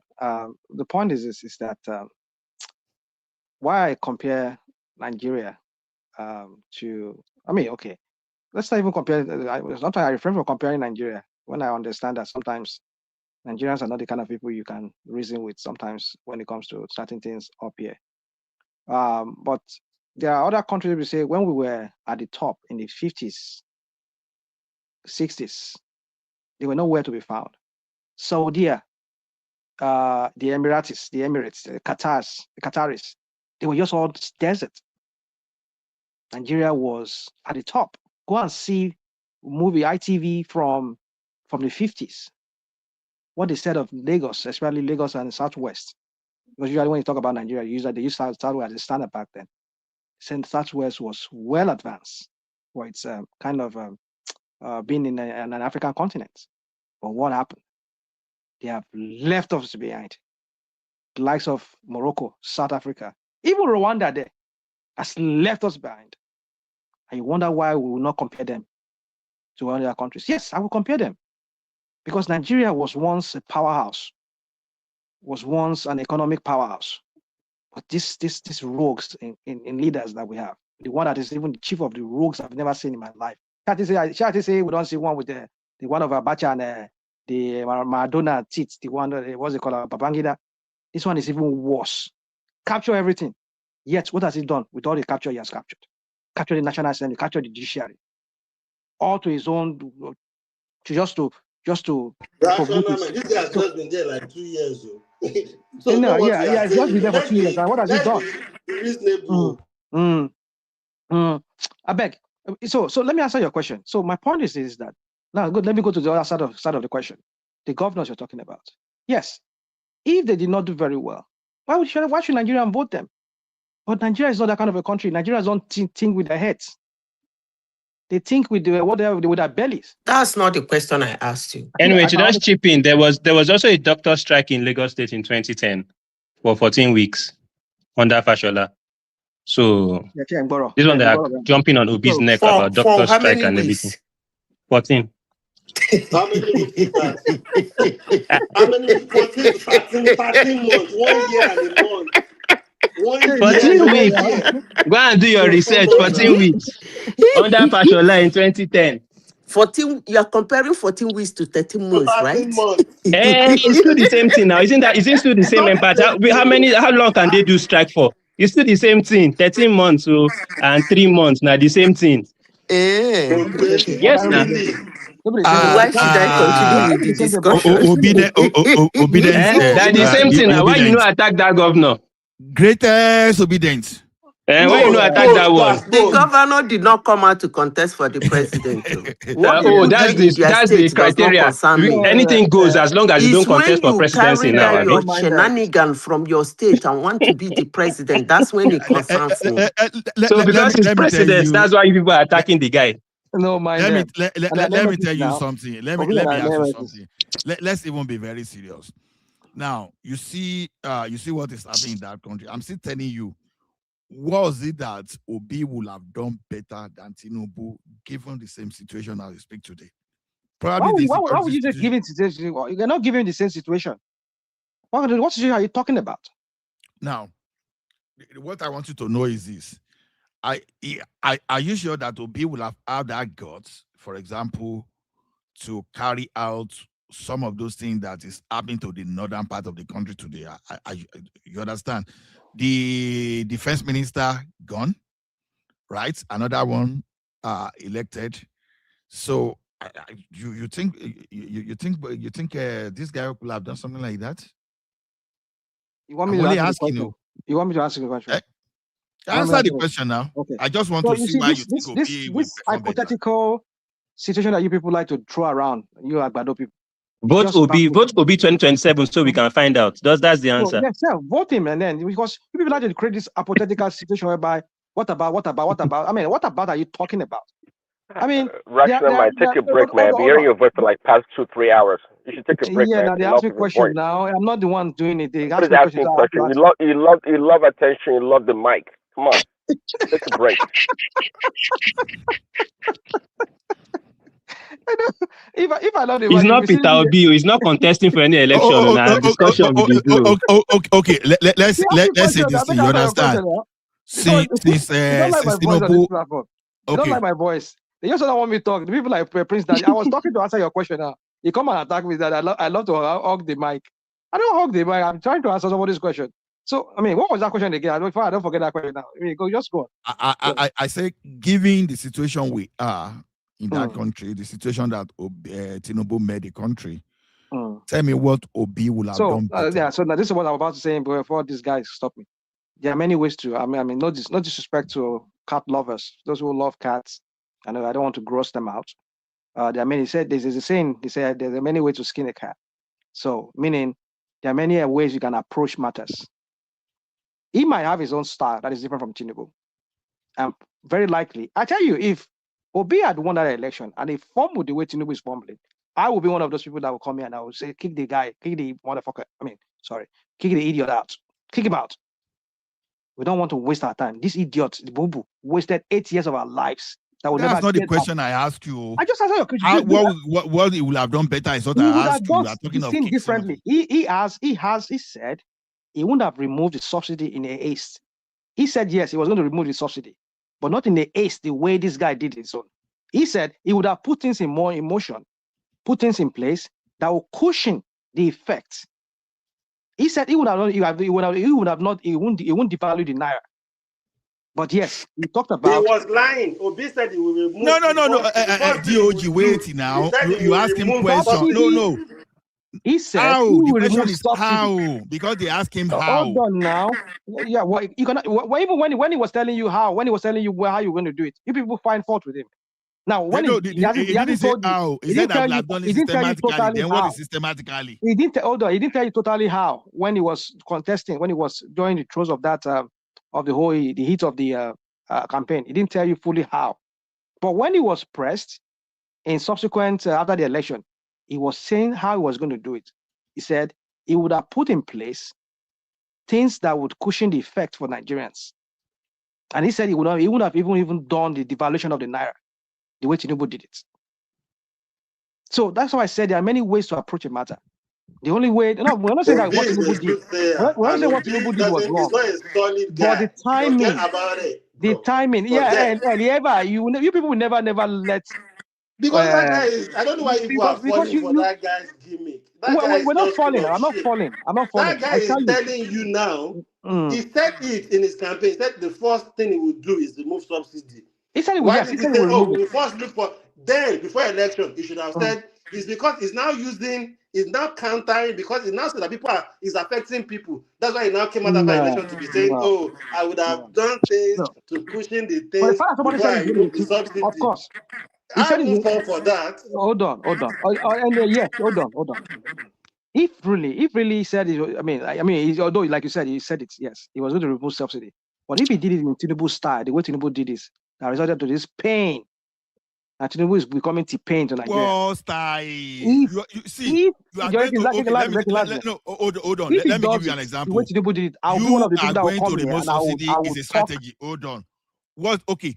Anybody can say that. You are going to remove subsidy is a strategy. What's the tactical approach? Is what I'm asking you. How will he have done it better? Dude, I just explained to you. Didn't you listen? How? Did you hear what I said? He said it. He said he will remove it. He said he's going to remove it in installments. Okay, he said he was going to remove it in installments. IBB tried to do that. Hold on. IBB tried to do that, and we eventually didn't remove subsidy. Obasanjo was doing that in installment by increasing the fuel pump price. He did not achieve it.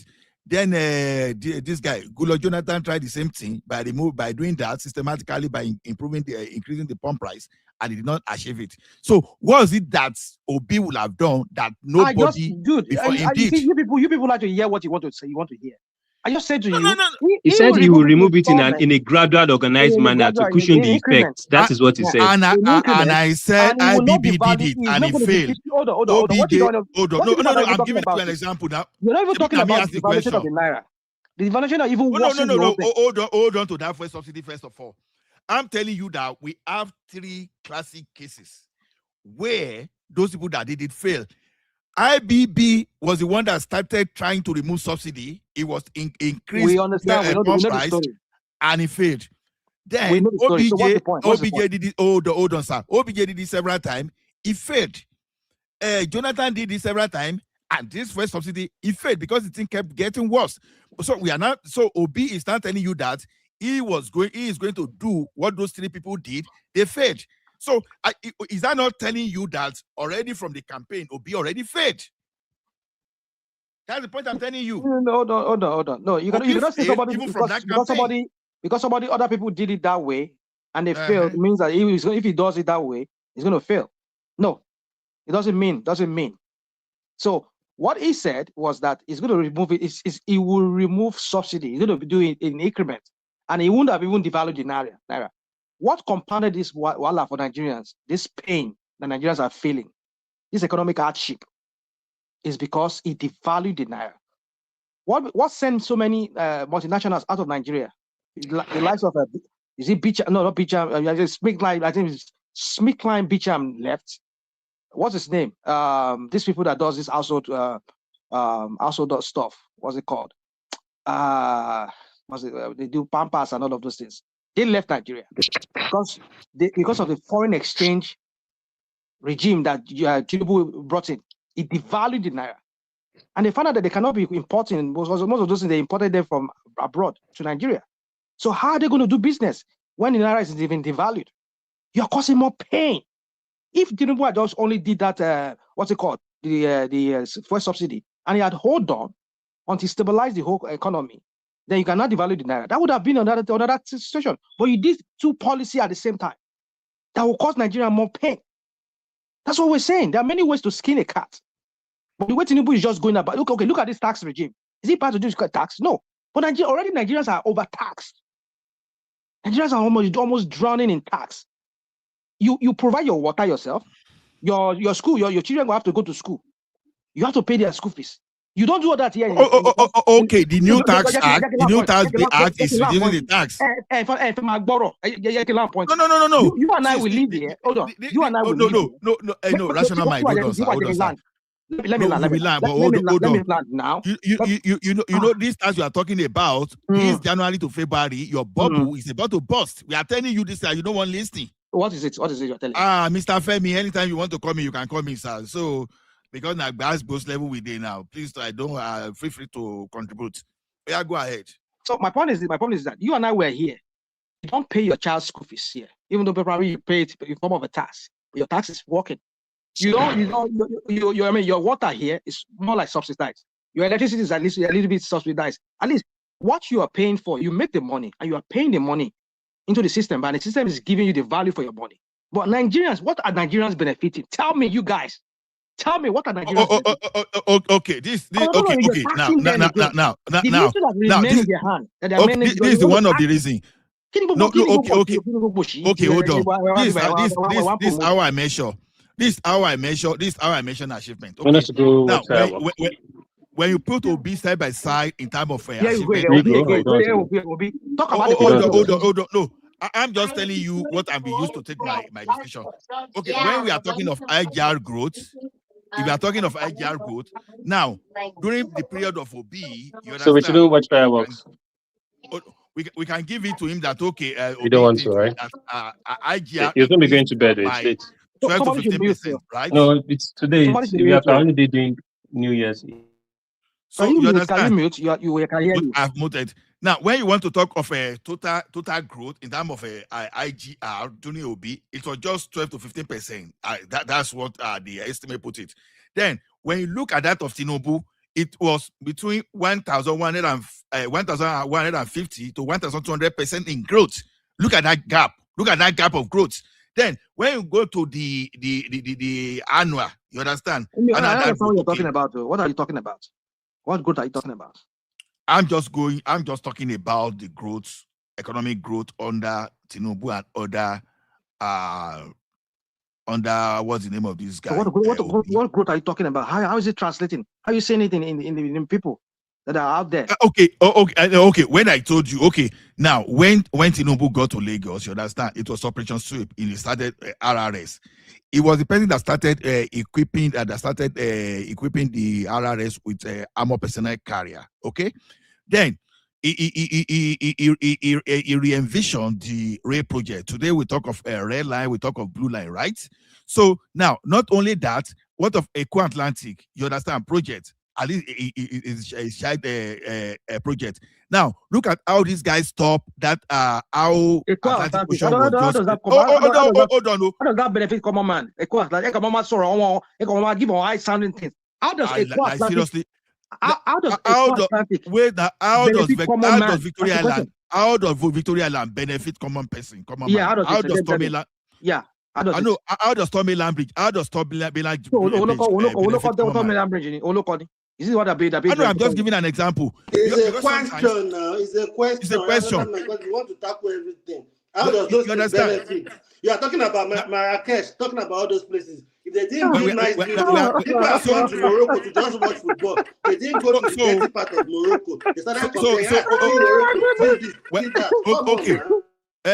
okay, rational mind. Let me give you something. How Even does from Marrakesh? the What about you? What about tell you how Marrakesh benefit the common Moroccans? Hold What are you people talking about? Spinner. I'm using it to counter how you. Does it's like if I did not hear you that you are asking me how does what was the contribution of a co-Atlantic to a common person? Now you graduated a civil engineering civil engineering student. Hold on now. Graduated from architect graduated from a university, civil engineer graduated from a university, electrical engineer graduated from university, a building engineering graduate from university. You have a lot of artisans that work on a co-Atlantic, and you are asking me how does that benefit a common man? Like seriously, you have a lawyer. Tagori, hold on. You have logistic brokers. You want me to tell you no. You want me to tell you a story about the co-Atlantic? The person that designed it is not a Nigerian. Is that so because a Nigerian does no Nigerian work on a lobby like Chinese will always use Nigerians for their just go and pack me five cement there and mix it together. Who are the ones who are the brains behind the design? Just clap for yourself. Just clap for yourself. You see, there are some arguments arguments go to them make sense. You say I want engineers. What are they designing? Even the diesel and cement they use, you understand? They brought it from from Lebanon, right? We're not trying to be ridiculous. No, I'm asking you now. You're making it sound like it's ridiculous. No, you said Nigerians are benefiting. How are they benefiting? Because they were hired to go and mix 5 bags of cement. Just do the calculation there already. I've already do the whole designing. We just do the calculation. Does that mean that hello everyone. Oh, happy New Year to everyone. I agree too. I say this one. We are seeing Rational Mind on the 1st of January. It's the same. It's the same playbook now. Rational Mind 2025 finished. Change the playbook. There's nothing to change here. Tinubu is not my Tinubu. It's just the numbers you have to What number? Your fake number that you people have. Your rigged number. We never looked at the number. Rational Mind. It's a rigged number. Rational Mind. Hold on. Rational Mind. Hold on. So when you say it's a rigged number, we have families. You have families back home. I have families back home. See. Is this Hakim now? Yeah, I mean. Oh, see. Okay, all right. You say okay, go on. So where you have family back home, I have families back home. So we speak to them every time, and we know when things were a lot challenging, and when even to the point whereby when I spoke to my mom, my mom was even starting to hoard bag of rice, and I told her recently, don't be hoarding bag of rice. Like the price is not going to go back up, because she said no. The way the price dropped now, that she bought 2 bags the other day, and then she went again she bought 2 bags at 55K, and recently the thing went to 51,500. So she had to buy another bag. So I had to say stop buying rice, because the price might not go up. Like things, even they are saying like food have gone cheaper, but I don't know why you guys still coming up with this narrative that how does it benefit the common man and stuff like that. I don't know what metrics you want us to use. What metrics do you want us to use now to measure this? This is the metrics. Hold on. You just said Mama just bought rice bag. I'm sure say Mama probably is not like my own dad never retired from any Nigerian system. Nigeria never give them any benefits. I am my father's social security. The man has always been a business owner until he went bankrupt. Maybe that's the same thing with your mom. I don't know. But it sounds to me like you are the one giving Mama money because you and I were abroad. We're able to take care of these our old ones. But how many Nigerians locally are able to make that 55,000 and go buy one bag? You come here, but they don't need to buy one bag. Every Nigerian is like your mom and my own dad. What are you talking about, dude? But what I'm trying to explain to you is that if something that she bought when my younger sister got married around August last year, right? They bought this bag of rice for around 90K. Okay. 90K. Okay. And the same rice they are selling for 51,500. So like I agree. Maybe drop. But my so question is, how many but what do Nigerians, despite a drop, how many is Nigerians that can afford that 55,000 naira? is that not benefiting the common man? Look, we're What talking about are you rice. talking about?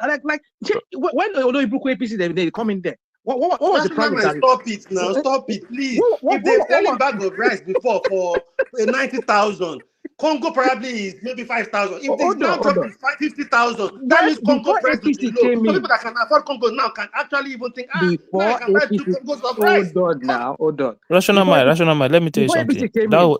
Rational mind. How much was rational rice? mind. Hold on. Before APC Yeah, came but in, before APC come in, so how much was the minimum? How much was the minimum wage?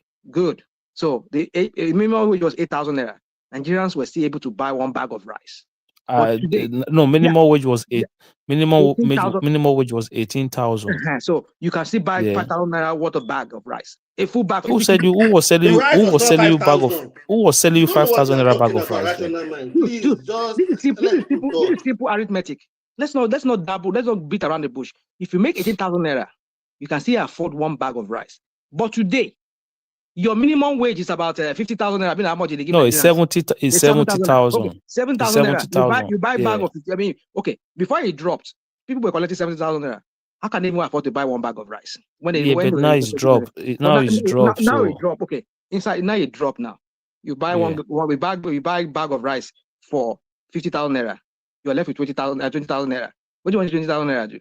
Yo, so if you're a minimum wage earner, then you go and buy bag of rice. That's what I'm saying to you. Back then, you will get 18,000 naira. You go that's about 30% of your money. You go buy bag of rice. But this time around, you are using almost like 60% of your money. I mean, 70% of your money. Bag of rice was not 5,000 then. When minimum wage was 18,000, do you know how much bag of rice was? It was 5,000 naira. No, it was not 5,000. It was 5,000 naira. What are you talking about? Rational mind. Hold on, sir. Hold on, no. It was between 7,000 and 9,000. Where did you get it? It's 5,000 naira. Hey, hold on. Hey, rational mind. Hold on. Hold on, no. Let me give you I left banking industry. Hold on. I left banking industry in 2012. Hold on. Every year at least. So okay, some of us will get like 2 bags of rice. Yeah. Some were getting half. Hold on now, and some were getting one bag.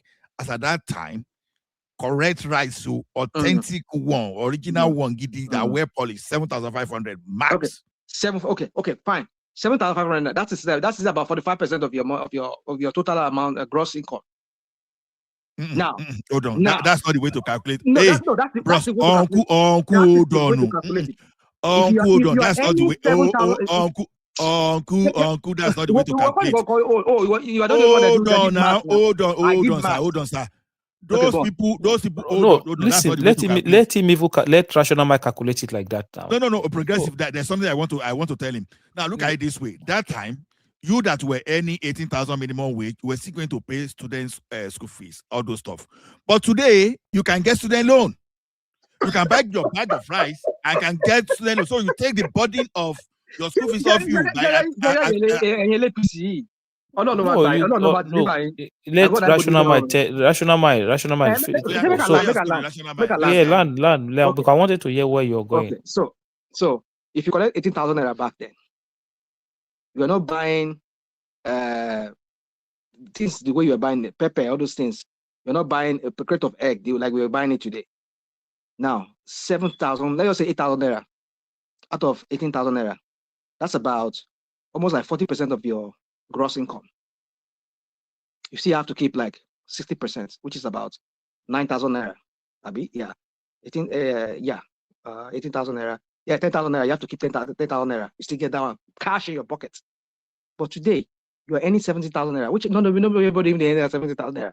If you went and just by the way, okay, let's say 70,000 naira, and you are buying 50. Instead of 70,000, they remove 150,000. Let's say you move 50,000, 55,000 naira, 50,000 naira, go buy one bag. You are left with what? 20,000 naira. So almost 70% of your money is gone. You only left with 20%. Compare that to like when you had 40% of the money to when you have 70% of the money, or just buying a bag of rice.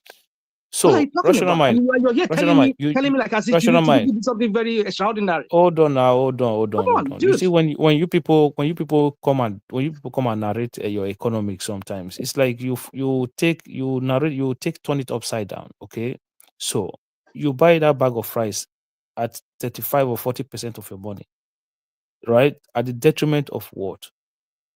What detriment? Subsidized dollar, Okay. right? Okay. Right? At the expense of subsidized dollar. So Okay. you're still spending that money in a different way. So, but it's just a collective poverty that everybody was going through. That's the problem. Okay. Let me say this to you. Where you and I will live, almost everything is subsidized for you. That's not true.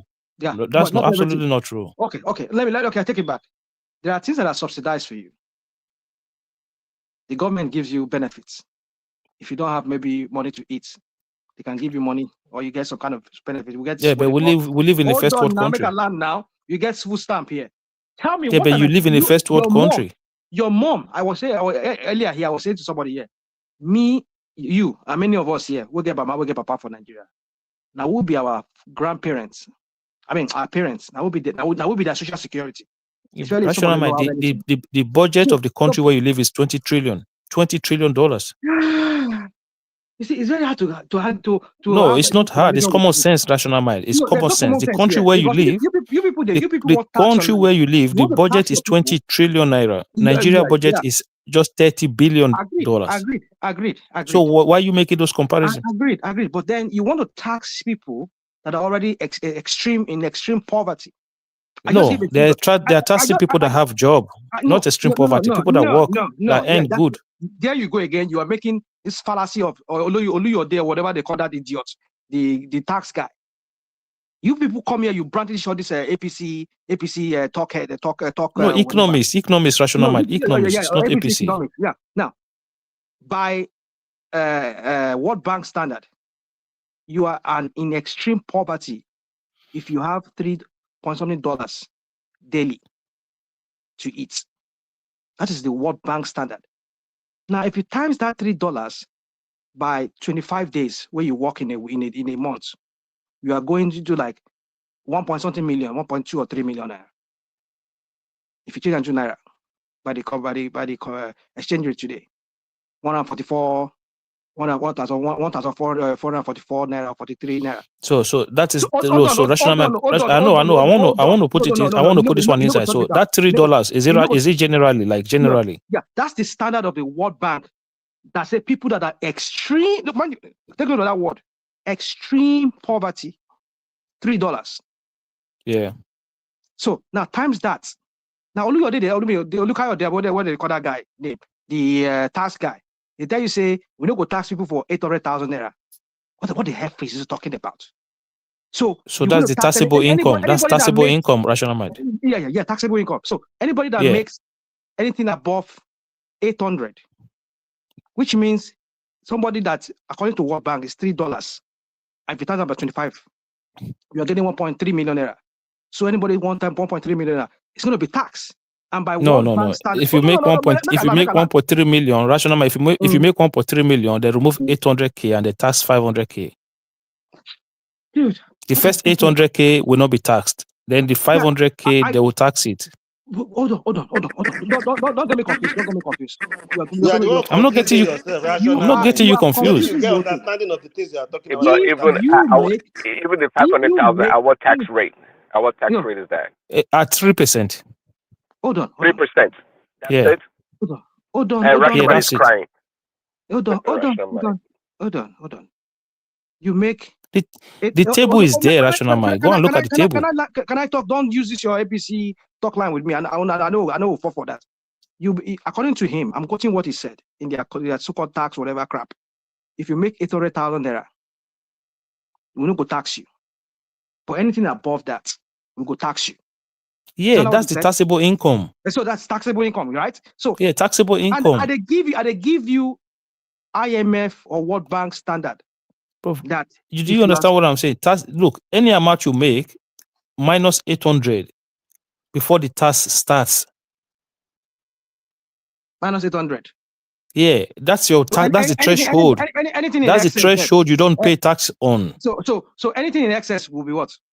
That's where the tax starts. So what are we talking about? What is it to go to the you are trying to do here now? All this spinning you're trying to spin here now. I'm not. Oh my God! I tell you, say somebody. By IMF standard. Right now, they give me a headache. By IMF standard, if you make $3 a day, you are in extreme poverty. So somebody will make $3, quarters and by 144. I mean 1,444 naira. Wait, times you go arrive you at 1.3 million naira. So if somebody make 1.36 million naira in Nigeria, which is by World Bank standard now, extreme poverty be that, then you go see tax that money. So take They go tax 500. They go take it on the tax 500. rational mind. Tax 500,000. Do 3%. Do 3% of 500,000 and see how much it is. That's what you pay a year.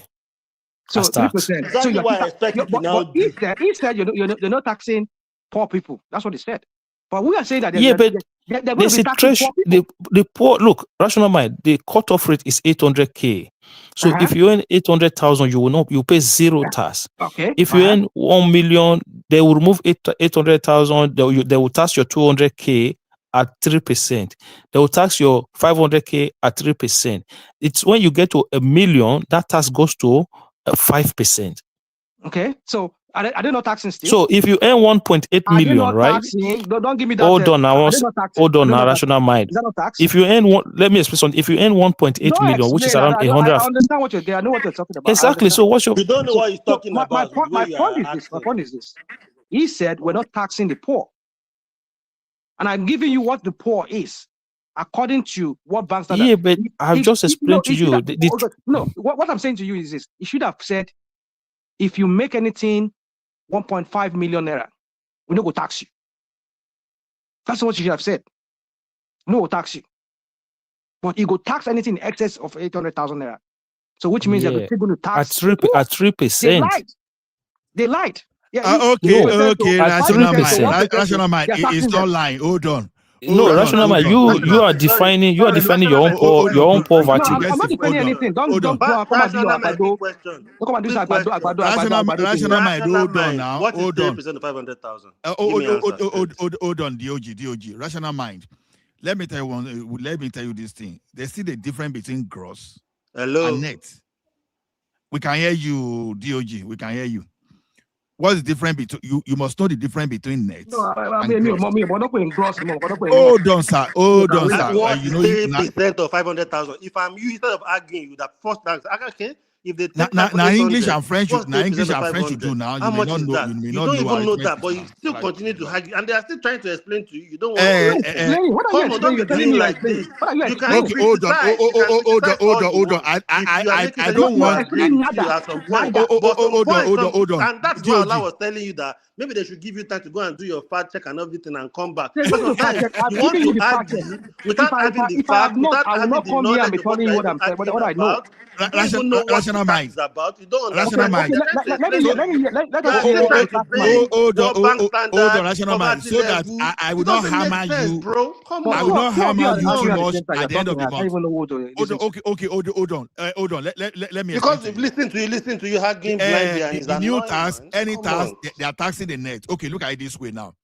Now you may be any 500,000, 1.5 million, and you may still end up paying zero tax. And I will explain to you. Now, from that, you don't give me that one. I don't understand what you're talking about. I don't understand what you're talking about. Hold on now. I'm just telling you. Hold on. Don't give me that. You see, you go again with this your rigmarole of agbado thing. Hold on, sir. I'm giving you. We're not talking about deductions. You're taking that. Hold on. You may be any 1.5 million, and you may still end up not paying tax. It depends on how your salary is structured. Now, out of your 1.5 million, you are going to do contributory pension. You understand? That's when we go out of your gross. There are some part of your this thing that of your pay. I mean, wait now. Okay, when we are at the work now, we they get dress allowance. You understand? I don't know if it has changed, but at that time, we know the doctors there. Then there's a collar, there's entertainment. So then, even for your rent, you see, you can have up to, is it up to 500,000? That means you must be paying like about 5 million, so that you can see the dot like about 500,000 that will still go to your rent. So you can earn 1.5 million, and you have deductible that will bring everything you are earning to 800,000. Once you cross that 800,000, you are not paying. Now, in the old tax regime, do you know what we're paying on 800,000? You understand? Even if even for less than for 300,000, do you know how much you were paying just on 300,000 for that old tax regime? That's what you should know. Well, all right. Hold on. I've had you. You see, the point is this. You see, you people like to do this. Your what about? But you don't. It's not a what about. The tax table is there. It's not about what about. The tax table is there. The whole total picture. Now, this is the picture I'm painting for you. You are misleading. No. You are the one you are the one trying to mislead Nigerians. Normally, we can allow you to wait at the end of the month. Oh no, hold on. Naturally, we can allow you to wait at the end of the month, and you will see, because end of the month we are going to review this thing. I know about all. But the point is this. No. But the point is this. I don't want you to create high blood pressure. No, there's no high blood pressure. No, there's no high blood pressure to us. I'm showing you the flaws in that tax and the lies of Tinubu and his tax people. That's what I'm telling you. Imagine a prostitute. Sorry, Uncle. Wait. Before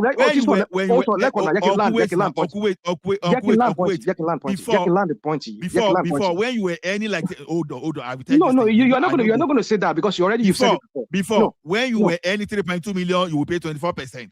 But I tell you today, you need to earn well over 50 million before you can even pay more than 23%. Okay. I hear you. Now, we're talking about the poor, and I keep saying the word extreme poverty. Imagine a woman who does the oldest profession. You know what I'm talking about. I've told you that you don't take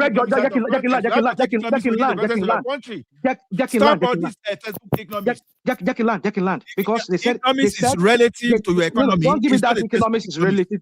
Because Mama Banta, the woman that sells Bolly on the road, that sells that carry something on his head and sell pure water and all these things. Whatever she does, even though maybe it doesn't have a business name or whatever it has a business name, she will be taxed.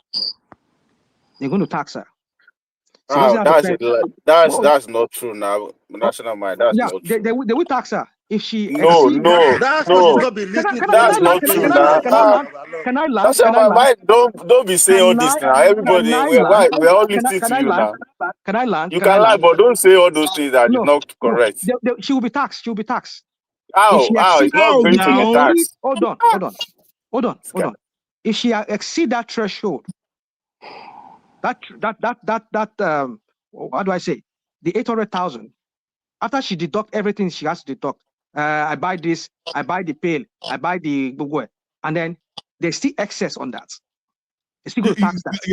You are making a big 1% or 3% we're talking about. Now that Yalata now may be taken as a small business now. You understand? If Amalata if Amalata gets someone who they arrange the tax now, it's going to be taken as a small business. Okay. Now, for small business, you have a threshold. You know, when you say small business, sometimes you have limited liability, and you have the one that is what do we call it? This sole proprietorship. You understand? The sole proprietorship can be a small business, but now the only difference is because of the liability. So now, when you take small business as a sole proprietorship, another rules we apply to you. So see, this thing is this. It's not good. You know the problem we have in that country is this. It's only that when we know little thing about things. All right. Don't do this. What we know. Don't do that. You go again with this. You not even answer my question. You just say it's a threshold. You just job. You are not even saying anything that is even new. National mind. Can I ask you a question? No. You are not going to ask me any question. Let me land my point so that we understand. So that you people don't say I'm just arguing blindly. I'm saying that beside our friend here, Mr. Fadji, Mr. Fadji. that said he work in bank. You work in bank. Those are formal sectors. So this man will never even forget my name. Now one So, for you. Okay, now. so you go, you work in the bank. That's a formal sector. You can contribute to the pension. You can do all those deductions where you can do. But there are certain people who maybe they just do make a land now. Somebody's talking here. Somebody who just maybe he wash somebody's house. I mean, he does washing. I mean, cleaning laundry for people. He laundry here, and then he makes 1.5 million naira in a year. Now, if you were to go by what you people said, 800,000 naira of that money is not going to be taxed. Maybe after she do all that deduction and everything, maybe let's just say she makes 2 million naira, and then 800,000 naira is not taxed. Then 1.2 million naira is going to be taxed. That is after the money now do the deduction, everything comes down to like 500,000 naira. Now you're going to tax that 500,000 naira. For my work, let me land. For my World Bank standard, somebody who makes something 1.35 million naira is in an extreme poverty. Hold on, don't go there. No. That's where you are missing it. Standard to come and be asking Nigeria to come and be paying tax. In South Africa, let me land this point. In South Africa, if you make almost 30 million naira if you convert that money from rand, I think it was about 80 or 70,000 rand annually, which if you convert it to naira annually, it's about 30,000. That's their the lowest of people that pay. Okay, about 30 million. You don't pay tax on top of that money. Hold on. In South Africa, let's see. 70,000 rand annually. Before you lump everything together, let's explain to you. What are you talking about? Now, you want to be taxing people that are making 1.5 million naira. Hold on. Let us don't. Rational mind. No, Ola. Stop this now, Ola. Rational mind. Those people that you're talking about right now, are they paying taxes? Oh, what are not paying taxes? The people that hire 1.5 million right now, are they paying taxes? In the next coming this year. No. Rational mind, were they paying taxes in 2025? People that are working, payee that are any that amount, are they paying taxes? Hakeem, we're not talking about. Just answer the question now. Answer the question, please. I'm answering your question. I'm answering your question. It's a yes or no. Were they paying taxes? Those people you're talking about. Don't give me this. I'm answering your question. Okay, answer the question. Based on the new tax law. No, the old tax law, the old one. I'm not going to answer that one. I'm not going to answer that one because that's not. Why not? Then keep quiet. Then I'm not. Why not? Keep quiet. I'm not going to answer your question. Keep quiet. Why? I'm not going to answer. Why would you? Yeah, but why? What's supposed to mean? Yeah, you are just doing selective blindness. What are you talking about? Just keep quiet.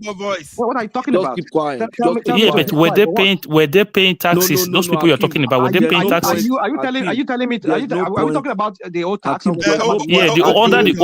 the old tax law. Everybody, hold on. There's no point arguing with this. Okay. Spinner. Atoski, hold on. Before you dabble everything, we are talking about the new tax regime. Don't give me that crap of keep quiet. Were they paying taxes before? Those people? I'm not answering that question. But why? Hakeem, don't ask him again. I'm not going to answer that question. Why are you telling me to answer the question about old tax? We're talking about the new tax regime. No, with those people you're saying they are going to be taxed. I'm not going to talk about that. We're talking about the new tax. Were they paying taxes before? That's the question. I have to even go because people are just talking this level. I don't know what you people are talking about. We're talking about the new tax. We're talking about old tax. Please come in. What are you talking about? Rational mind. Mabinu, sorry for saying you should keep quiet. But you see, the fact that you just said you were not going to answer that question, it means that you were not trying to enlighten people. You already had a mindset, and that's what has been driving your discussion. I was not on the planet, but I was watching, I was listening to all the arguments since. What Hakeem was trying to tell you is that these people are currently even paying taxes based on the last regime.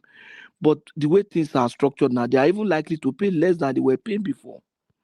And this idea of World Bank defining poverty, the World Bank cannot apply the same definition to all the countries in the world. You understand? A poor man in the US is not necessarily a poor man in Nigeria. That's the truth. And the quality of Patoski, if you life. remember, I asked him that question. Is that universal? He said yes.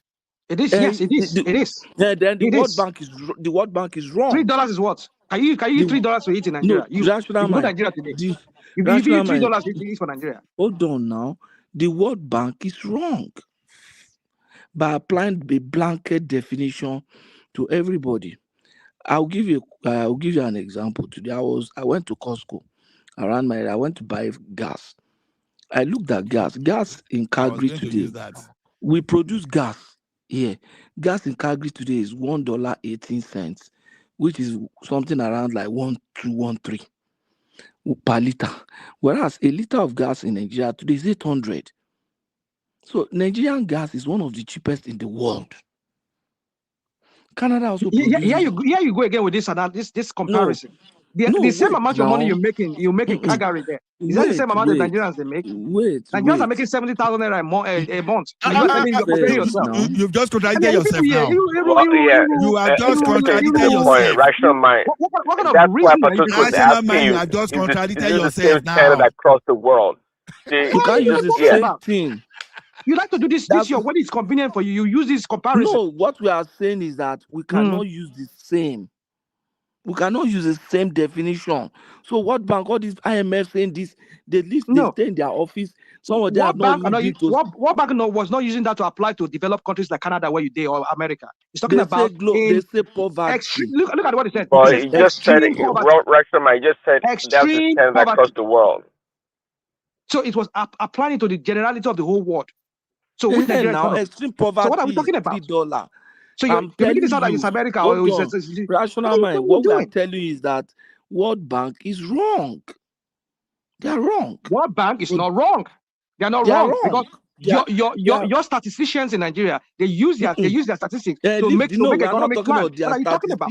No. We are telling you World Bank. Not be people there. People like you and me and the rest. So which one your statistician for Nigerians? Your economic teams.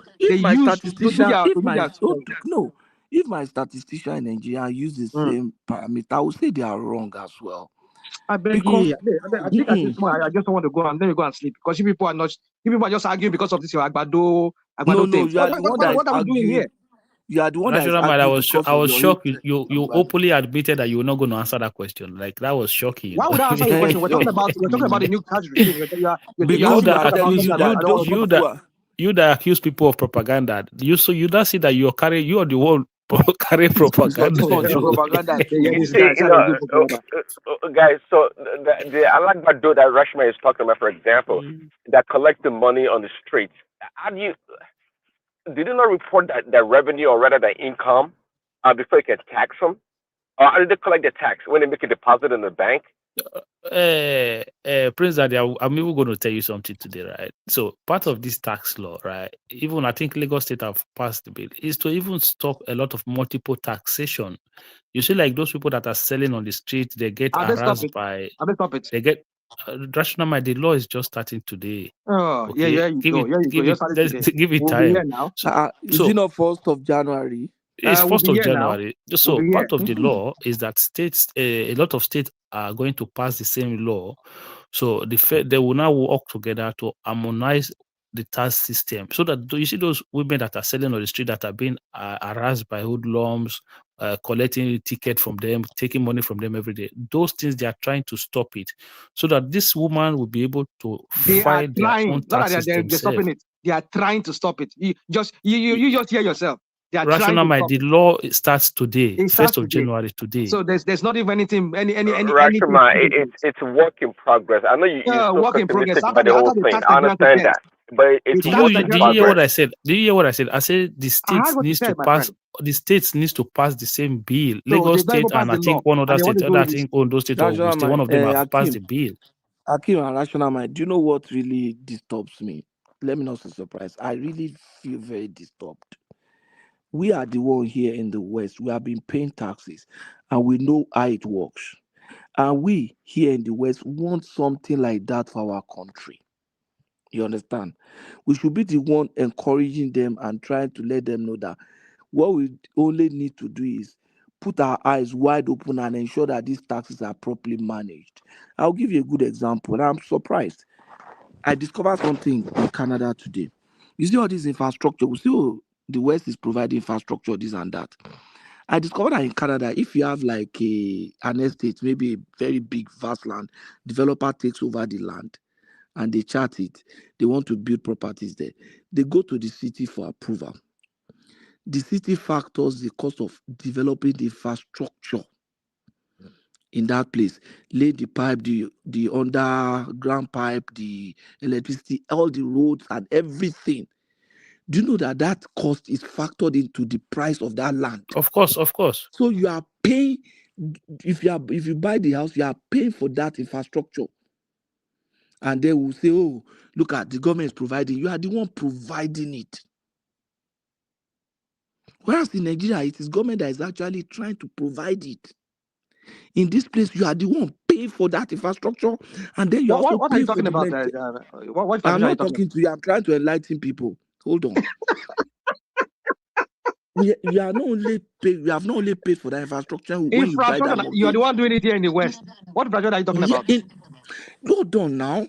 I'm He's telling talking you. about when you have a housing When you development buy a area, house, those road, the street lights, the water infrastructure, everything in that housing is area factored into your is cost of the factored house. into the price of the house. Of And course, then, yes. And then the maintenance, the way what you pay for utility and everything to maintain, the property tax and everything, the school they are going to build in that place is factored into what you are paying.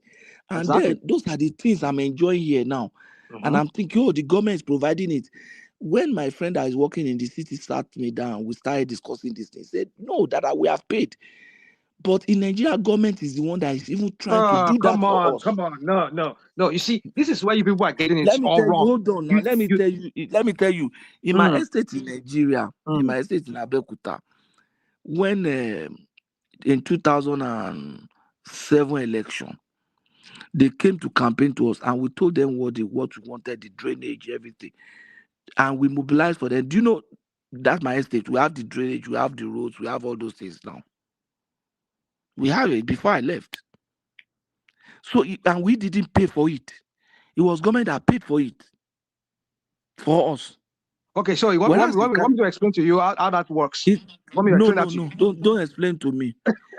Whereas in Canada, I am paying for it, and then I will say, "Oh, Canada is working. Look at everything is working," not knowing that I was the one that paid.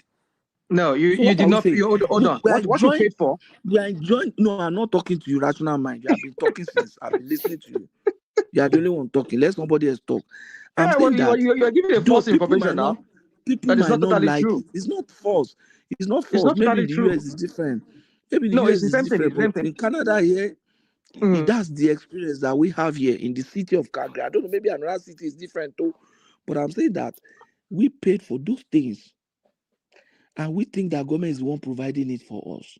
Okay, so can I say something now? Can I say something? In Nigeria, we are not paying. Government is trying to provide them. No, that's the truth now. No, it's not quite. It's not quite. You have a point. But let me explain something to you. Do you have a let me ask you a question. Do you have a property in Nigeria? I do. Do you pay property taxes? Like property tax? No, never. I do. No, national mind is stop. I do. Me, I no pay. Me, I'm not paying. Now, okay. Me, I'm not paying. Let me be objective. Let me explain to you. The property tax I'm paying here monthly is almost enough to buy another house after 1 year. Because you make the money.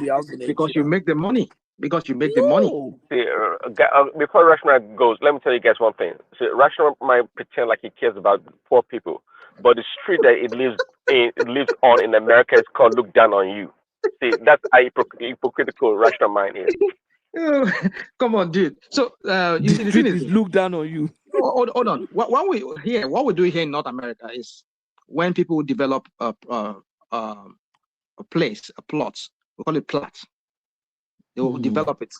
So a developer will come, will develop it, put in sewer, put in whatever utilities, and will connect it to the city. The city does put in place their own. They will connect it from the plots to the city.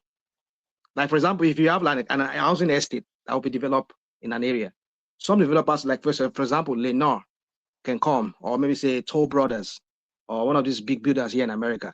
They will just develop the whole land, put in all the electrical grids around there, transformers and everything, wire everything. They'll put in all the pipes that will take out sewer from every homes that will be built. They now connect it to the city. The city does put all their own. So for you to connect it to the city, that's what you'll be paying for. Yes. No, what I'm saying is that. Let me land. So when if somebody developed the land, say like 50 acres of land, and they want to build like say 200 homes on it. So whoever developed that land, it could be the same owner that owns that land, is the one that's going to build the house. For example, now, if I have money, I could go buy one big, huge acres of land, develop grade everything, put all the whole sewer line that will connect to the city, and all the electrical grid that would serve the homes there. Then maybe you will be Lennar or Toll Brothers that builds a house. I will now sell that place to you. Instead of to use like in millions. Maybe I use maybe $10 million to develop the land and everything. I'm selling for you like 20 million. But you go still make so your money. That means you have put the cost of that development into exactly. Yeah. But mind you, and when I'm buying the house from those people, when I'm buying the house from those people now put the cost on me. Yeah, exactly. Right? Yeah, exactly. That means I'm the one paying for those development. That's what I'm saying. You're paying for that development within that area. But the sewer line. That's what I'm saying now. Yeah, but the one that connects to the city installed that themselves. It's the city that brings that one. Yeah, I know. So that's what you'll be paying the city for. When you'll be paying sewer, yes, but in Nigeria, it's government that you know in Nigeria we don't have too many private testing. We just have agreed like that until recently Lagos has just having those private testing. All those Adubo, it is government that is putting all those things there.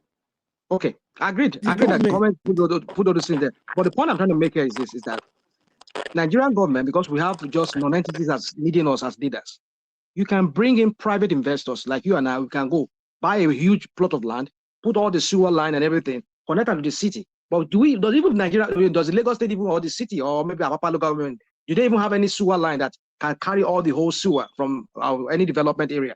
Do they have it? They don't. So invariably, it is you and I that will now come and we're going to put the main sewer into that area that will go to wherever they want it to go. So that is the thing about Nigerians. We don't have leaders that are visionaries. The only thing that come close to it is that first stack. That means a first stack, and what's it called? Eric Moore there, or something that come close to that. But still, it was government that built that, which not supposed to be. The only thing that's every local government should be able to manage their own sewer line and their own electrical grid. So if you tap into it, you have to pay the whatever. If the city that is managing that electrical grid or the sewer line or the water, you pay them, or the trash, you pay them.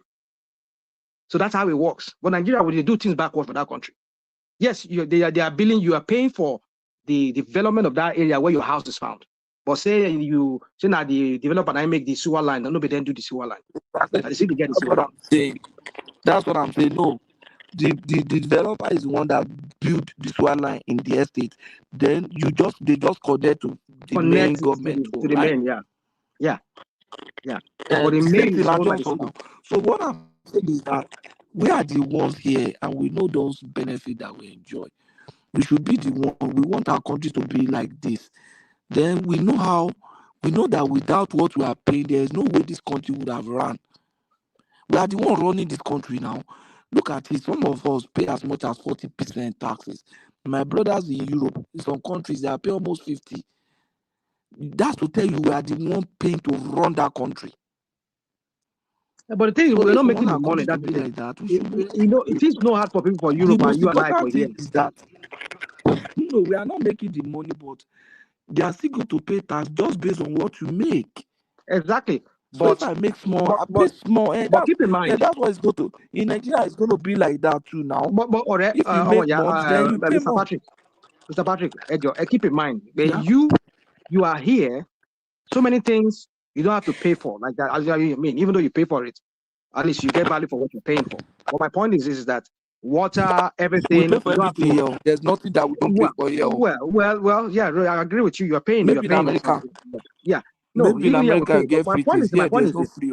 Nigeria, out of your meager little money that you are earning, 70,000 naira, you pay your children's school fees there. You go pay your what's it called there. You go pay your light bill there. You go pay food there. You go pay. No, And inside how much government now? school in How much Nigeria, is the money? government school in Nigeria, hold on. Government school in Nigeria is free. Can you send your Primary children to and that government school secondary in school. Nigeria? The present Now day the now government school in hold Nigeria. on. What we now need to do is let them be paying these taxes. And let's now see whether government school will remain the way it is. You know why I like tax? Let me give you an example. It will make the citizens to learn to hold their leaders accountable. Because now we know that our money is going there. So there's a passionate thing. It's just like all of us, they do a shushu now. Me, I carry my tongue. This person carry his tongue. Patoski, sorry to cut you short. You see what you said now. It's like, yeah, if I see, if like, you know, when these people see somebody who is collecting government benefit, you know what, the first thing that come to their mind, that's what they're doing with my taxes, paying people that sitting on their ass, right? Because you know straight away that the only way government run the country is through your tax. So you have this sense of this ability to be able to speak up and question when government. But I think that country, because both the government and the people don't care, because they think everybody, all the money comes from oil. So just do what you want. But when the people start to become responsible, you start to ask questions like, You start asking you're question taking when money you from me. see What are you doing a with it? senator driving 3-5 car of 100 million, then you go say, this money is supposed to be my money now. Why are you taking it from me and giving it to this man to be driving this car? So people would learn to hold themselves accountable. And then it's just like I'll say, it's like a susu. Me, I don't collect my own. You, I don't collect your own. When it can't reach Akim Ton, we can't hold him. Akim go shout now. Say, so it's like that. It's a contribution of everybody. Then nobody will want somebody else to say I am more. I should have special privilege. Are we not all paying taxes? Are we not paying the same thing? Are we not? You understand? No region will say, "Oh, we are this. We are more important." No, all of us they pay to run this country. Pato, it's easy for us to be saying all these things. You and I here, there are some certain things we get as subsidy. It's subsidized for us here. Like what? What's your point now. anyway? What's your Hold on. point? My point is this. Nigerians have to almost pay for everything from scratch. It's something they are benefiting Yeah, from the but government. they are not saying to them, okay, let's start a new system that will make sure that you will provide these things for you. Let me land. Good morning, Where you are, everyone in where you the are house. here, where you In hold short, on, please. New Year is 3 minutes from now. Me and they Our go. own is about Let me not enter this New Year arguing with rational mind. Where are you that you're not in Okay, New Year already? We're here in speaking Pacific from Northwest Nigeria. here. I'm speaking from Nigeria. I'm in Calgary, Canada. So I think So you guys are saying 2025. now will be the last set we go enter. We see them for Me this and Ola. I'm speaking from How can you Nigeria. be I want to wait, contribute it's already, to what time is the it now? Hold on program. 1 second. It's nearly 7 o'clock in the morning here. Ours is about 1 hour, 2 minutes more before we enter New Year. It's 11. How about people in 58 Alaska here. now? Alaska they go still get about 2-3 hours from us. Alaska.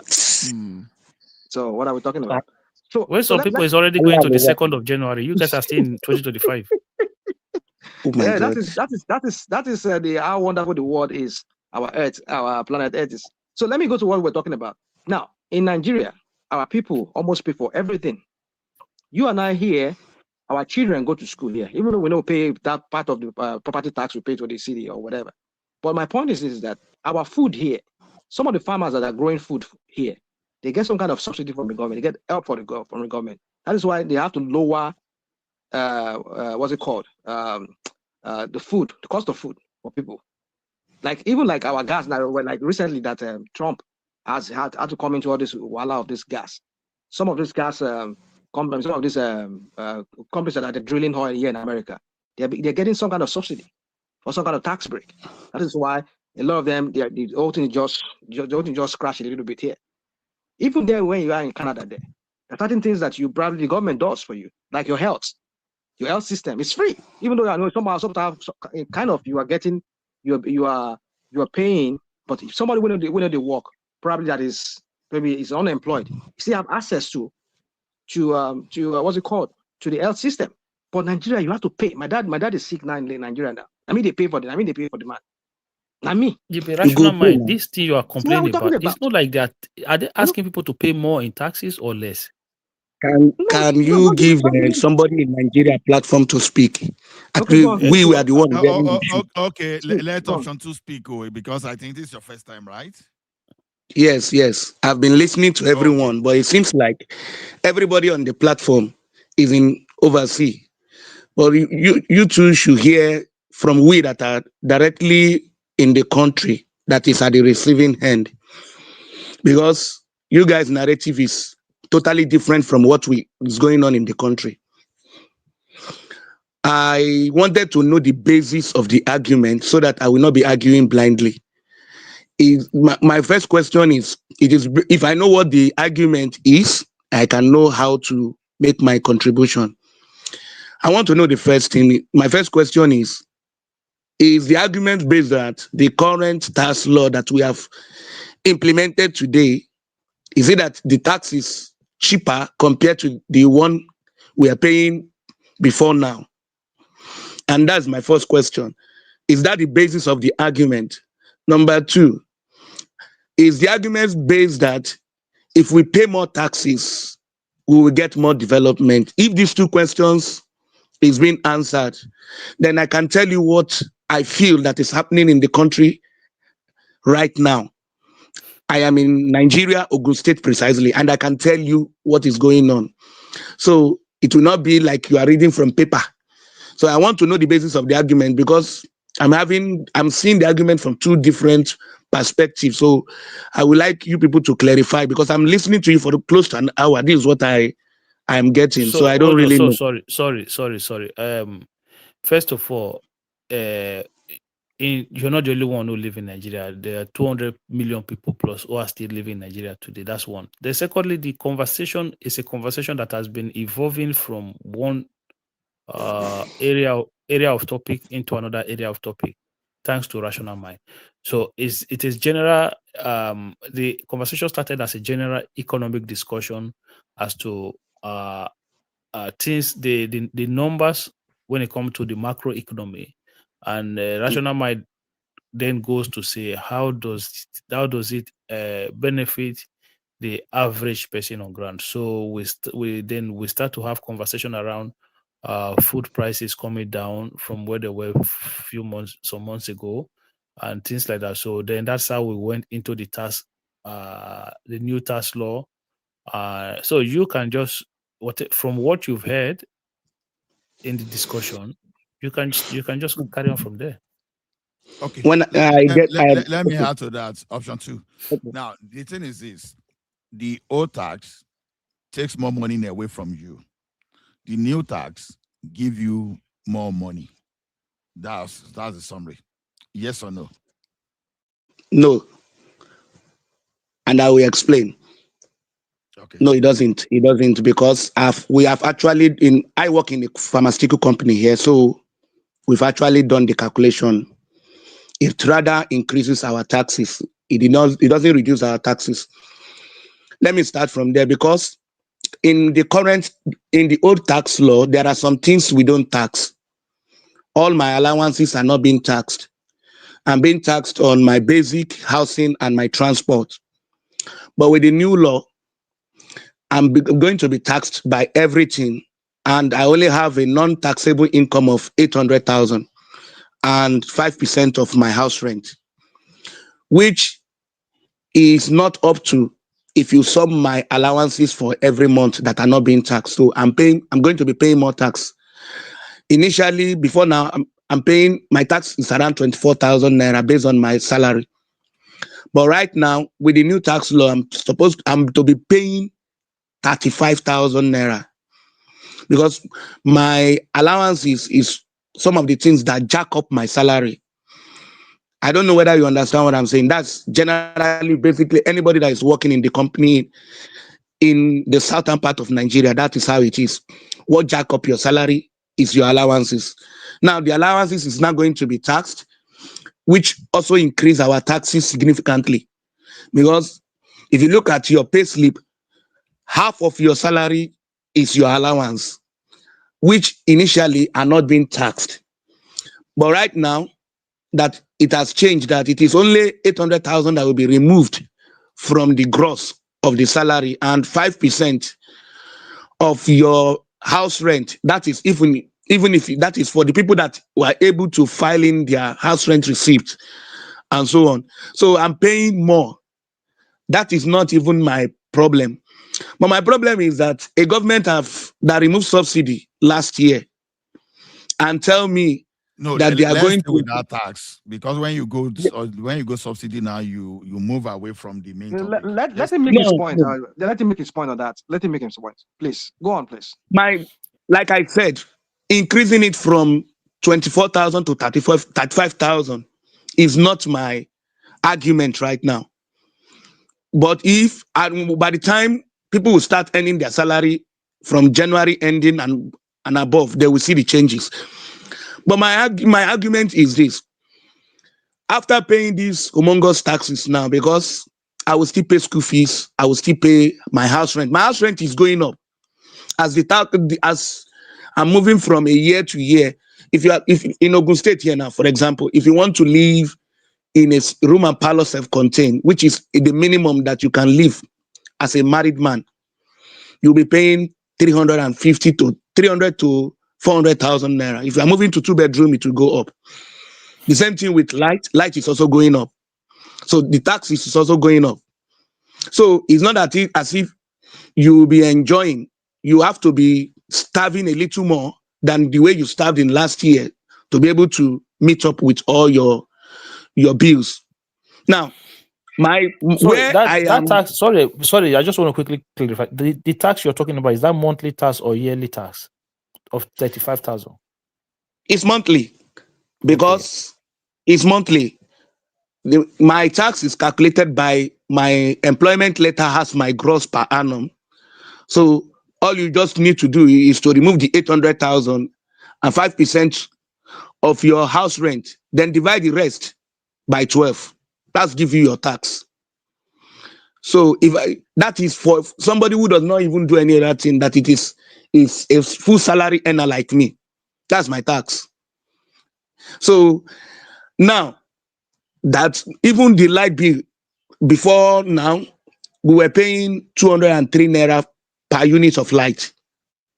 If you are in band A, you pay 203 naira per unit of light.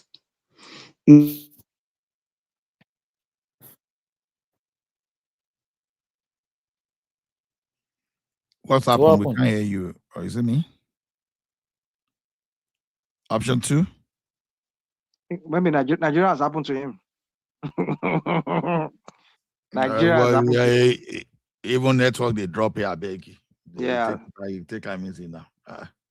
So yeah, guys, let me go to I bed. just I'll wanted see the you guy guys. to finish because I wanted to ask him him a question before, but now Yeah, it he's was gone. I making cannot sense. He ask was this making question. sense what he was saying, because he was giving No, analysis about. Look, rational mind, what he was saying was making sense, but what you need to understand is that what bracket was he on? What salary Well, bracket was he on? apparently, since he said he works in a pharmaceutical company, you wanted to say maybe one of those. So maybe not the this top is what I'm earner, trying but to at say. least over 1 million naira annually. That's what he makes. Someone that was paying 24,000. If he's Hold on, paying someone, 24, rational mind, if he's paying 24,000 a month, is any a lot of money?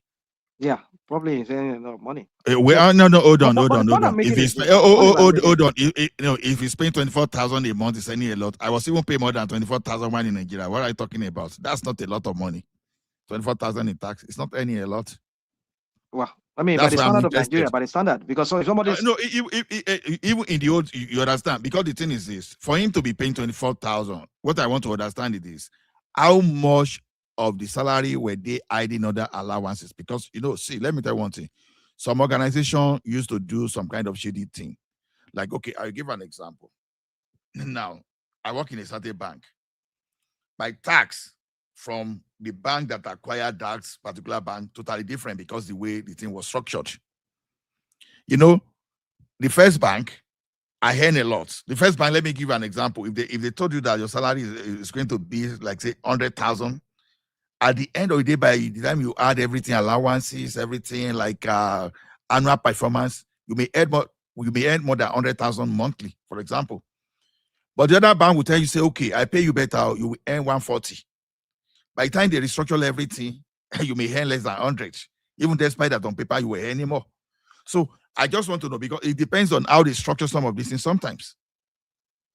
So it could be some organization that cook book, but if everything is straight, you don't have anything to worry about. But if already your company was cooking book before and you are complaining now, then you don't why complain. was it getting allowances and he wasn't paying taxes on them? No, there are some kind of allowances that you will not pay tax on. So some company can Why? just take But why advantage. why would you be earning money and you're not paying taxes on them? Yeah, no, like I said, like in the tax laws, there are some allowances. There are some allowances you don't. No, those are deductibles, right? Yeah, deductibles that don't but pay tax on them. Yeah. No, this one you're talking about actually not paying tax from when the money comes to you. So because if someone's, for example, now saying he's paying 24,000 a month, I want to know how much you are earning. If, for example, if someone is earning 500,000 a month and you are paying 24,000, then your organization should be questioned. Then something is not right. If something is not right, you are earning fund, you are earning 500,000 a month and you are paying 24,000. Something is not right. Please, if you still have your internet, you may please come back, please. Because 500K a month, 500K a month, that is 6 million naira a year. Exactly.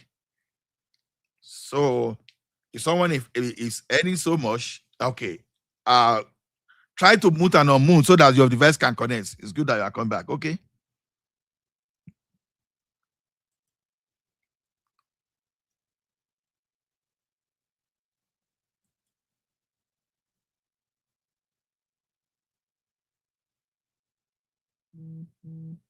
Your network is slow, gone you. Okay, you are back. Okay, fire on.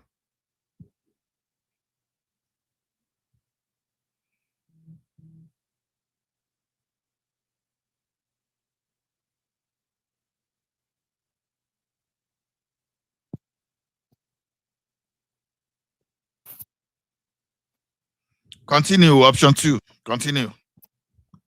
Okay, like I was saying, I don't know. I just noticed my network went very bad. Like I was saying, I said Nigerians are people that they have high tolerance. So it's not the problem why the tax stuff is not flying very well in the ears of Nigerians is this. We believe that we are giving more, but we don't get anything in return. And this government, okay. You know what I said before you arrive? I said, if you are really paying 24,000 in tax every month, yes, then that is interesting because your annual salary is interesting because for some of us, I can file you my receipt. If you think I'm lying, hold I can. on, If there is a way I can hold on, nobody say you are lying. Even when some of us were in Nigeria, we pay more than that. Far when the economy was better, like we are talking of 2010, 2012. It depends on what you are earning. That's why I'm asking, because you know some organizations, they are very good in hiding money under their allowances. So some organization know how to cook book. When I say cook, cookbook. No.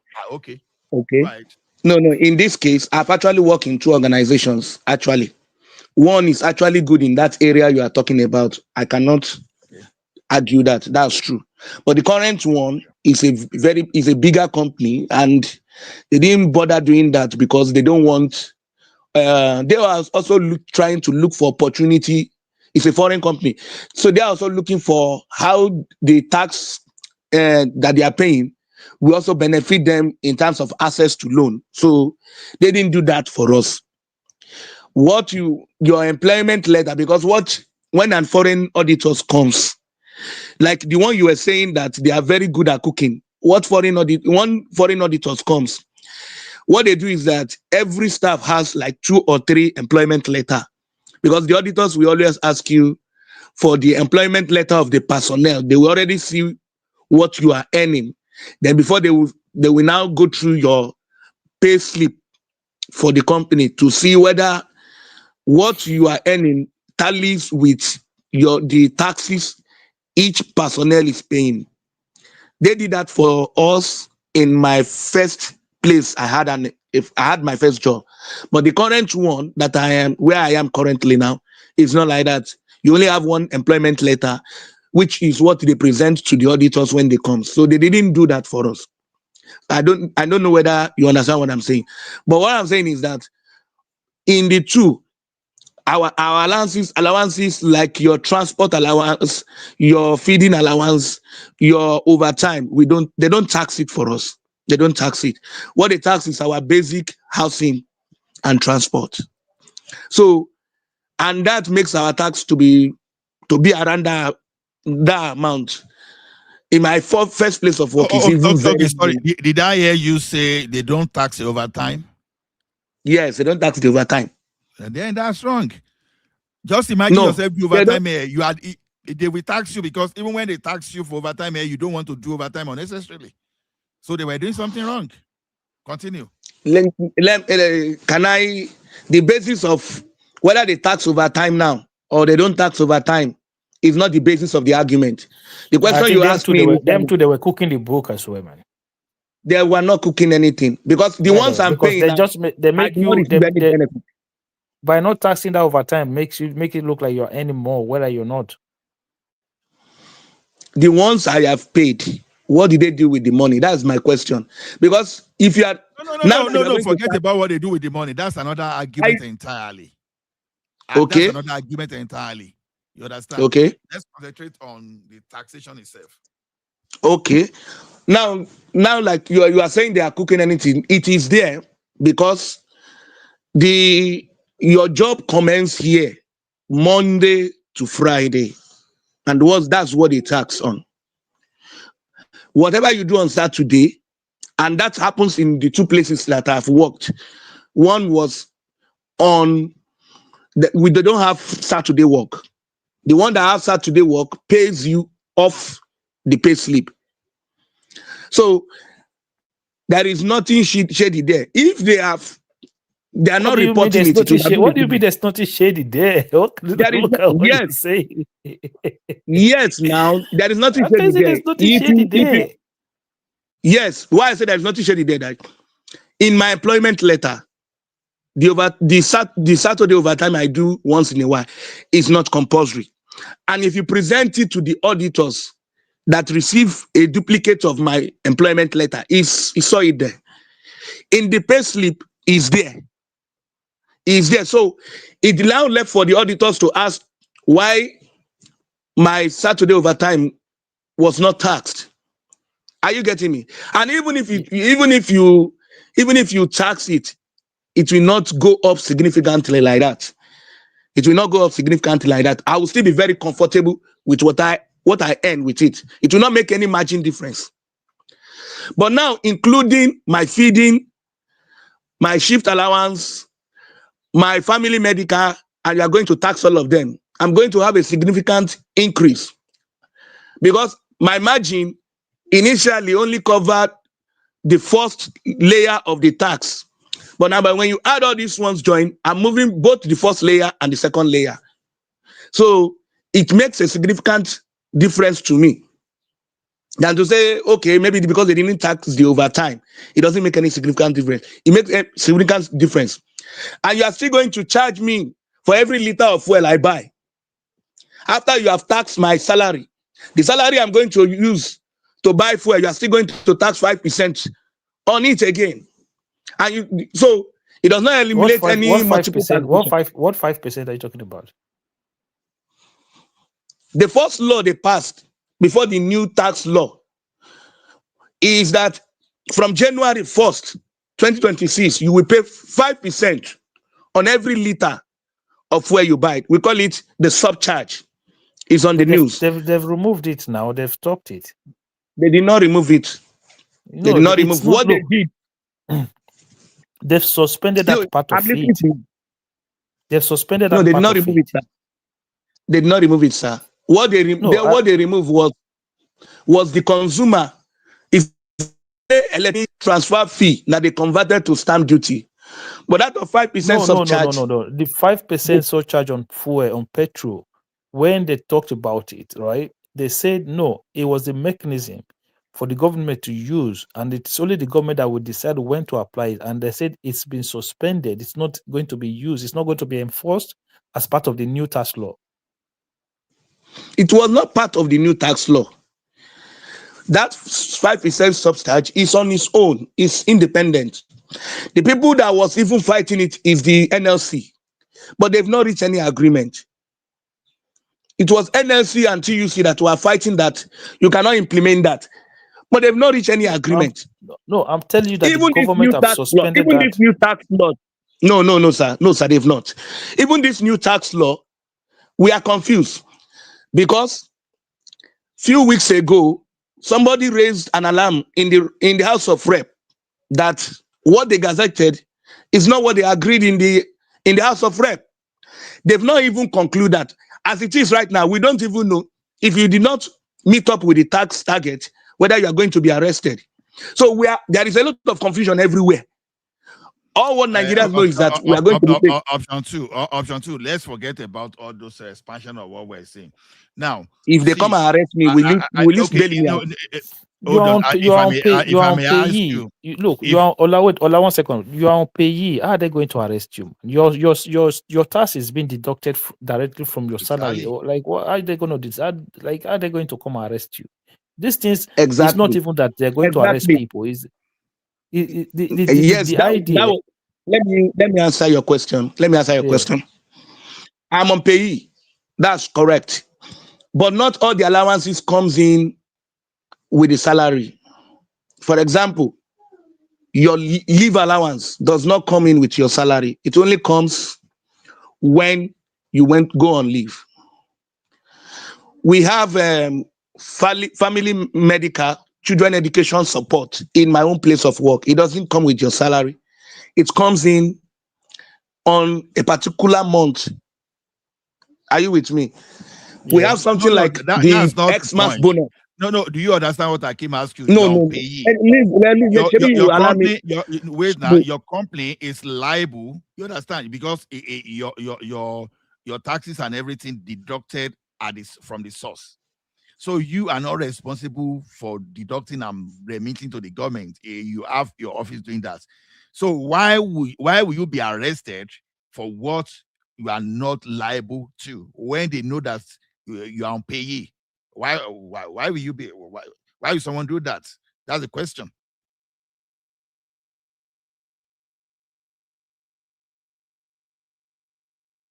Option two. Network it will dash you. Akim, because what we can see here is that a lot of misinformation. That's what we can see. No, the thing is, because I wanted to, like the way I do my thing, I'll let him finish, and I'll just ask him question one after the other, because he's talking about the 5% tax or rent allowance for 5%. Yes. So I was going to ask him: is the 5%, is it on the new tax law or the old tax law? It's on the new tax law. You can for example, is it even 10%? You can deduct rent up to 500,000. Because on the new tax law you can deduct up to 500,000, right? Which is still going to be percentage wise. But then I don't think it should be. It's going to be taken out as tax. It should be something that I think is going to be something that you file for. Well, it depends. It depends, because if a tax situation it depends on the organization. If you are able to let your organization know how much you pay in rent, or maybe some organization they try to give you some kind of housing allowance. So maybe for me, the problem I have is that when people say they are going, I'm just saying the people that are going to be taxed are already paying tax now. So it's the idea that to make people who are not paying to start to pay. I don't know why is that even a conversation. Why does that not? Why does that even look so difficult? And I came No, when. people. Hey, Babati. Hey, Happy New Year. Go ahead, sir. I wish you the same. Happy New Year, Right. Babati. Yeah, but you see, I don't. When people say, "Well, oh, what are they have they done with the money that they earned before?" It's a very lazy argument. Of course, Very, very relevant. you want them to be accountable, but that does not stop you from paying tax or not to advocate for tax. What we can say, I think it was Pato or maybe Progressive's point, this will increase our participation or an interest in governance. Because we don't care. Yorubas will say, how do they say it in Yoruba again? When it's not your money, you won't care, but when it's your money, you tend to be, to look out more or to pay more attention. So people will pay more attention to their local government, their state government, and actually understand the state budget now to see how the money is being spent. That should be the conversation. Not that because the money earned from the government from oil or revenues was not spent for A, B, C, and D. And second of all, it changed the narrative from this mentality of thing. The behavior has always been that government is doing you a favor. Government should do this for us. No, government. If you're paying tax now, government owes you that. It is you can be entitled now. That sense of entitlement is justified if you're actually paying taxes. So that changes as well. And the way we approach government in having conversation about implementation of policies will change drastically. That is what really has got me excited. And I think I read the comparison between the old tax laws and the new tax laws. The new tax laws actually favors the poor. You're barely paying anything. You're barely paying anything. And I understand we are in an election year, so they're going to spin it. And those that have their own biases are, of course, are going to run away with the propaganda. But if you actually take your time to study the tax bill, it's a very good initiative. Of course, the first 2 years they have to work it, the kinks. It's not going to be a perfect process the first couple of years, all and progressive. But the approach that these so-called opposition are taking is ridiculous, and that's what is quite disturbing, about the whole thing. But I didn't even want to come up to talk about the tax. Sorry to digress. I actually came up for the ADC thing, or if you don't mind. The Right.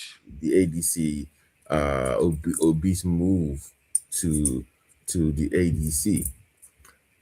Uh, it's either he's gotten assurance from some powerful members of the ADC that have Peter Obi likes guarantees now, likes he likes handouts. So my own intuition, I'm thinking that maybe somewhere in that in behind the scenes is made a deal that would guarantee him the ticket. I don't see, maybe I'm wrong, but I don't see Atiku stepping down for him. That means there's going to be a primaries. And I want to see how well it will do in the primaries. And by Nigerian law, INEC law, once you've contested in a party's primaries, you can't jump to another political party to run again. So for those that believe that he's actually setting him up for vice president, he has debunked that is not running for vice president, at least for now.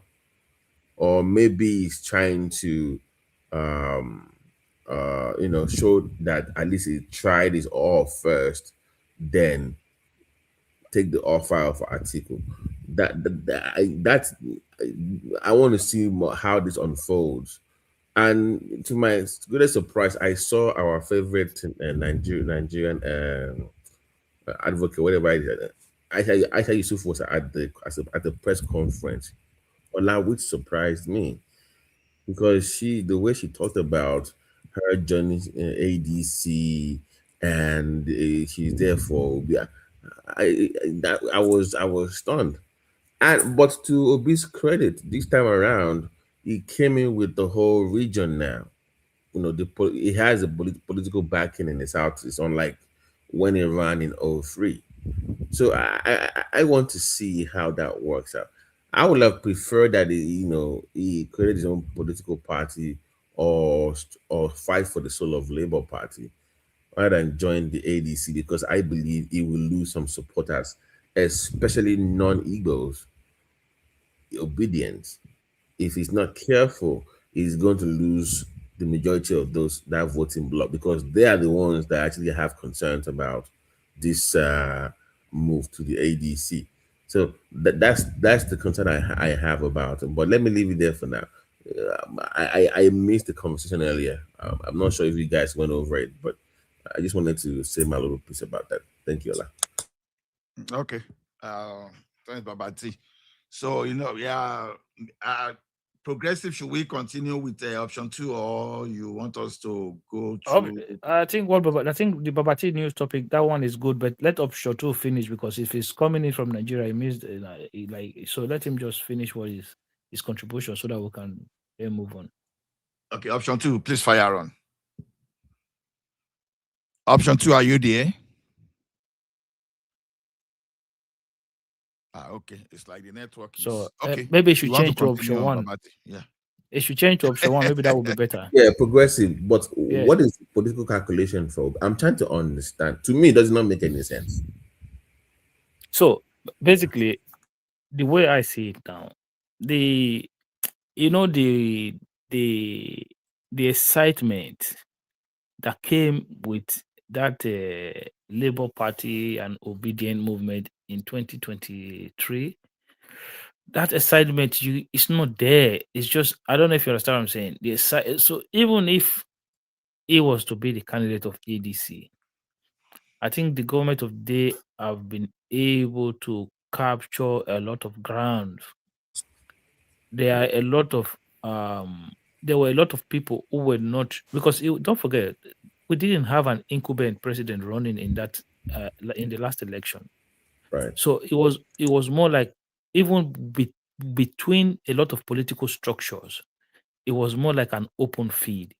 So you go to some state whereby you have half of the PDP members who were also going for Obi and Labour parties.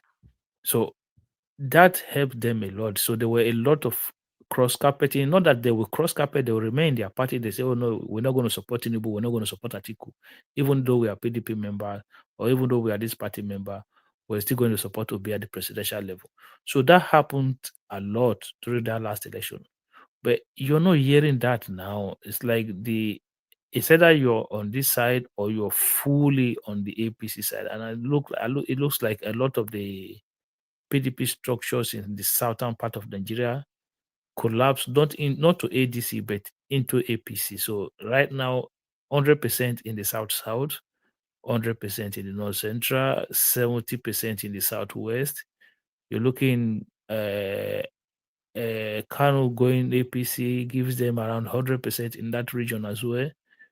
Then you're then asking yourself the question, like, if there's no where is the result coming from now? But progressive, to the politics of it,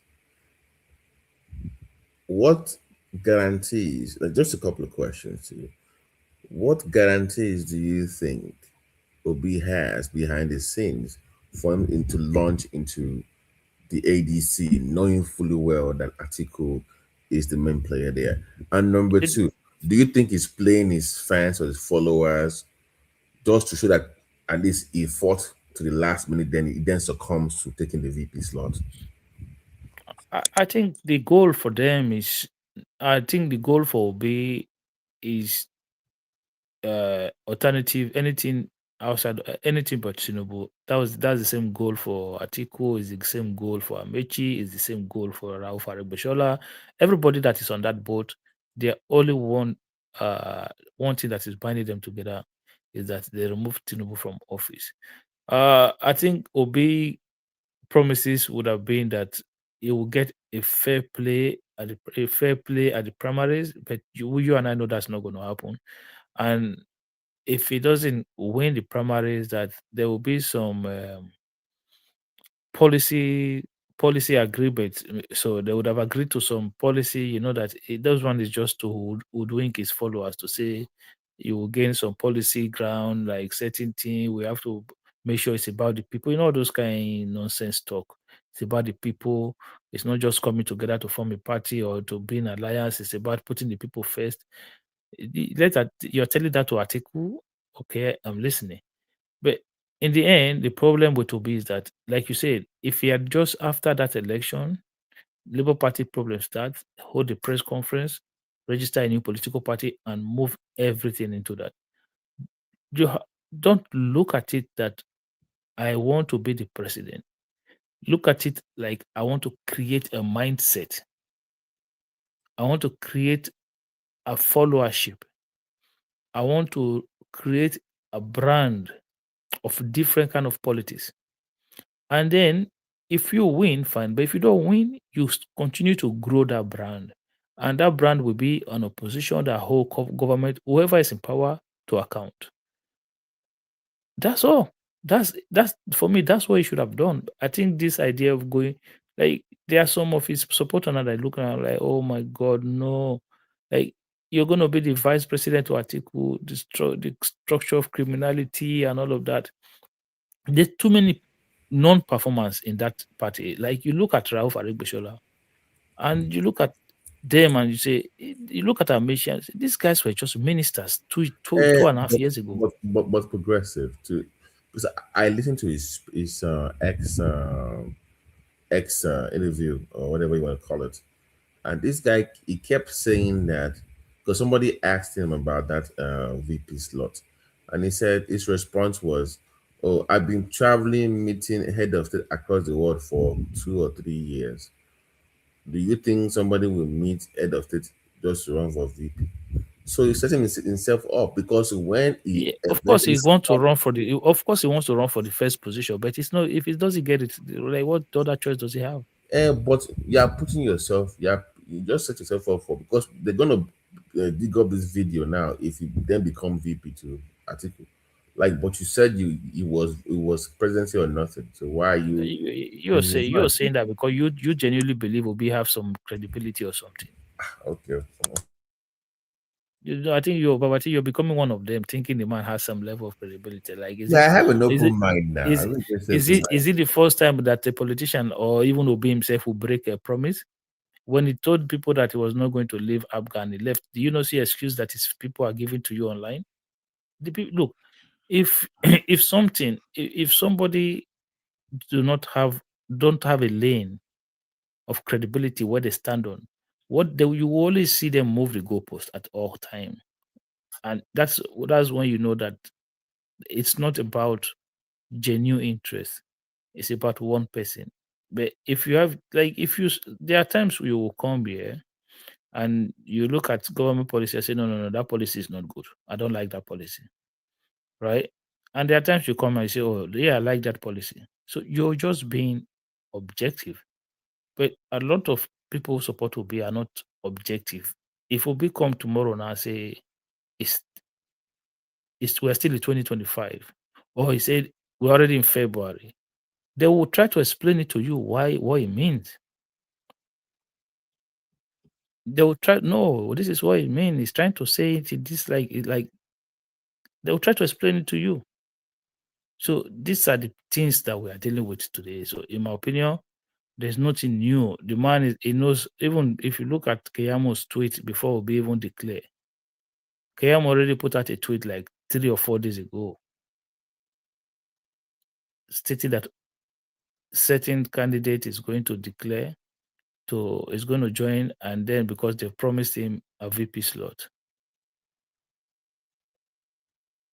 So there, people already know that Obi was going to join ADC a while ago. But these are the people that will be telling you that why a politician defecting from one party to another. They will be criticizing all the politicians that are defecting. We can count now up to 3 or 4 parties they've defected. They've defected too.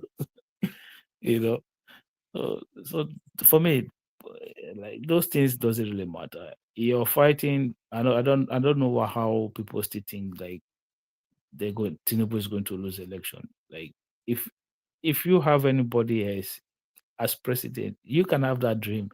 But you have Tinubu as your president, you think he's gonna fold his hand and then make you just lose election? Really? Are you serious? You know, and I also I was like, let's even assume that the ADC gives a ticket to Obi. So and we still keep Shetima on the ticket, right? On the Muslim ticket. I'm struggling to see how the corners are going to vote for a Southeastern Catholic. Because that comes into play here with America's intervention in Nigeria now. It's like in that part of Nigeria not being too friendly to the West, or now that some country that I don't want to mention their name in the Middle East is now meddling. By the way, did you hear the speech of our friend in the Middle East? Is now talking about Nigeria now, and you know what that means. So we Yeah. have to whip up that sentiment because they are mostly pro-Palestine in that part of the country, and if you're from that part, the particular part of Nigeria, coupled with the historical background of the war and everything, I don't know how far that helps your party or you as a candidate. So, like to your point, it sets up perfectly for Tinubu to return as the president again. I just, to me, I believe Peter B threw away a great opportunity, not for him, because to your point, it was supposed to build a long-lasting, sustainable political alliance and structure. But the problem is that structure was going to help others, not him. So it was like, Exactly. it's either he's going to help me or nobody. It was No, not really. and I think that's for me, that was the wrong mindset. The mindset should have been like, no, let's build it for a future, not just for today, but for the future. And then with a lot of ideas behind it. Okay. So you'll be going around doing charitable work. Like, if I am a Nigerian politician, Obati, every single day I will be in our campuses. I'm telling you, I'll be in our campuses all over the country. That's what we'll just be doing. My ideas, I'll just be like selling it to this younger generation coming up in our university campuses, even secondary schools. I'll be there every time advocating for certain policy direction. This is how if you go to campuses in the West today, you already see people who are left minded, who are right minded, who are right wingers, who are left wingers. You have branches of political parties inside your universities. You have people who are conservative. You have people who are progressive inside your universities. But our own is not like that. People just come out, jump into the whole thing, and boom, this is how it is. What do? We take money, we tie road, we open gutter, we paint school. It's just a cycle. You don't get fresh ideas, and that is why some people embrace what this government is doing, because there are a lot of fresh ideas coming in, things that you know things that are different. Including Alex Oti. I heard him today. It was pro Tinubu, surprisingly, because when he was asked about all this massive deflection of Southeast politician into the 80s, because he's like, no, I am still a supporter of Tinubu. And people are they say that any moment from now, he might actually defer to the APC. That's what I've I don't heard. think I don't think he will. I think he knows that he has So he goodwill will from stay in Labour and just work for exactly, Tinubu, so you market kind exactly, of thing. Okay. All right. Okay. exactly. But you have to understand that these governors, right? The way I see, I think they get a lot of back and money from Tinubu government. I think they get a lot of back and money from Tinubu. I think the federal government under Tinubu is giving these governors a lot of I mean, come on, look at Makinde that got 50 billion now. yeah, that's what I'm saying. Things like And that. Things like that. I think a lot of them get money like that. Some intervention funds, some extra security funds, some this money that they don't have to declare. I think a lot of them get it, and this is this is why the one in Kano, all of a sudden, is trying to convince Kwankwas to say, "Ogabo will go collect our order." Which are you there? Which are you there? Let's go now. You see, the man is giving us something. So, especially state like Kaduna, I know Kaduna have benefited usually from Tinubu government, and Uba Sani is somebody that is more like a Tinubu person, you know. It's more like a Tinubu person. So, and that's why you see the state have benefited a lot. So these things is like, I don't know. Imagine like the Shea Makinde one now. How do you get? They say you got 50 billion, and this man did not even say it out. Didn't even say it. And came out after they exposed you. They say, no, I only got 30 billion. Okay, you got 30 billion, but you still didn't tell the people that you got 30 And billion. you only gave those people allegedly 4.5 billion. So what happened Yeah, to the 25, 24? Yeah, what happened to that one? 30 billion. Damn, these guys, man.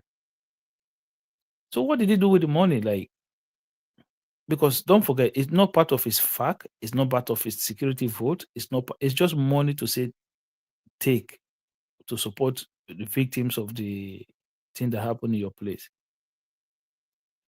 Something like that. At least you see a governor will hold a press conference and say, yes, I had a meeting with the president and the federal government have approved the sum of 50 billion for us to support the victims, and like nothing like that happened. Absolutely nothing like that happened. And you say governors will not defect. They will defect, all of them. But OT will not defect, it will stay there. I don't think Soludo will defect, it will stay there, but they're all going to work for Tinubu. And if Obi is not on top of the ticket, and maybe God help them, they don't even put him as the VP, then you know that No, I would not be surprised if they don't if they go that route. Remember, if he loses the primaries, he cannot leave anymore. He's stuck. no. No, that's the INEC law now. You cannot go to a different Yeah, no, party. I say if he, of course, if he lose the primaries, And that's so him done. It's it will finished. be at their mercy then, because Yeah, that's that's him done. It's But finished. waiting the album for Ekiti say where the PDP candidate no dey on the governorship list too. Yeah, Waiting but the this album is be this, that I'm still trying to but clarify. this is the Ola. This is the problem when people say why are people leaving PDP? Like, if you 2027 is coming up, right? Primaries are going to start very soon. The and you party, have and you have the three part, or four factions. You don't even know four who's leading. factions. Why? Who is gonna take that kind of risk? It's a big risk. Look, you will be surprised. I'm going to tell you today now. If these issues is not resolved anytime soon, you will be surprised they will not have a single governor going into the next election. Why do you think Adeleke left? It's not because it was like the man could actually basically not have find himself in what happened in Ekiti right now, not being on the ballot. So they have a lot of problem and nobody wants to bet on it. So it's better you just go up, get yourself somewhere, even if it's one Shako party first, while they are going on with their own problem. You know, get yourself out of there. A lot of people like nobody. If you run an election under PDP now, it's like you're playing. It's like you're gambling with your money. It's like you're gambling with your money because the court case can go either way, and then you're in trouble. See, if it goes in a Wike's way, all the convention that the Sheimaki they hold everything, anything they produce from that convention, it's like it's nonsense, it's sawdust. So why would you want to take that chance? Nobody will want to take that chance.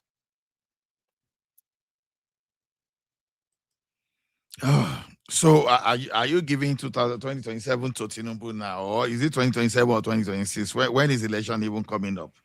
I think it's 2027, but no, I'm not the one giving. I think even the guys on ground, even the politicians themselves, they know that like But some of there's no momentum. Look at think about it.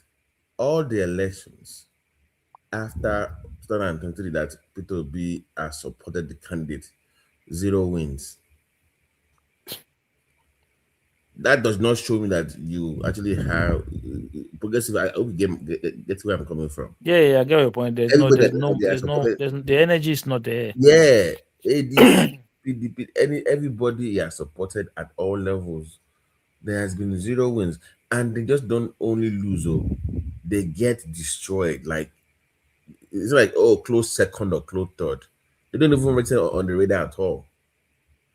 So that OB power that you think it has is not really resonating at the grassroots level like it did in 2023. So I cannot comfortably say that him coming into the ADC, I have this so-called guaranteed 6 million votes. More like 1 or 2 million at this point, honestly. And that's being generous. Yeah, but if he's on top of the ticket, he still probably gets more than 1 million because you still think the Southeast will still come out for him. So that would be a decent vote anyway. But Not so much.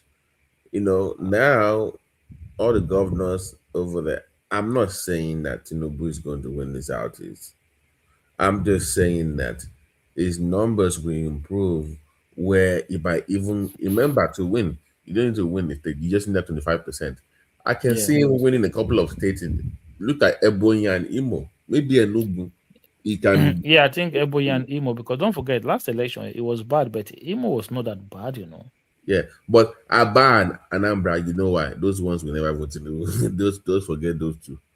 But Enugu, Ebonyi, and Imo, I can see Tinubu at least winning 25% in maybe one or two of those states, and doing well than he did before the last time in the other states. So yeah. Yeah, but Please, can I another come in? problem APC will have as well is that APC because going into that election, they will have a lot of primaries, even at state level, for people running for governorship, people running for different positions. Because this one, we're just looking at it that everybody is united. But as soon as they start holding primaries, you start to see some faction within the APC as well, as at state level, because governors now will want to impose candidates. People will come out and say no. You remember this happened with Hope Uzodinma and Charles Okorosha son-in-law then. So that was one of the things that led that led to the factionization of the APC in Imo State at that time. Hope Uzodinma was just lucky with his Supreme Court judgment. No, is I think it's different now. Now you cannot go to other party and contest for a primary. You must be in the party register for at least 30 days. And when a candidate when an aspirant have go through the primary election in an election in a primary election, you cannot go to the other party and contest any longer. Like there is a lot of things they have constrained the most of the aspirants. When you lost the primary, you have to sit down there and you work with the candidate, or you pull out, but you cannot contest in that election, in that same election. That is why when I look at Peter Obi, if Peter Obi go through the primary election in ADC and he lost the election, he does not have any choice than to work with our people. And that is why when I look at the next election and this 2027 election, I think election is already. How do a president control 30 states and somebody start somewhere and thinking Femi, that Femi, you will win the election? Femi, It's not possible. Femi. People compare 2023 to 2027. 2027, this guy in Yoruba, we used to say something like Buje Budanu. Tinubu is the Buje Buddha. When I was in Nigeria, I was in APC 2012 when Aketi was contesting for an election. Aketi does not have any money. 2012, he lost the election. The money that this man gave to each local government, then 2012. Hey Femi, can you hear me? Can Femi Yeah, hear me? I'm listening. So when PDP was dominating, how many things did they control at the time? In 2015, people compare 2015 to now. 2015, APC have 40 senators out of 109, 46 or 40 something. Over 120 reps out of 200, 300 plus. Even before that election, going into Before that. the election, it's a different ball game. People just think that they have over 11 governors. Now you guys have 0. And comparing ADC with APC it is totally different. And this man does not play with money. He used 2023, there was no money. People were using money to buy money for the election. People does not have any money. People are angry at APC. This time around, there will be a lot of money on the street. This guy can buy vote in all parts of the country. He want to win this election, not like 62%. He want to win like 75% of the election vote, of the total vote, 75. He is angry Who's that? that me and Obi, we are having same vote. The way Tinubu will beat Peter, I just want Peter Obi to be the candidate of ADC. He will clear Peter Obi every corner of the country. Out of the 6 regions, he will win 5 regions of the country. I agree, Sha. If Tinubu's biggest prayer is that Obi should be the front runner for ADC. Because But on fair and free, how do you think this Trump intervention and all? Because I think insecurity is what they want to use before, but I think it's a game over for them now, right? For who? Yes. No. I think some of this opposition, they want to use insecurity as the, when they increase kidnapping, all those. Yeah, but all these things, that tactic, Nigeria are used to this insecurity. Insecurity has been going on for too long. So Thank you, Mr. Mike.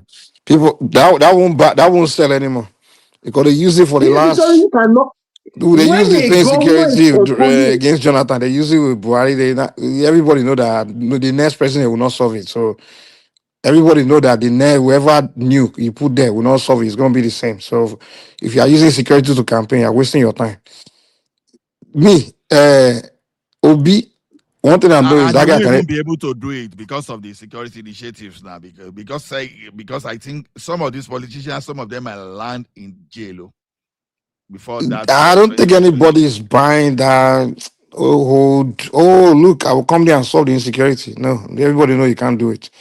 Nigerians we already get the whole issue with this insecurity thing. We understand that it's asymmetric warfare, and everybody understand what's going on. So people know that one man cannot come in and say he will solve it and he will just solve it with magic. Come on.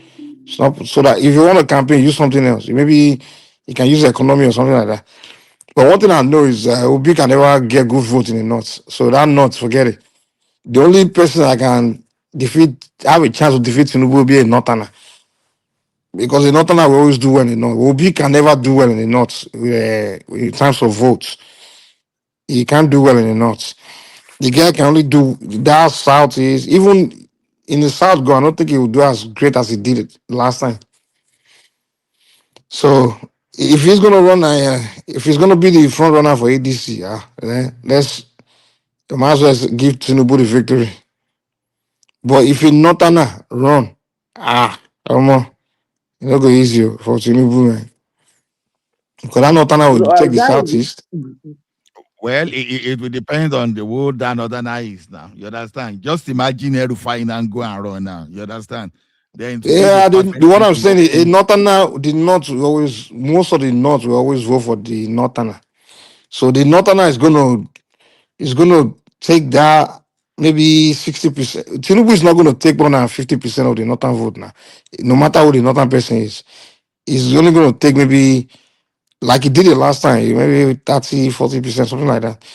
But that northerner, he will take the whole southeast, man, or he will do well in the south, you know. So, but Obi cannot do better than anyone. He's not even going to do any good. He's not going to do good in the north. So if he runs, he's going to get his southeast, a little bit of South, and that's it. So what happened if Tinubu drop Shetiman and pick a Christian order now? What do you think is going to happen? Like calculating from all those states where they have a good number of Christian percentage, like Adamawa, Benue, Plateau, Taraba, and all those areas. So even for like The thing about the North is the way they vote. Once their political leader in that state is in line with you, you understand? Now I'm not saying the entire North, too, but for the most part, and then you don't have the northern people don't you don't have any they don't have any kind of vendetta against you as in terms of maybe religious or I mean like some kind of you know how the southeast and the north they got this internal enmity among themselves. But the southwest really the really northerners see southwesterners.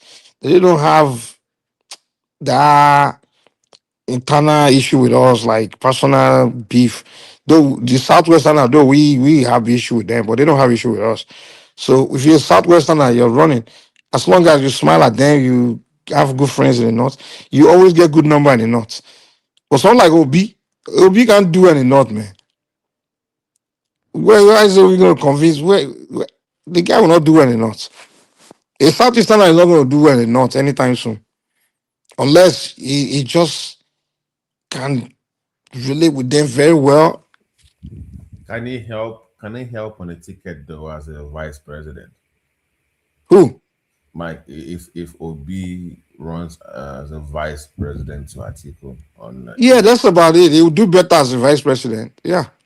But that takes away from is some people don't want they will tell you Obi or nothing. Like they just Here's the deal. If you run as vice president, right, he wouldn't do in the South South. He won't do as well as he would have done if he ran in the South South. If he run as president, because the South Southerners will not want. They will say that come on. But those South Southerners that are South Southerners have two kind of mentality. There are some that are just Igbotic. They think they are Igbos. Those ones. Like people like Aizon, those kind of people, they will still vote for him. But a real South Southerner, they will say, hell no, I'm not voting. I feel like I will not have become president again.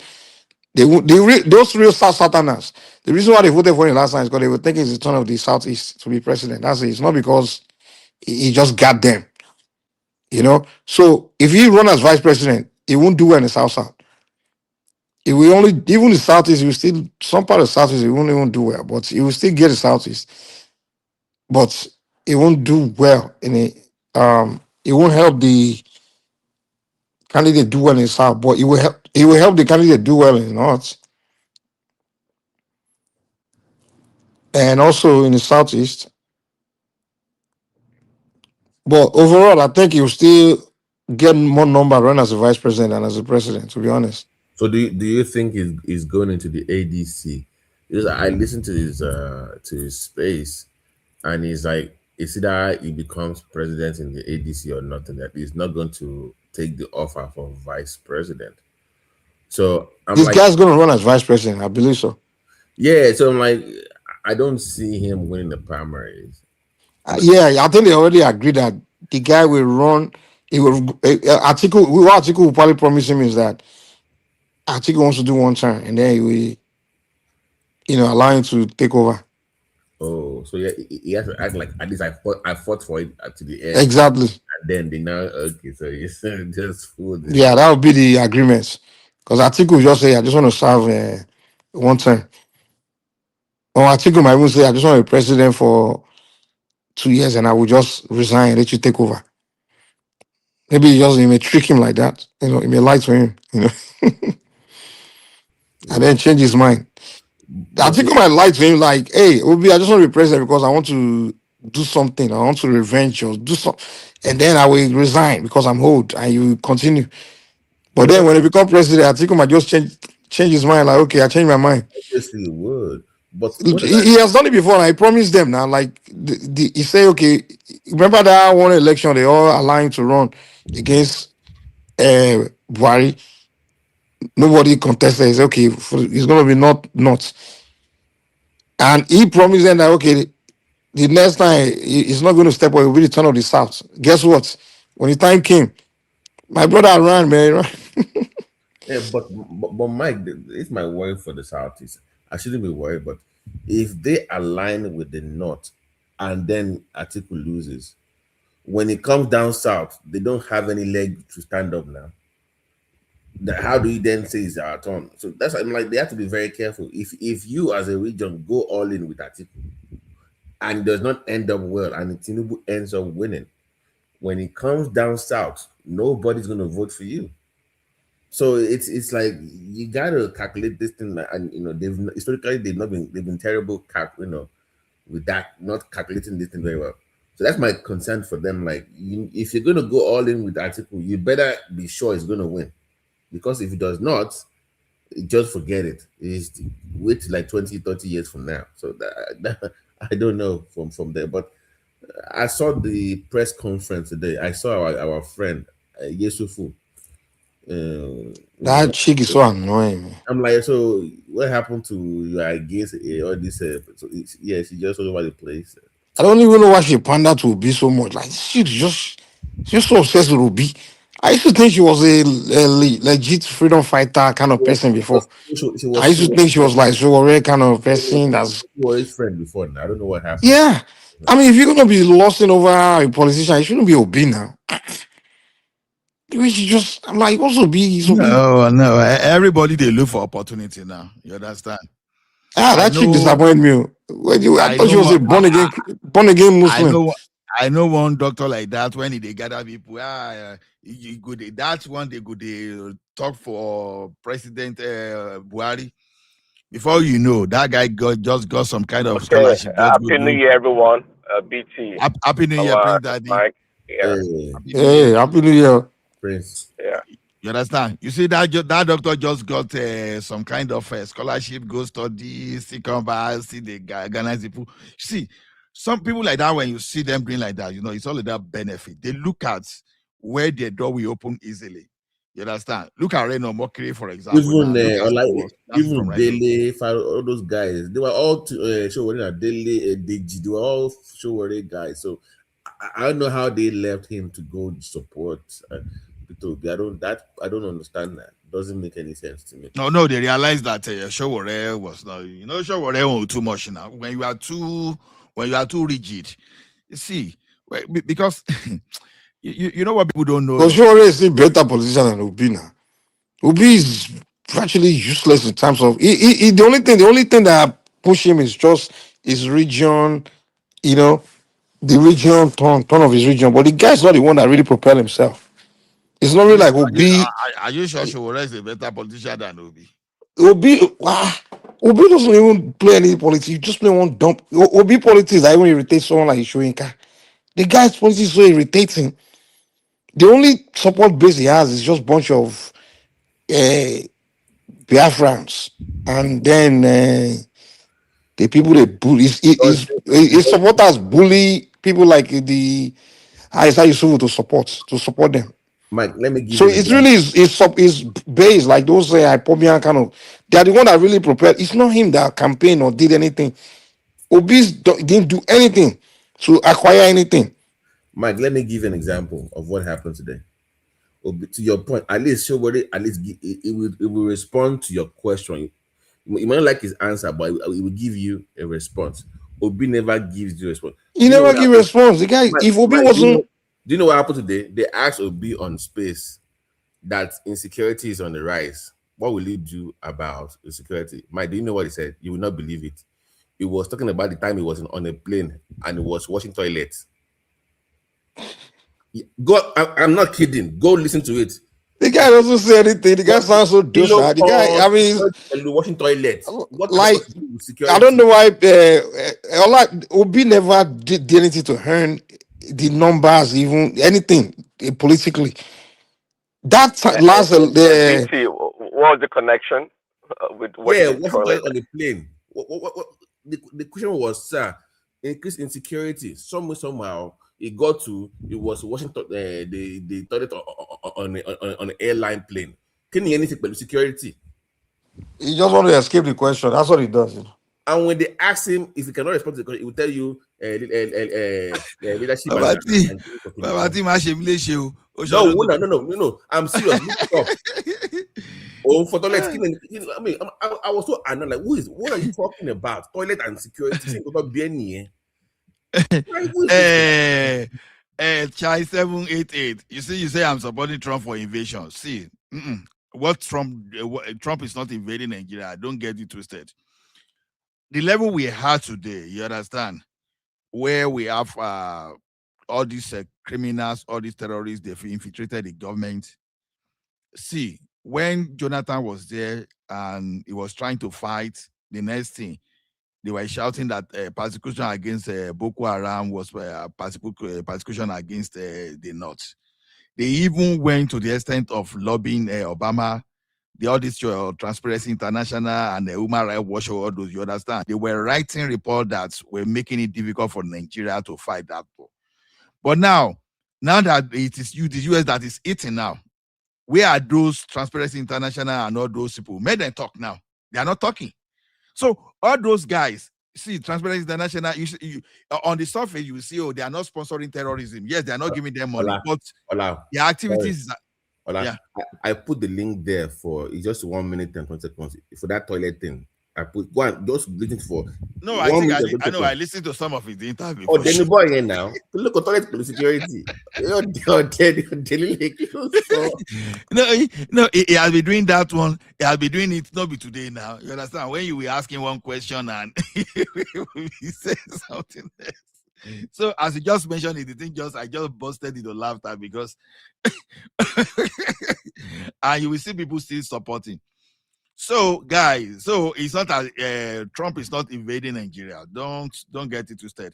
Now, what Trump did now, you understand? You destroy their logistic, where the staging area, they destroy it, finish finish the logistic. Now, even before that time, I heard there was some rumor flying up and down that they were blocking all their logistics. Maybe those people supplying them fuel, some people supplying them food, and all those water. You understand? So to restrict them to somewhere, you understand? And some people were actually expecting that they will carry the same thing out today. I said, no, that would be too predictable. Why will you go and you did something on 25 and you do it today?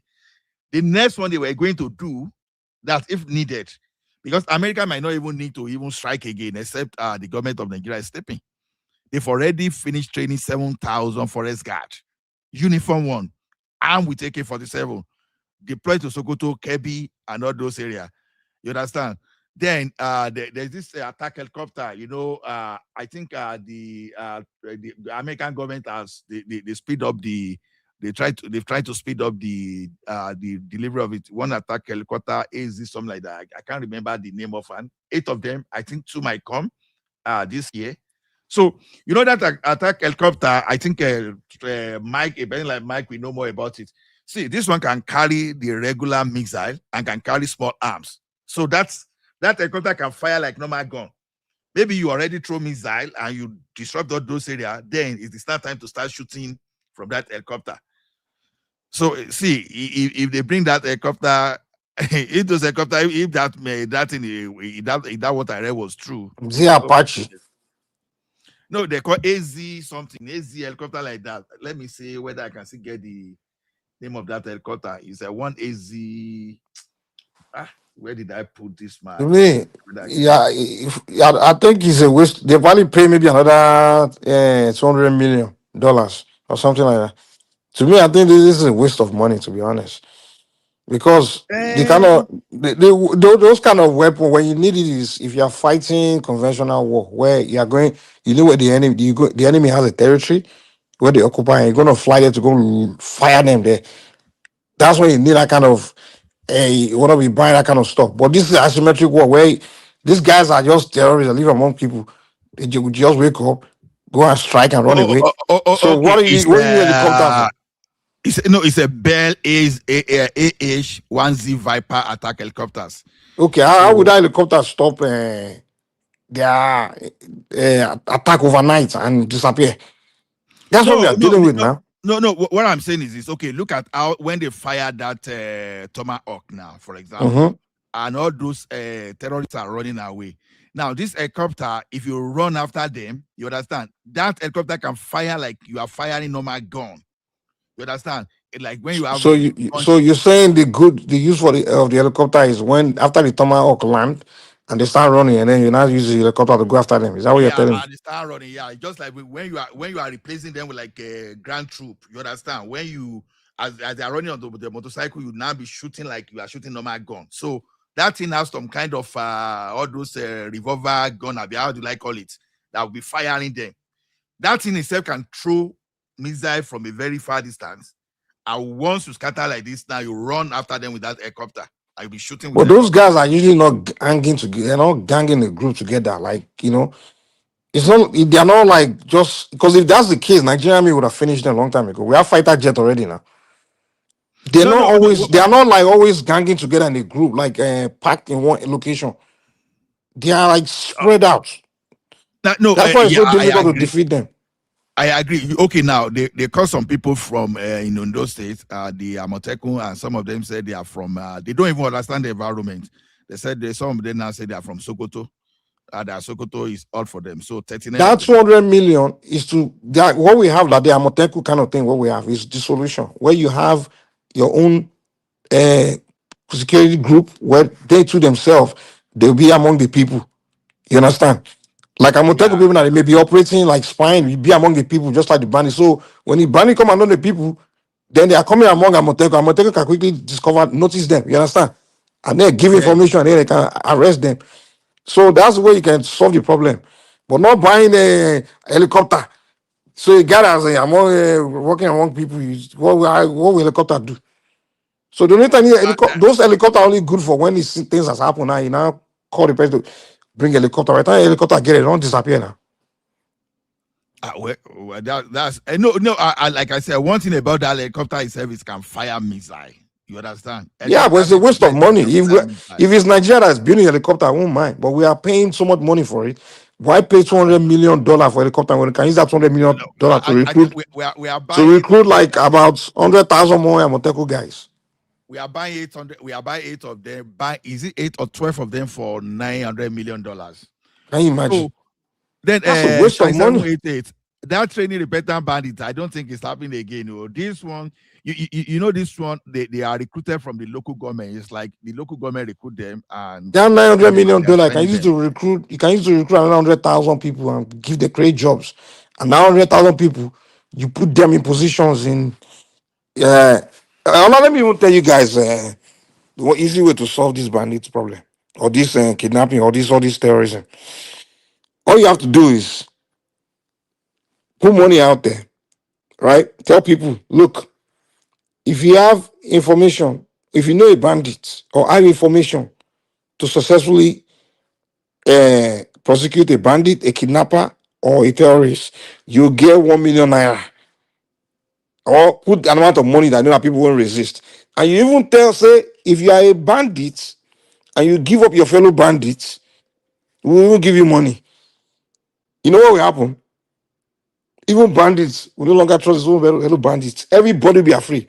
And trust me, anyone that's a bandit or a kidnapper, there's somebody, at least a family member, know that he's doing it. There's somebody that know that you are doing it. And that person, if that person know that the government will give him 1 million naira, or even the government can even increase the money that can change his life, he will give you more, he will give you up. You understand? So that 900 million that you're using to go and buy Apache, if you put that money in account to say, okay, this money we use to reward anyone that people that give us information about these guys. And all you need is people just calling calling the government, like, okay, oh, my cousin is a bandit, oh, one of my friend, my sister-in-law is a people that even wife we give up on their husband. People will start calling, giving government information about where they are, who's who, even their fellow member will give if you have a government to cash them so you can collect money. So you need to put money. I'm telling you, man, people don't know how to solve problems in this life, man. I'm telling you, the government don't need to move. You just sit there, just get your soldiers ready because the phone calls will be coming in to be telling you where they are. People, people in villagers will be calling you, giving you information because they know that information will take them out of poverty. Which 1 million naira? No, That's even small. That's like $1,000. So that's a big money. I know Nigeria will solve the problem. Based on your question, yeah, where they've not recruited in Southwest. You know, they are aware that Southwest they have their own security network. The only thing is that the federal government, for their own reason, they don't want to give them as a automatic rifle. You understand? For their own reason, you know. If they give, maybe I think the government they are afraid. You know, if you give some of these governors automatic rifle, maybe they are afraid that they might use it for election purpose. Because like I said earlier, you know, recruitment of a forest guard is supposed to be state things. But when the state governors, for one reason or the other, especially the northern state governors, you understand, they refuse to recruit. So that means that they were all complicit in all this terrorism. But you know, like Southwestern, you understand, all those Amotekun, they are just like forest guards, and that thing is within the jurisdiction of the state. It's either the state government don't want to spend, governor they don't want to spend, and the federal government is forcing that in on their behalf. So from the information we got, the states recruited those people sent to Amotekun. So to forest guys. So those people recruited from your state will be sent to your state, and they will only guard your state. But the difference in this structure is that they'll be reporting to NSA. NSA will be coordinating them, while the one in the southwest already, Amotekun, the governors of the southwest, they are coordinating. So they don't want to give them, and I don't think the southwestern governors are even ready to take BS from the federal. But let's see how it's going to be. They are thinking of employing about between 130 to 150,000 forest guards. I can guarantee you that I can almost guarantee, I won't say I can guarantee, if they recruit that thing properly and they structure the management of it properly, it might be game over. You understand? Because how many local government do we have in Nigeria? Then plenty, over 700 local government. So 700 local government okay. So each local government, if you hire maybe 1,500 people, or let's say 1,000 people, so that would be how many? 1,000 times 700. I don't know the number, but what they need to do is there are 774 local government. Yeah. No, they are doing it by state, but when they do it by state, they pay from local government. You understand? So what I'm trying to say, they have to make the policing should be local government policing instead of states. Each local government should have the indigenes. They will be recruited as patrols of their local government. You understand? They will know their boundaries. They will just be patrolling their boundary every day, their territory. So that way, every territory is protected by their own people. And then they coordinate with the governments. You see, I think this is why the thing will be effective. I think the problem will now shift to Sahel. You know, some of these people, immediately they fired. Some of them ran directly back to Niger, Chad, and all those areas. And from whether true or not, maybe from the information, I think as they enter all those territories, the people in Mali, where this Traore the Traore, this Traore country, they all get themselves ready, and I think there's a serious clear out there. Even I even heard that Traore countries that people are they call for people to come and enroll. Maybe they said about 15,000 already don't show interest. So it's like what Nigeria need to do, they need to do what some European countries do. They do selective service. Every 18-year-old must serve a month. No, you serve 1 month. Where I'm laughing is 788 that say forest guard are repentant bandits. No, this one are not repentant bandits. Some of those bandits are foreigners. They are not Nigerians. You understand? As they bombard Sokoto, some of them ran back to their country. Someone from the north said maybe he can tell us more. You understand? So to be honest, I don't think they are repentant bandits. No, I don't think so. I don't think so. Because I heard one, was it in Mali, or I was listening to this guy, the podcast. So in that, when they were firing all those bandits, and when they fired them to some extent, the remaining the remaining bandit, they just drop their weapon and just raise their hands up. They surrendered. You understand? So why this Trump approach will work is this? You understand? As they scatter that place now, they are doing Mandara and the Sambisa forest already. So we don't know when another thing might land there. Maybe things might not even land there. Maybe it might be the forest guy they are recruiting that we send them away. Because one important thing is this: if it's for true, if they keep denying them logistics, if they cannot get petrol or diesel, they cannot get food, they cannot get all those stuff. You understand? So I think it's going to be tough for them. So if you deny them of all those stuff, even the forest guard that can clear them, and those forest guards are not repentant bandits. You understand? To the best of my belief, they are not repentant bandits. I think saying they are bandits, I don't think it's true. I don't think it's true. Then when they are running from that north, they are going to meet Amotekun in the southwest. I don't know who they are going to meet in the south, and I don't know who they are going to meet in the southeast. But the most important thing is this. They will meet IPOB and they will meet Asari Dokubo in South. No, they don't want to even pray to meet that Asari Dokubo guy. I think it's going to be brutal for them. So, continue. Yeah, to me, I think the solution is just to harm every local government. Let the locals defend themselves. That's all. Every local government, all they have to do is just how the people defend the perimeters of their localities, their local government. Because to get to every local government, you have to use a road, so just mount. Local citizens, Ogasa. Good morning. Happy New Year. Yeah, Happy New Year, sir. But hold on, before you go ahead, you know that those who become America. No, hold on. Husband and wife they fight. They go, I want to go kill you. Local vigilante. Hold on. I don't agree. Hold on now. You know, one of the villages that America bombed, those terrorists went back there and beheaded some of the village heads. And really? They went because they felt like they were the ones that were providing that provided America with the intelligence that they were there. I didn't get this information until now. But I had another one that I wanted to tell you guys. But wow. Yeah. So to Mike's point, those under the State Police Act that they want to bring out now, there's a role for civil defense, which covers militias and villagers and all these kind of things, where if they can legally carry weapons. You have to let these people defend themselves. You understand?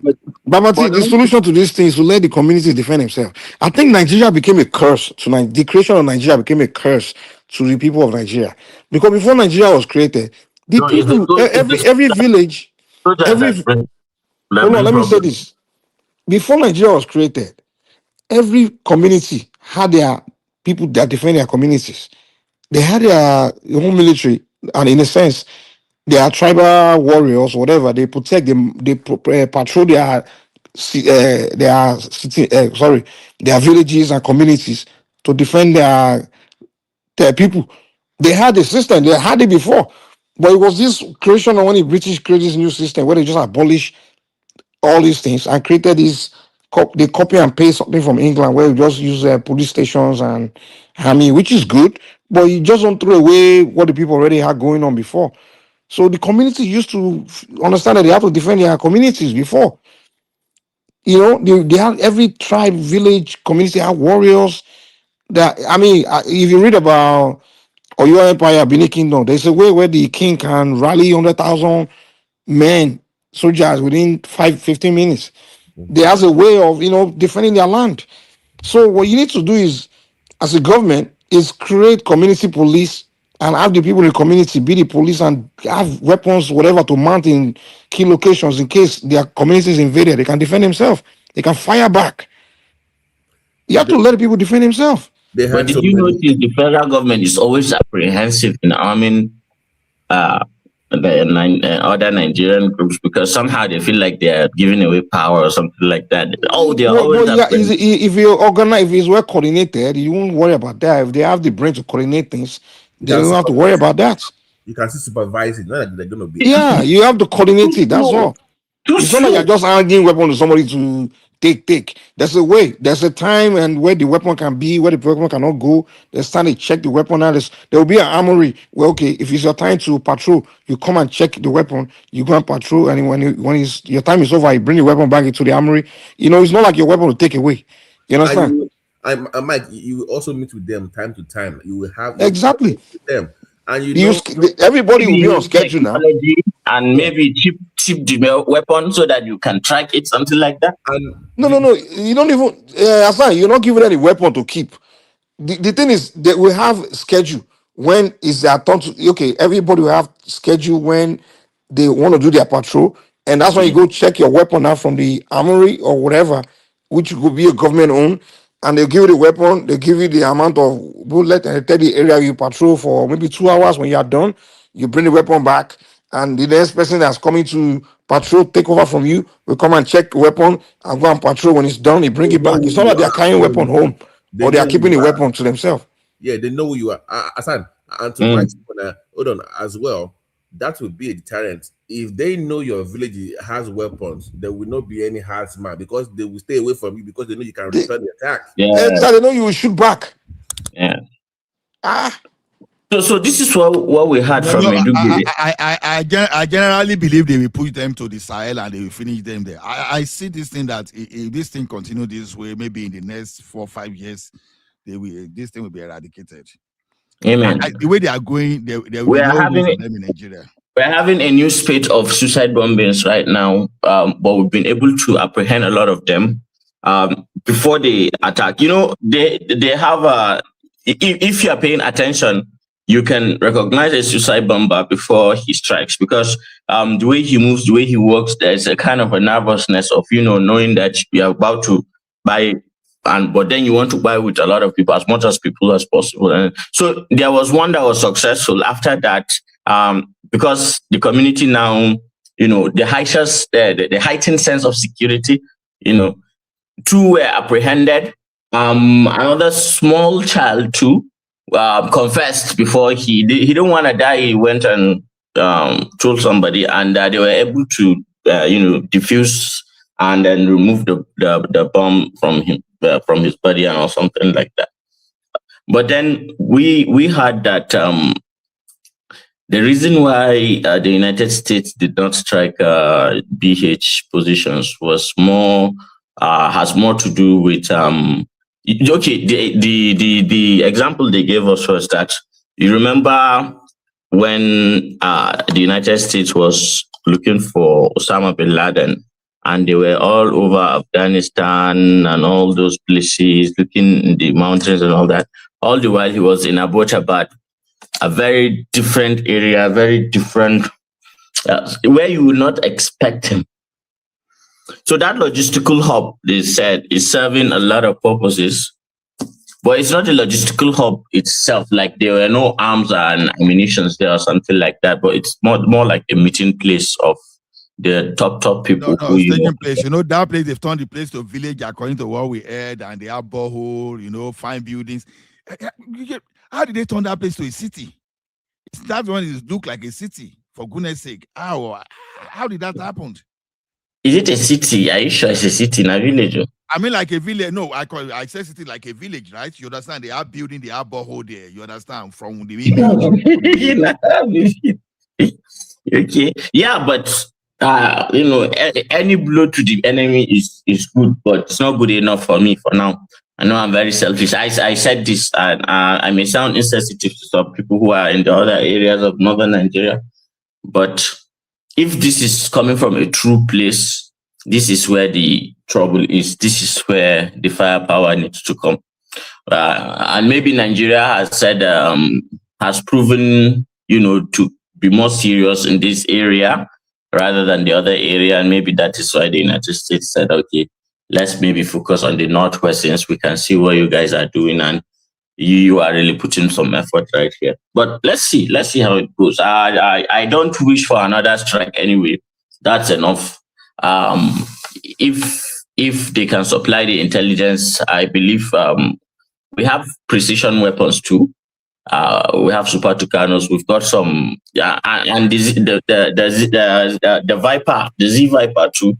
It's just attack helicopters, but we have similar capabilities in the Nigerian army. Those ones are not actually effective with terrorists, really, because helicopters actually fly very low and they are very vulnerable to RPGs and things like that. So we don't actually employ them, but they help when there is a significant deployment of troops in maybe hundreds of thousands to give them air cover.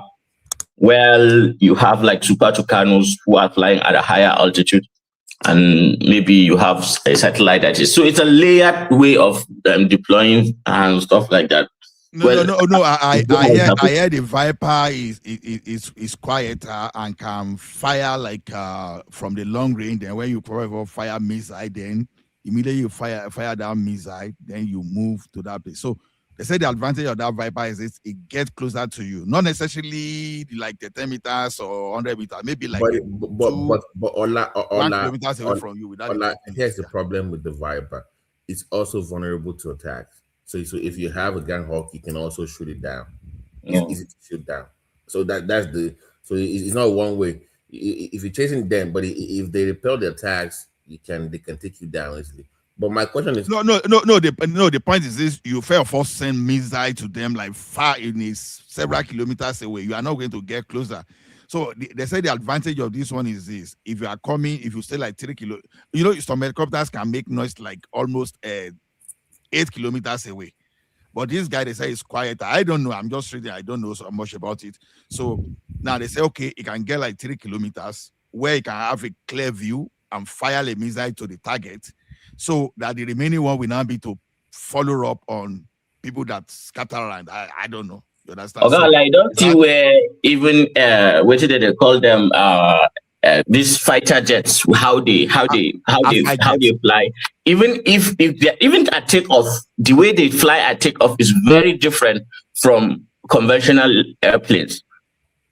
So when they push the throttle, the thrust of the aircraft, and it begins to lift, they just lift off the ground a little bit, then they point their head, the nose upwards, and then they accelerate at a because the assumption is that there is always an enemy probably around. So there is this perimeter within, say, the airport where you have some form of defense. Now, the moment if you fly low after that, you are vulnerable. So they go up into they make like 10,000 feet in like a few seconds before they now stabilize. That way they are quite sure that they are quite protected. Now, unlike the helicopter, and the problem with the helicopter, you can use it in very arid environments where that you can see very well. But if you use it in places like that, very like in the Sambisa forest, there are a lot of places that is very thick. The forest is very thick. So you may be thinking, no, I'm okay.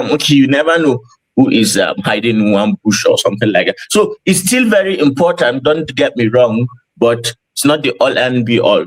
It should be part of I know the government know what they're doing anyway. Ola, are we still building the fence because you said you're the friend of Musa? We are. We are building the fence in the north. We are. See, the money we are going to campaign for that one, and you see, just watch out now. When you see people posting like that fence, that video, those things, I'm going to be one of it's what he said. It's not people posting. It's what the general said. Musa said, he said he wants to build fence to fence up the whole northwest from that. Babati, we are losing $15 billion annually. You understand? So what we need to build fence, even starting from that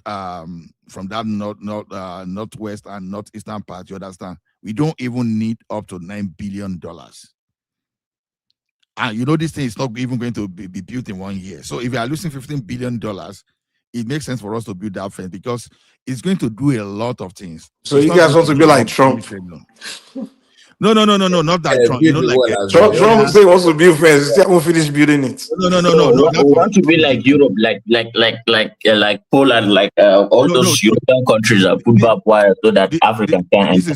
This is military fence. This is military fence, not that type of Trump. Now the thing is this, you know, that fence is not only barbed wire alone. It can even be like like pit, these trenches or what they call it, that big one that's so that you cannot move truck through it.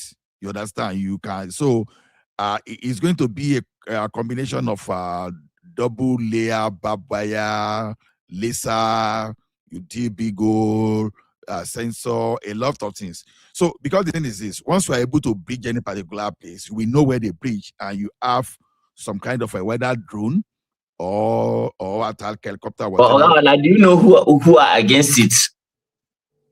Our neighbors are against it too. Cameroon is against it. Niger is against it. Chad is against it. Yeah, there will be a lot of course. There will be a lot of. No. Let's clarify.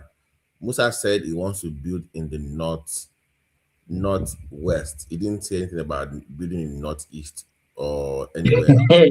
Who told you you would build in the northeast? What is no. So what is Cameroon's problem with not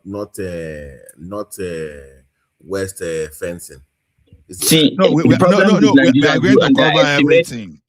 We underestimate how it's just going to start from northwest, and the reason it's coming from northwest just because the Orita Meta, how they call it, the three junction of where people are coming from, Mali, Chad, and different area coming to Sokoto intersection. So, you understand? That's the most critical place where they infiltrate Nigeria. That's the highest priority. So we are still going. So that area of Cameroon, depending on the area of Cameroon we are talking of. If you are talking of the one around the Cross River now, that is going to be like laser, because of the. Those ones are problem now. Cheap oil, or smuggling of oil, smuggling of some things, and all that. Yeah, that northeast, that Bono is you can't fence that because of the terrain now. That Charlie. Instead of wasting. If you do you know someone can cut a hole in your fence, right, and come through it? They use this sledgehammer to break the hole. Mike, go ask India. What material are you using? Is it concrete or what? Not concrete. Not concrete. Double Himalayan mountains. Wire. Himalayan mountains. Double wire. You know that barbed wire is a double. You understand? They can still cut it now. They can still cut the wire. If you cut down, I think what Mike. Hold on, Mike. You are thinking of it as fence that will not be guided. It's a guided fence. What they did is that they built that fence, so they control entry points. Now, as we have now, we have about over 4,000 stretch road of border that you don't even know where to man. You can fence that place and you force people to say maybe about 10 entry point there. Now, if they break your fence at a particular point because it has sensor, it's going to trigger your control and they know and they will respond. Nigeria. All right, then. So if they are breaking, hold on now. If they are breaking about 10 miles away, right? So your sensor will tell you by the time you get there, they already don't go far. No. So, Mike, you see, India did it. They even did a longer one than us. Morocco, this thing we are. Yeah, but what they did. Let me tell him a longer fence. I have known. Yeah, look. Just imagine. Okay, you are coming with say 5 technicals, 10 motorcycles, 7 trucks. Do you know how heavy an anti-aircraft gun is, and what the kind of machinery you need to move it around?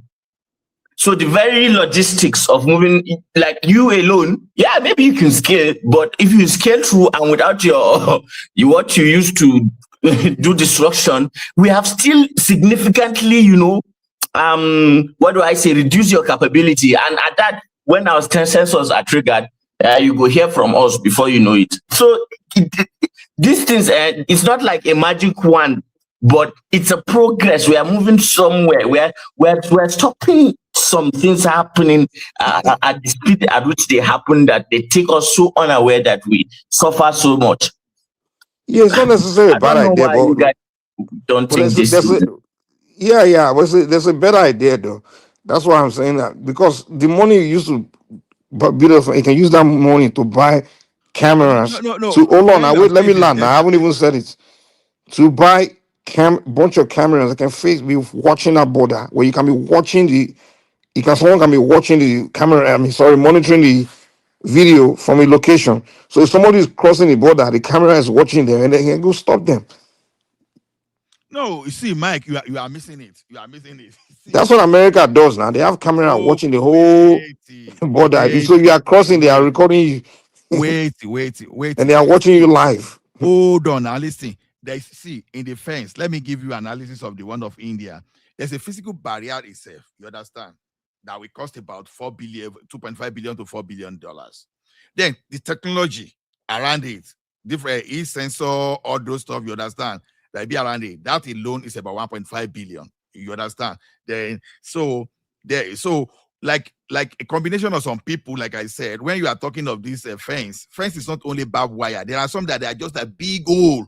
You dig that big hole that there's no way you have to run into that dish if you want to come, because they call it fence too. Because you can build like you can dig a hole that is like about 10 meter deep and wide. That's so if you are then you can now put some kind of fence around it. So if you break that one, you have to jump into that hole too. How your motor want to jump? That's what I'm saying.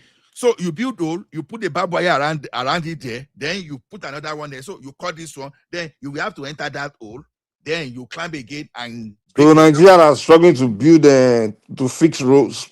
Are the one that are now going to build fence. I mean, I know Nigerians. I just know that. Hold on. I said negative. No, I'm not being negative. I'm just thinking there's a more. I know Nigeria very well. I know these people. I just say it's a better idea. I think you can use that 14 billion, whatever billion you're talking about.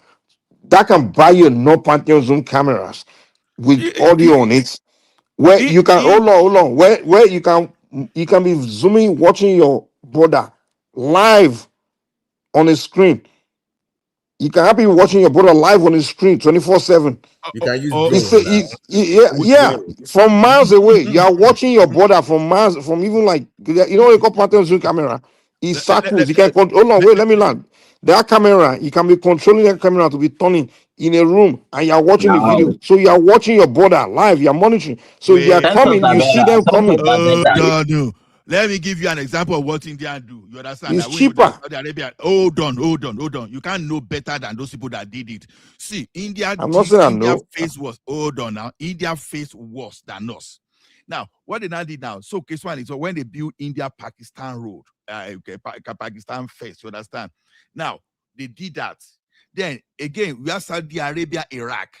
You understand? When they were facing ISIS threat, you understand? They built a 3.4 billion system specification. So in that they even have 78 towers, 50 radars, and 32 response centers. For that defense they built, you understand? So this is not about fence alone. Then when you see Pakistan, Afghanistan too, they call their own the Durand line history. The Durand line, that's what they call them. So their own span across 2,611 kilometers. Immediately they completed that in the Taliban problem. You understand? It dropped by 98%. You understand? So let see this. Okay, now you know the one the Morocco did. They call that one Sandbeam. Sandbeam. That's the desert barrier technology. So look at all this thing. Then Turkey, they are the craziest one because they went on concrete to wall, and they now put smart technology. Then we have Kenya, Somalia. So see, it's not as if this thing is. So they fence the whole border, just one location, just on a small part. Hold on. Where you are having problem, when India, all those people were having problem, is where they went to fence. Okay, some small area. So they didn't. I said India built over 4,000 fence, and I even gave you. What do you mean 4,000 fence? 4,000 kilometers, over 4,000 kilometers length. 4,000 kilometers. Yeah, Morocco did 2,700 kilometers. They call their own sandburn. That's what they call their own. So how much is Mr. proposing, Ola? That's sandburn, Abi. No, how long is Musa proposing for that corridor, that northwest? Well, I Let's don't know, but me, say my estimate, that Sokoto my curve. my estimate is between the $6 and $9 billion. I mean, how many I, kilometers? I mean, like he has had the green No, light of the president, for but the entire but the 4,000 kilometers, for entire 4,000 kilometers. So me, Of my own Nigeria. proposal is between $7 billion and $9 funding billion. that is problem now. You know, the House of the legislature are not so keen on spending that kind of money. You know, because of imagine, I don't know. Politics sometimes, I don't know. Everybody has a priority where they think money should go, and sometimes the military, and they don't trust the military men. They think like as if someone wants to get rich or something like that. You know. Well, it depends. It depends on how we propose it. They will. I'm just joking. They will. Yeah, it depends on who postpone. If Tinubu approve that, Yeah, to me, I still think the cheaper option to put surveillance in every by the border and just watch it, just live view your border, see what's going on there from a remote location. And if something is going on, you're send troops there to attack it.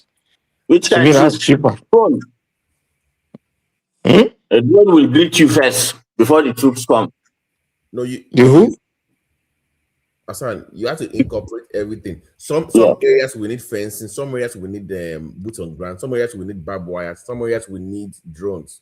So it's not like fencing the whole thing. That one I don't agree with, because even the terrain might be very hard to even build. So it depends on what you are. So it depends on what you need in such area. But to now fence the whole thing 4,000, that is an overkill to me. I don't think you need to build fence across the whole country.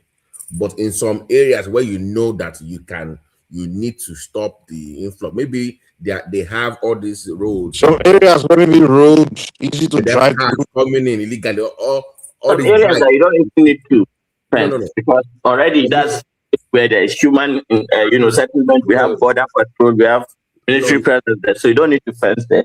That's already. I'm saying areas where you see all these bikes and all these cars coming in, you can fence it off to stop all this illegal road that they have bringing stuff in. Then where you know that you can fence up with barbed wires, and then you can put some drones there. So it depends on the terrain, is what I'm saying. But to say it will build 4,000 kilometers of fencing in Nigeria, to me, it's just I don't agree. The thing is this: you cannot fence Mandara and Sambisa, for example. That's a difficult terrain. You can't. And you that you want to walk up past that place too, you don't shop Satan put for your belly. So you can be caught around that place. But you see those those areas you are seeing in the north, like Niger, Sokoto, Bandi, all those areas, you understand? If you fence area, you see that road, they take leg, motorcycle, camel, and horses, then go take and walk out through the bush. So you have to fence all those places. You understand? See, you just need to I can speak like this because I don't do small research about this thing, and I even put estimates. I show some people. Sorry, can you do us a favor? Can you bring up the map of that Nigerian side? So I want to just the Nigerian map. Kale the north side here. Because Tobago fencing here, they are building that Sokoto Badagry road now, close to that border. It's very close to the border. Looking at it on the map can be deceptive. Okay. You understand? Looking at it like that, the only thing you can do is if you fly, if you have Google Earth Studio or Google Earth, so you can do some flight there, so you will understand those terrain better. You understand? Because there are some villages that these people they infiltrate, they coming through all those places. So you have to fence off the Sahel to start with. So if you fence off the Sahel, because what all those countries that fence there, this thing, what they do is that when they fence, you cannot breach those fences. That's the problem. All those I know all those country, all those Niger, they will fight it, but we are Nigerians, so they can't dictate what they are going to do for us. we have to fence with fence. They can't do anything. You understand? If not because of the fact that we are compromised, all those people should not even be talking when Nigeria is talking.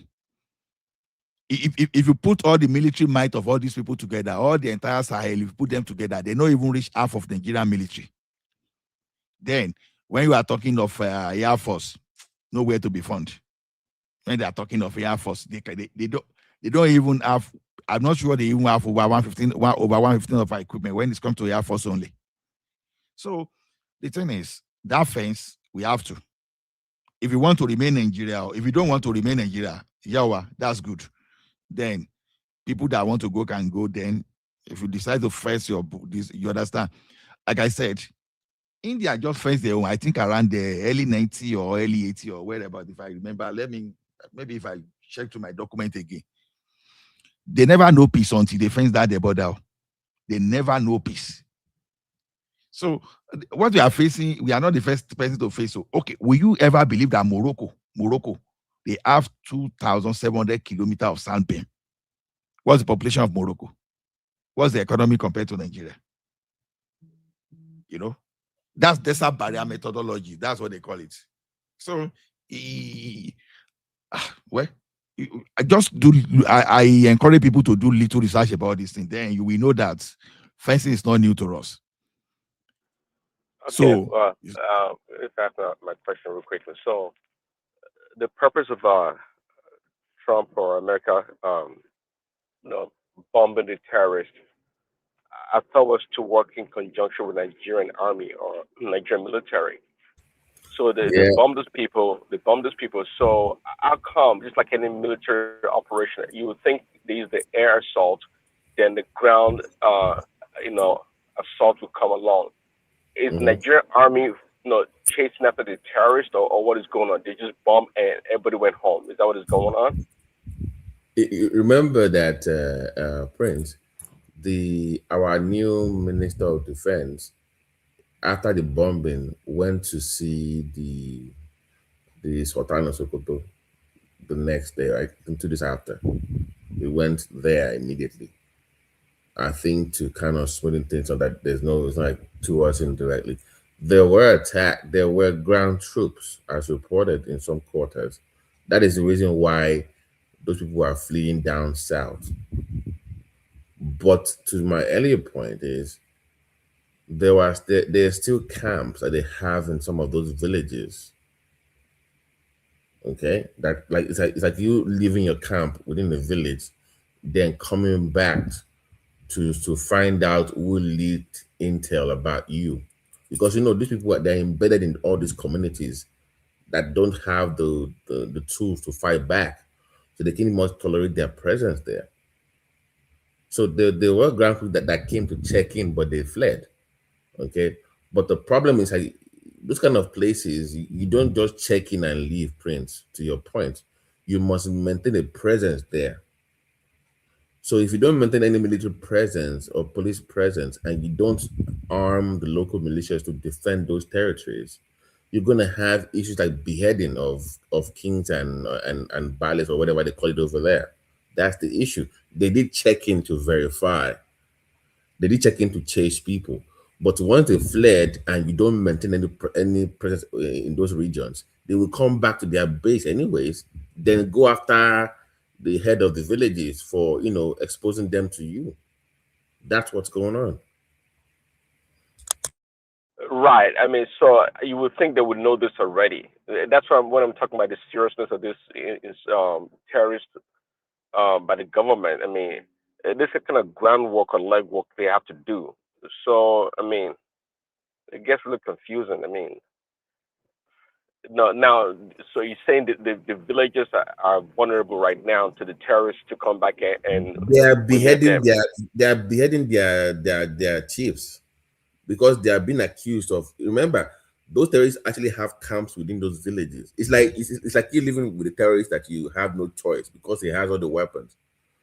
So it's like they came back at, oh, so you're the one that gave the intel. It's like, it's not me. Oh, they cut their head off in front of their people. And we have a record of this happening. I mean, You who see, was no, it gathering didn't all this happen now. intelligence? in Sokoto, yeah, they came back to some of these areas, accusing those village heads of leaking intel about them living amongst them, and they bearded some of them. So I'm like, if you discover that this is a terrorist hotspot, shouldn't you maintain some security presence there in the meantime, Prince? That would make sense, right? Because you know they will Well, come back. absolutely, yeah. So these are the barbarians we're dealing with, and somebody said we should stop bombing them. I mean, we're dealing with people with totally different mentality in everything. We can't take it easy with them. I mean, unless we're not serious. I mean, that's why I said to them we should have given a speech and let the country know what the next step is and how serious we are about terrorism. This is a serious business. This is what I'm talking about. It is the poor common people are the one that suffer at the end of the day. It doesn't matter if they're Christians or Muslims. They just we're dealing with animals. Yeah, you should stop bombing them if you're not going to finish what you started. Like now, you've had their heads cut off. What's the reason now? If you cannot sustain it, why start it? And if you want to start it, you have to finish it. That's the problem. I agree with that point. Yeah, that's what I'm saying. It's a serious business. It's not a kid's play. It's a serious business. But Prince, here's my concern. Our friend in the Middle East, your friend, I won't want is a New Year, so I don't want to. They are now. If you listen to the Prime Minister's speech about a couple of days ago, he mentioned Nigeria that they, as a country, have an interest to protect Christians in Nigeria now. And you know what that means. Once they show interest in your country, it's going to attract friends and enemies alike. So do you have concerns about our friends in that part of the world showing interest in your country? I'm not sure that interest really. It's a little bit kind of convoluted right now. It's self-serving so far. I'm not sure why. I'm like, no, please leave what you say. Don't say anything, please. Ben, like, I didn't want him to say anything about Nigeria. We know antecedent now. What did you say? I said we have seen antecedents, and that's only natural if you are smart to read patterns and understand the reality that you are in. That is grave.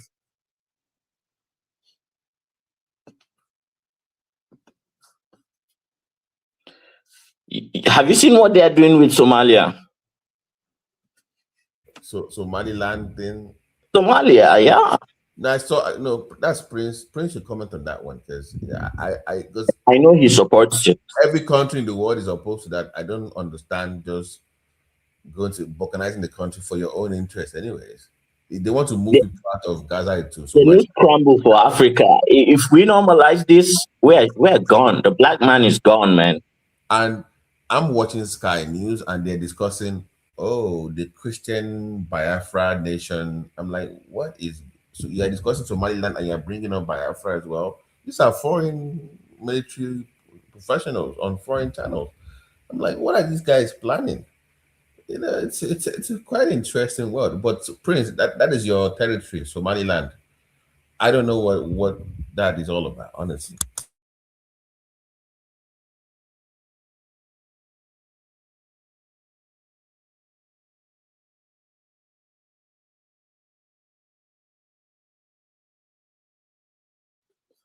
Prince, are you there?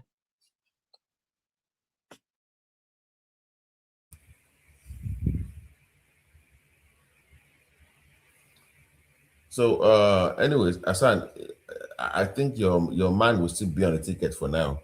Shatima, I think it's safe for now.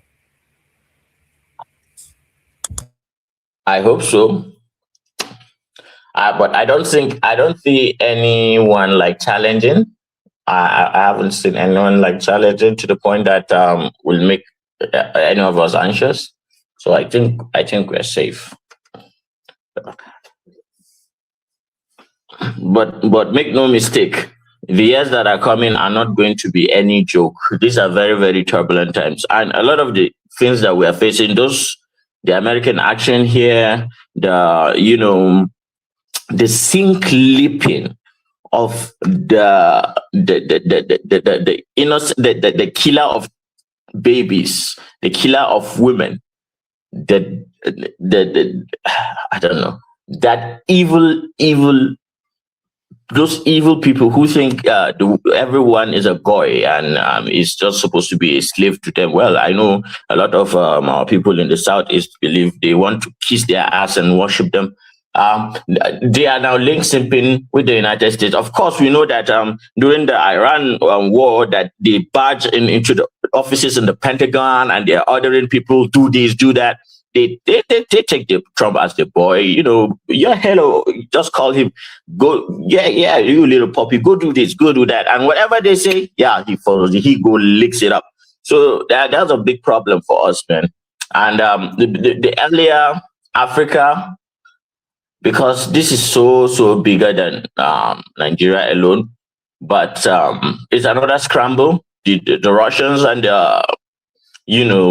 at least the Russians and the Chinese are a counterweight to some point. But I don't know. I don't think if they will act now, they would have. They're trying to see how far these people want to go, and at some point, man, I just hope things just don't get out of hand, because these minor things that we are saying, because you hate the Sultan of Sokoto, you hate Muslims, or you hate Christians, and you hate all of you will just find yourself for where una no know.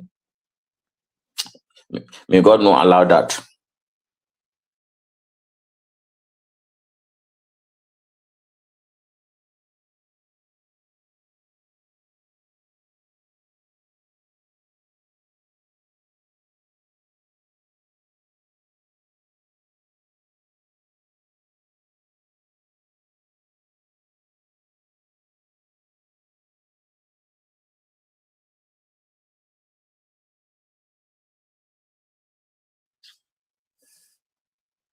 Is it that everybody is asleep?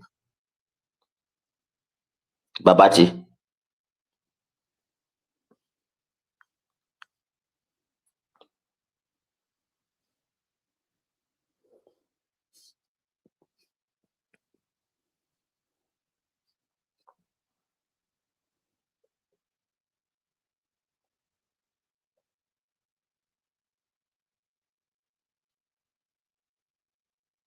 What time is it over there where you people are that everybody don't go mute? All right now. I think I just give my 2 cents. Very, very, very, very soon we are going to. Azan, it's already in the morning. I won't go sleep, Jari. That's why I just go brush. That's why I dey hear you, but I know if you speak because I differ. Okay. I say, may I go sleep? You need them. We go meet later now. Happy New Year. Anyway, we don't get a lot from our bank to all of us for Nigeria. Say, from since 12, things have changed. We don't withdraw our extra